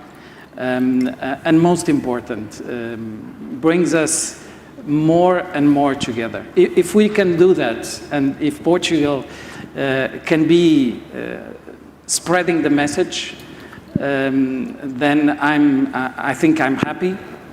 Everyone will be happy, and surely we will have tourism not as the industry of peace, but as the industry for the planet. And I think this is crucial right now. To connect people. Very well, Luis, Maya, Jesus, Laura. Thank you, Manuel. Thank you very much, all you. Thank you very much for your attention. Thank you very much, Manuel. Great job. Manuel is a very good journalist, and he got some wisdom about the wine, because we journalists, in some place in our lives, we have the opportunity and the chance to choose wisdom or work, and he chose wine, which is wisdom. Thank you, Manuel. And work also. Thank you very much. Merci bien, Laura. Gracias, muchas gracias a vosotros. So we've come to the end of the first day of this 5th UNWTO Global Wine Conference, Wine Tourism. We have talked about, let me see, I can remind everything, rural development, resilience, innovation, sustainability, and collaboration. For those following us online, last remark, thank you for taking your time. I hope you join us tomorrow again. Just a final note for the one in person. The day will continue. It's not the day, it's the end of the day, but anyway. The end will continue at Herdade do Esporão, where we'll witness a unique sunset in Alentejo, believe me, and dinner in one of the most remarkable wine producers in the region in Portugal. A transport will take you directly there from this conference venue, so it's up now that you have to find your way to go to Herdade do Esporão. Thank you very much. We'll meet you again tomorrow.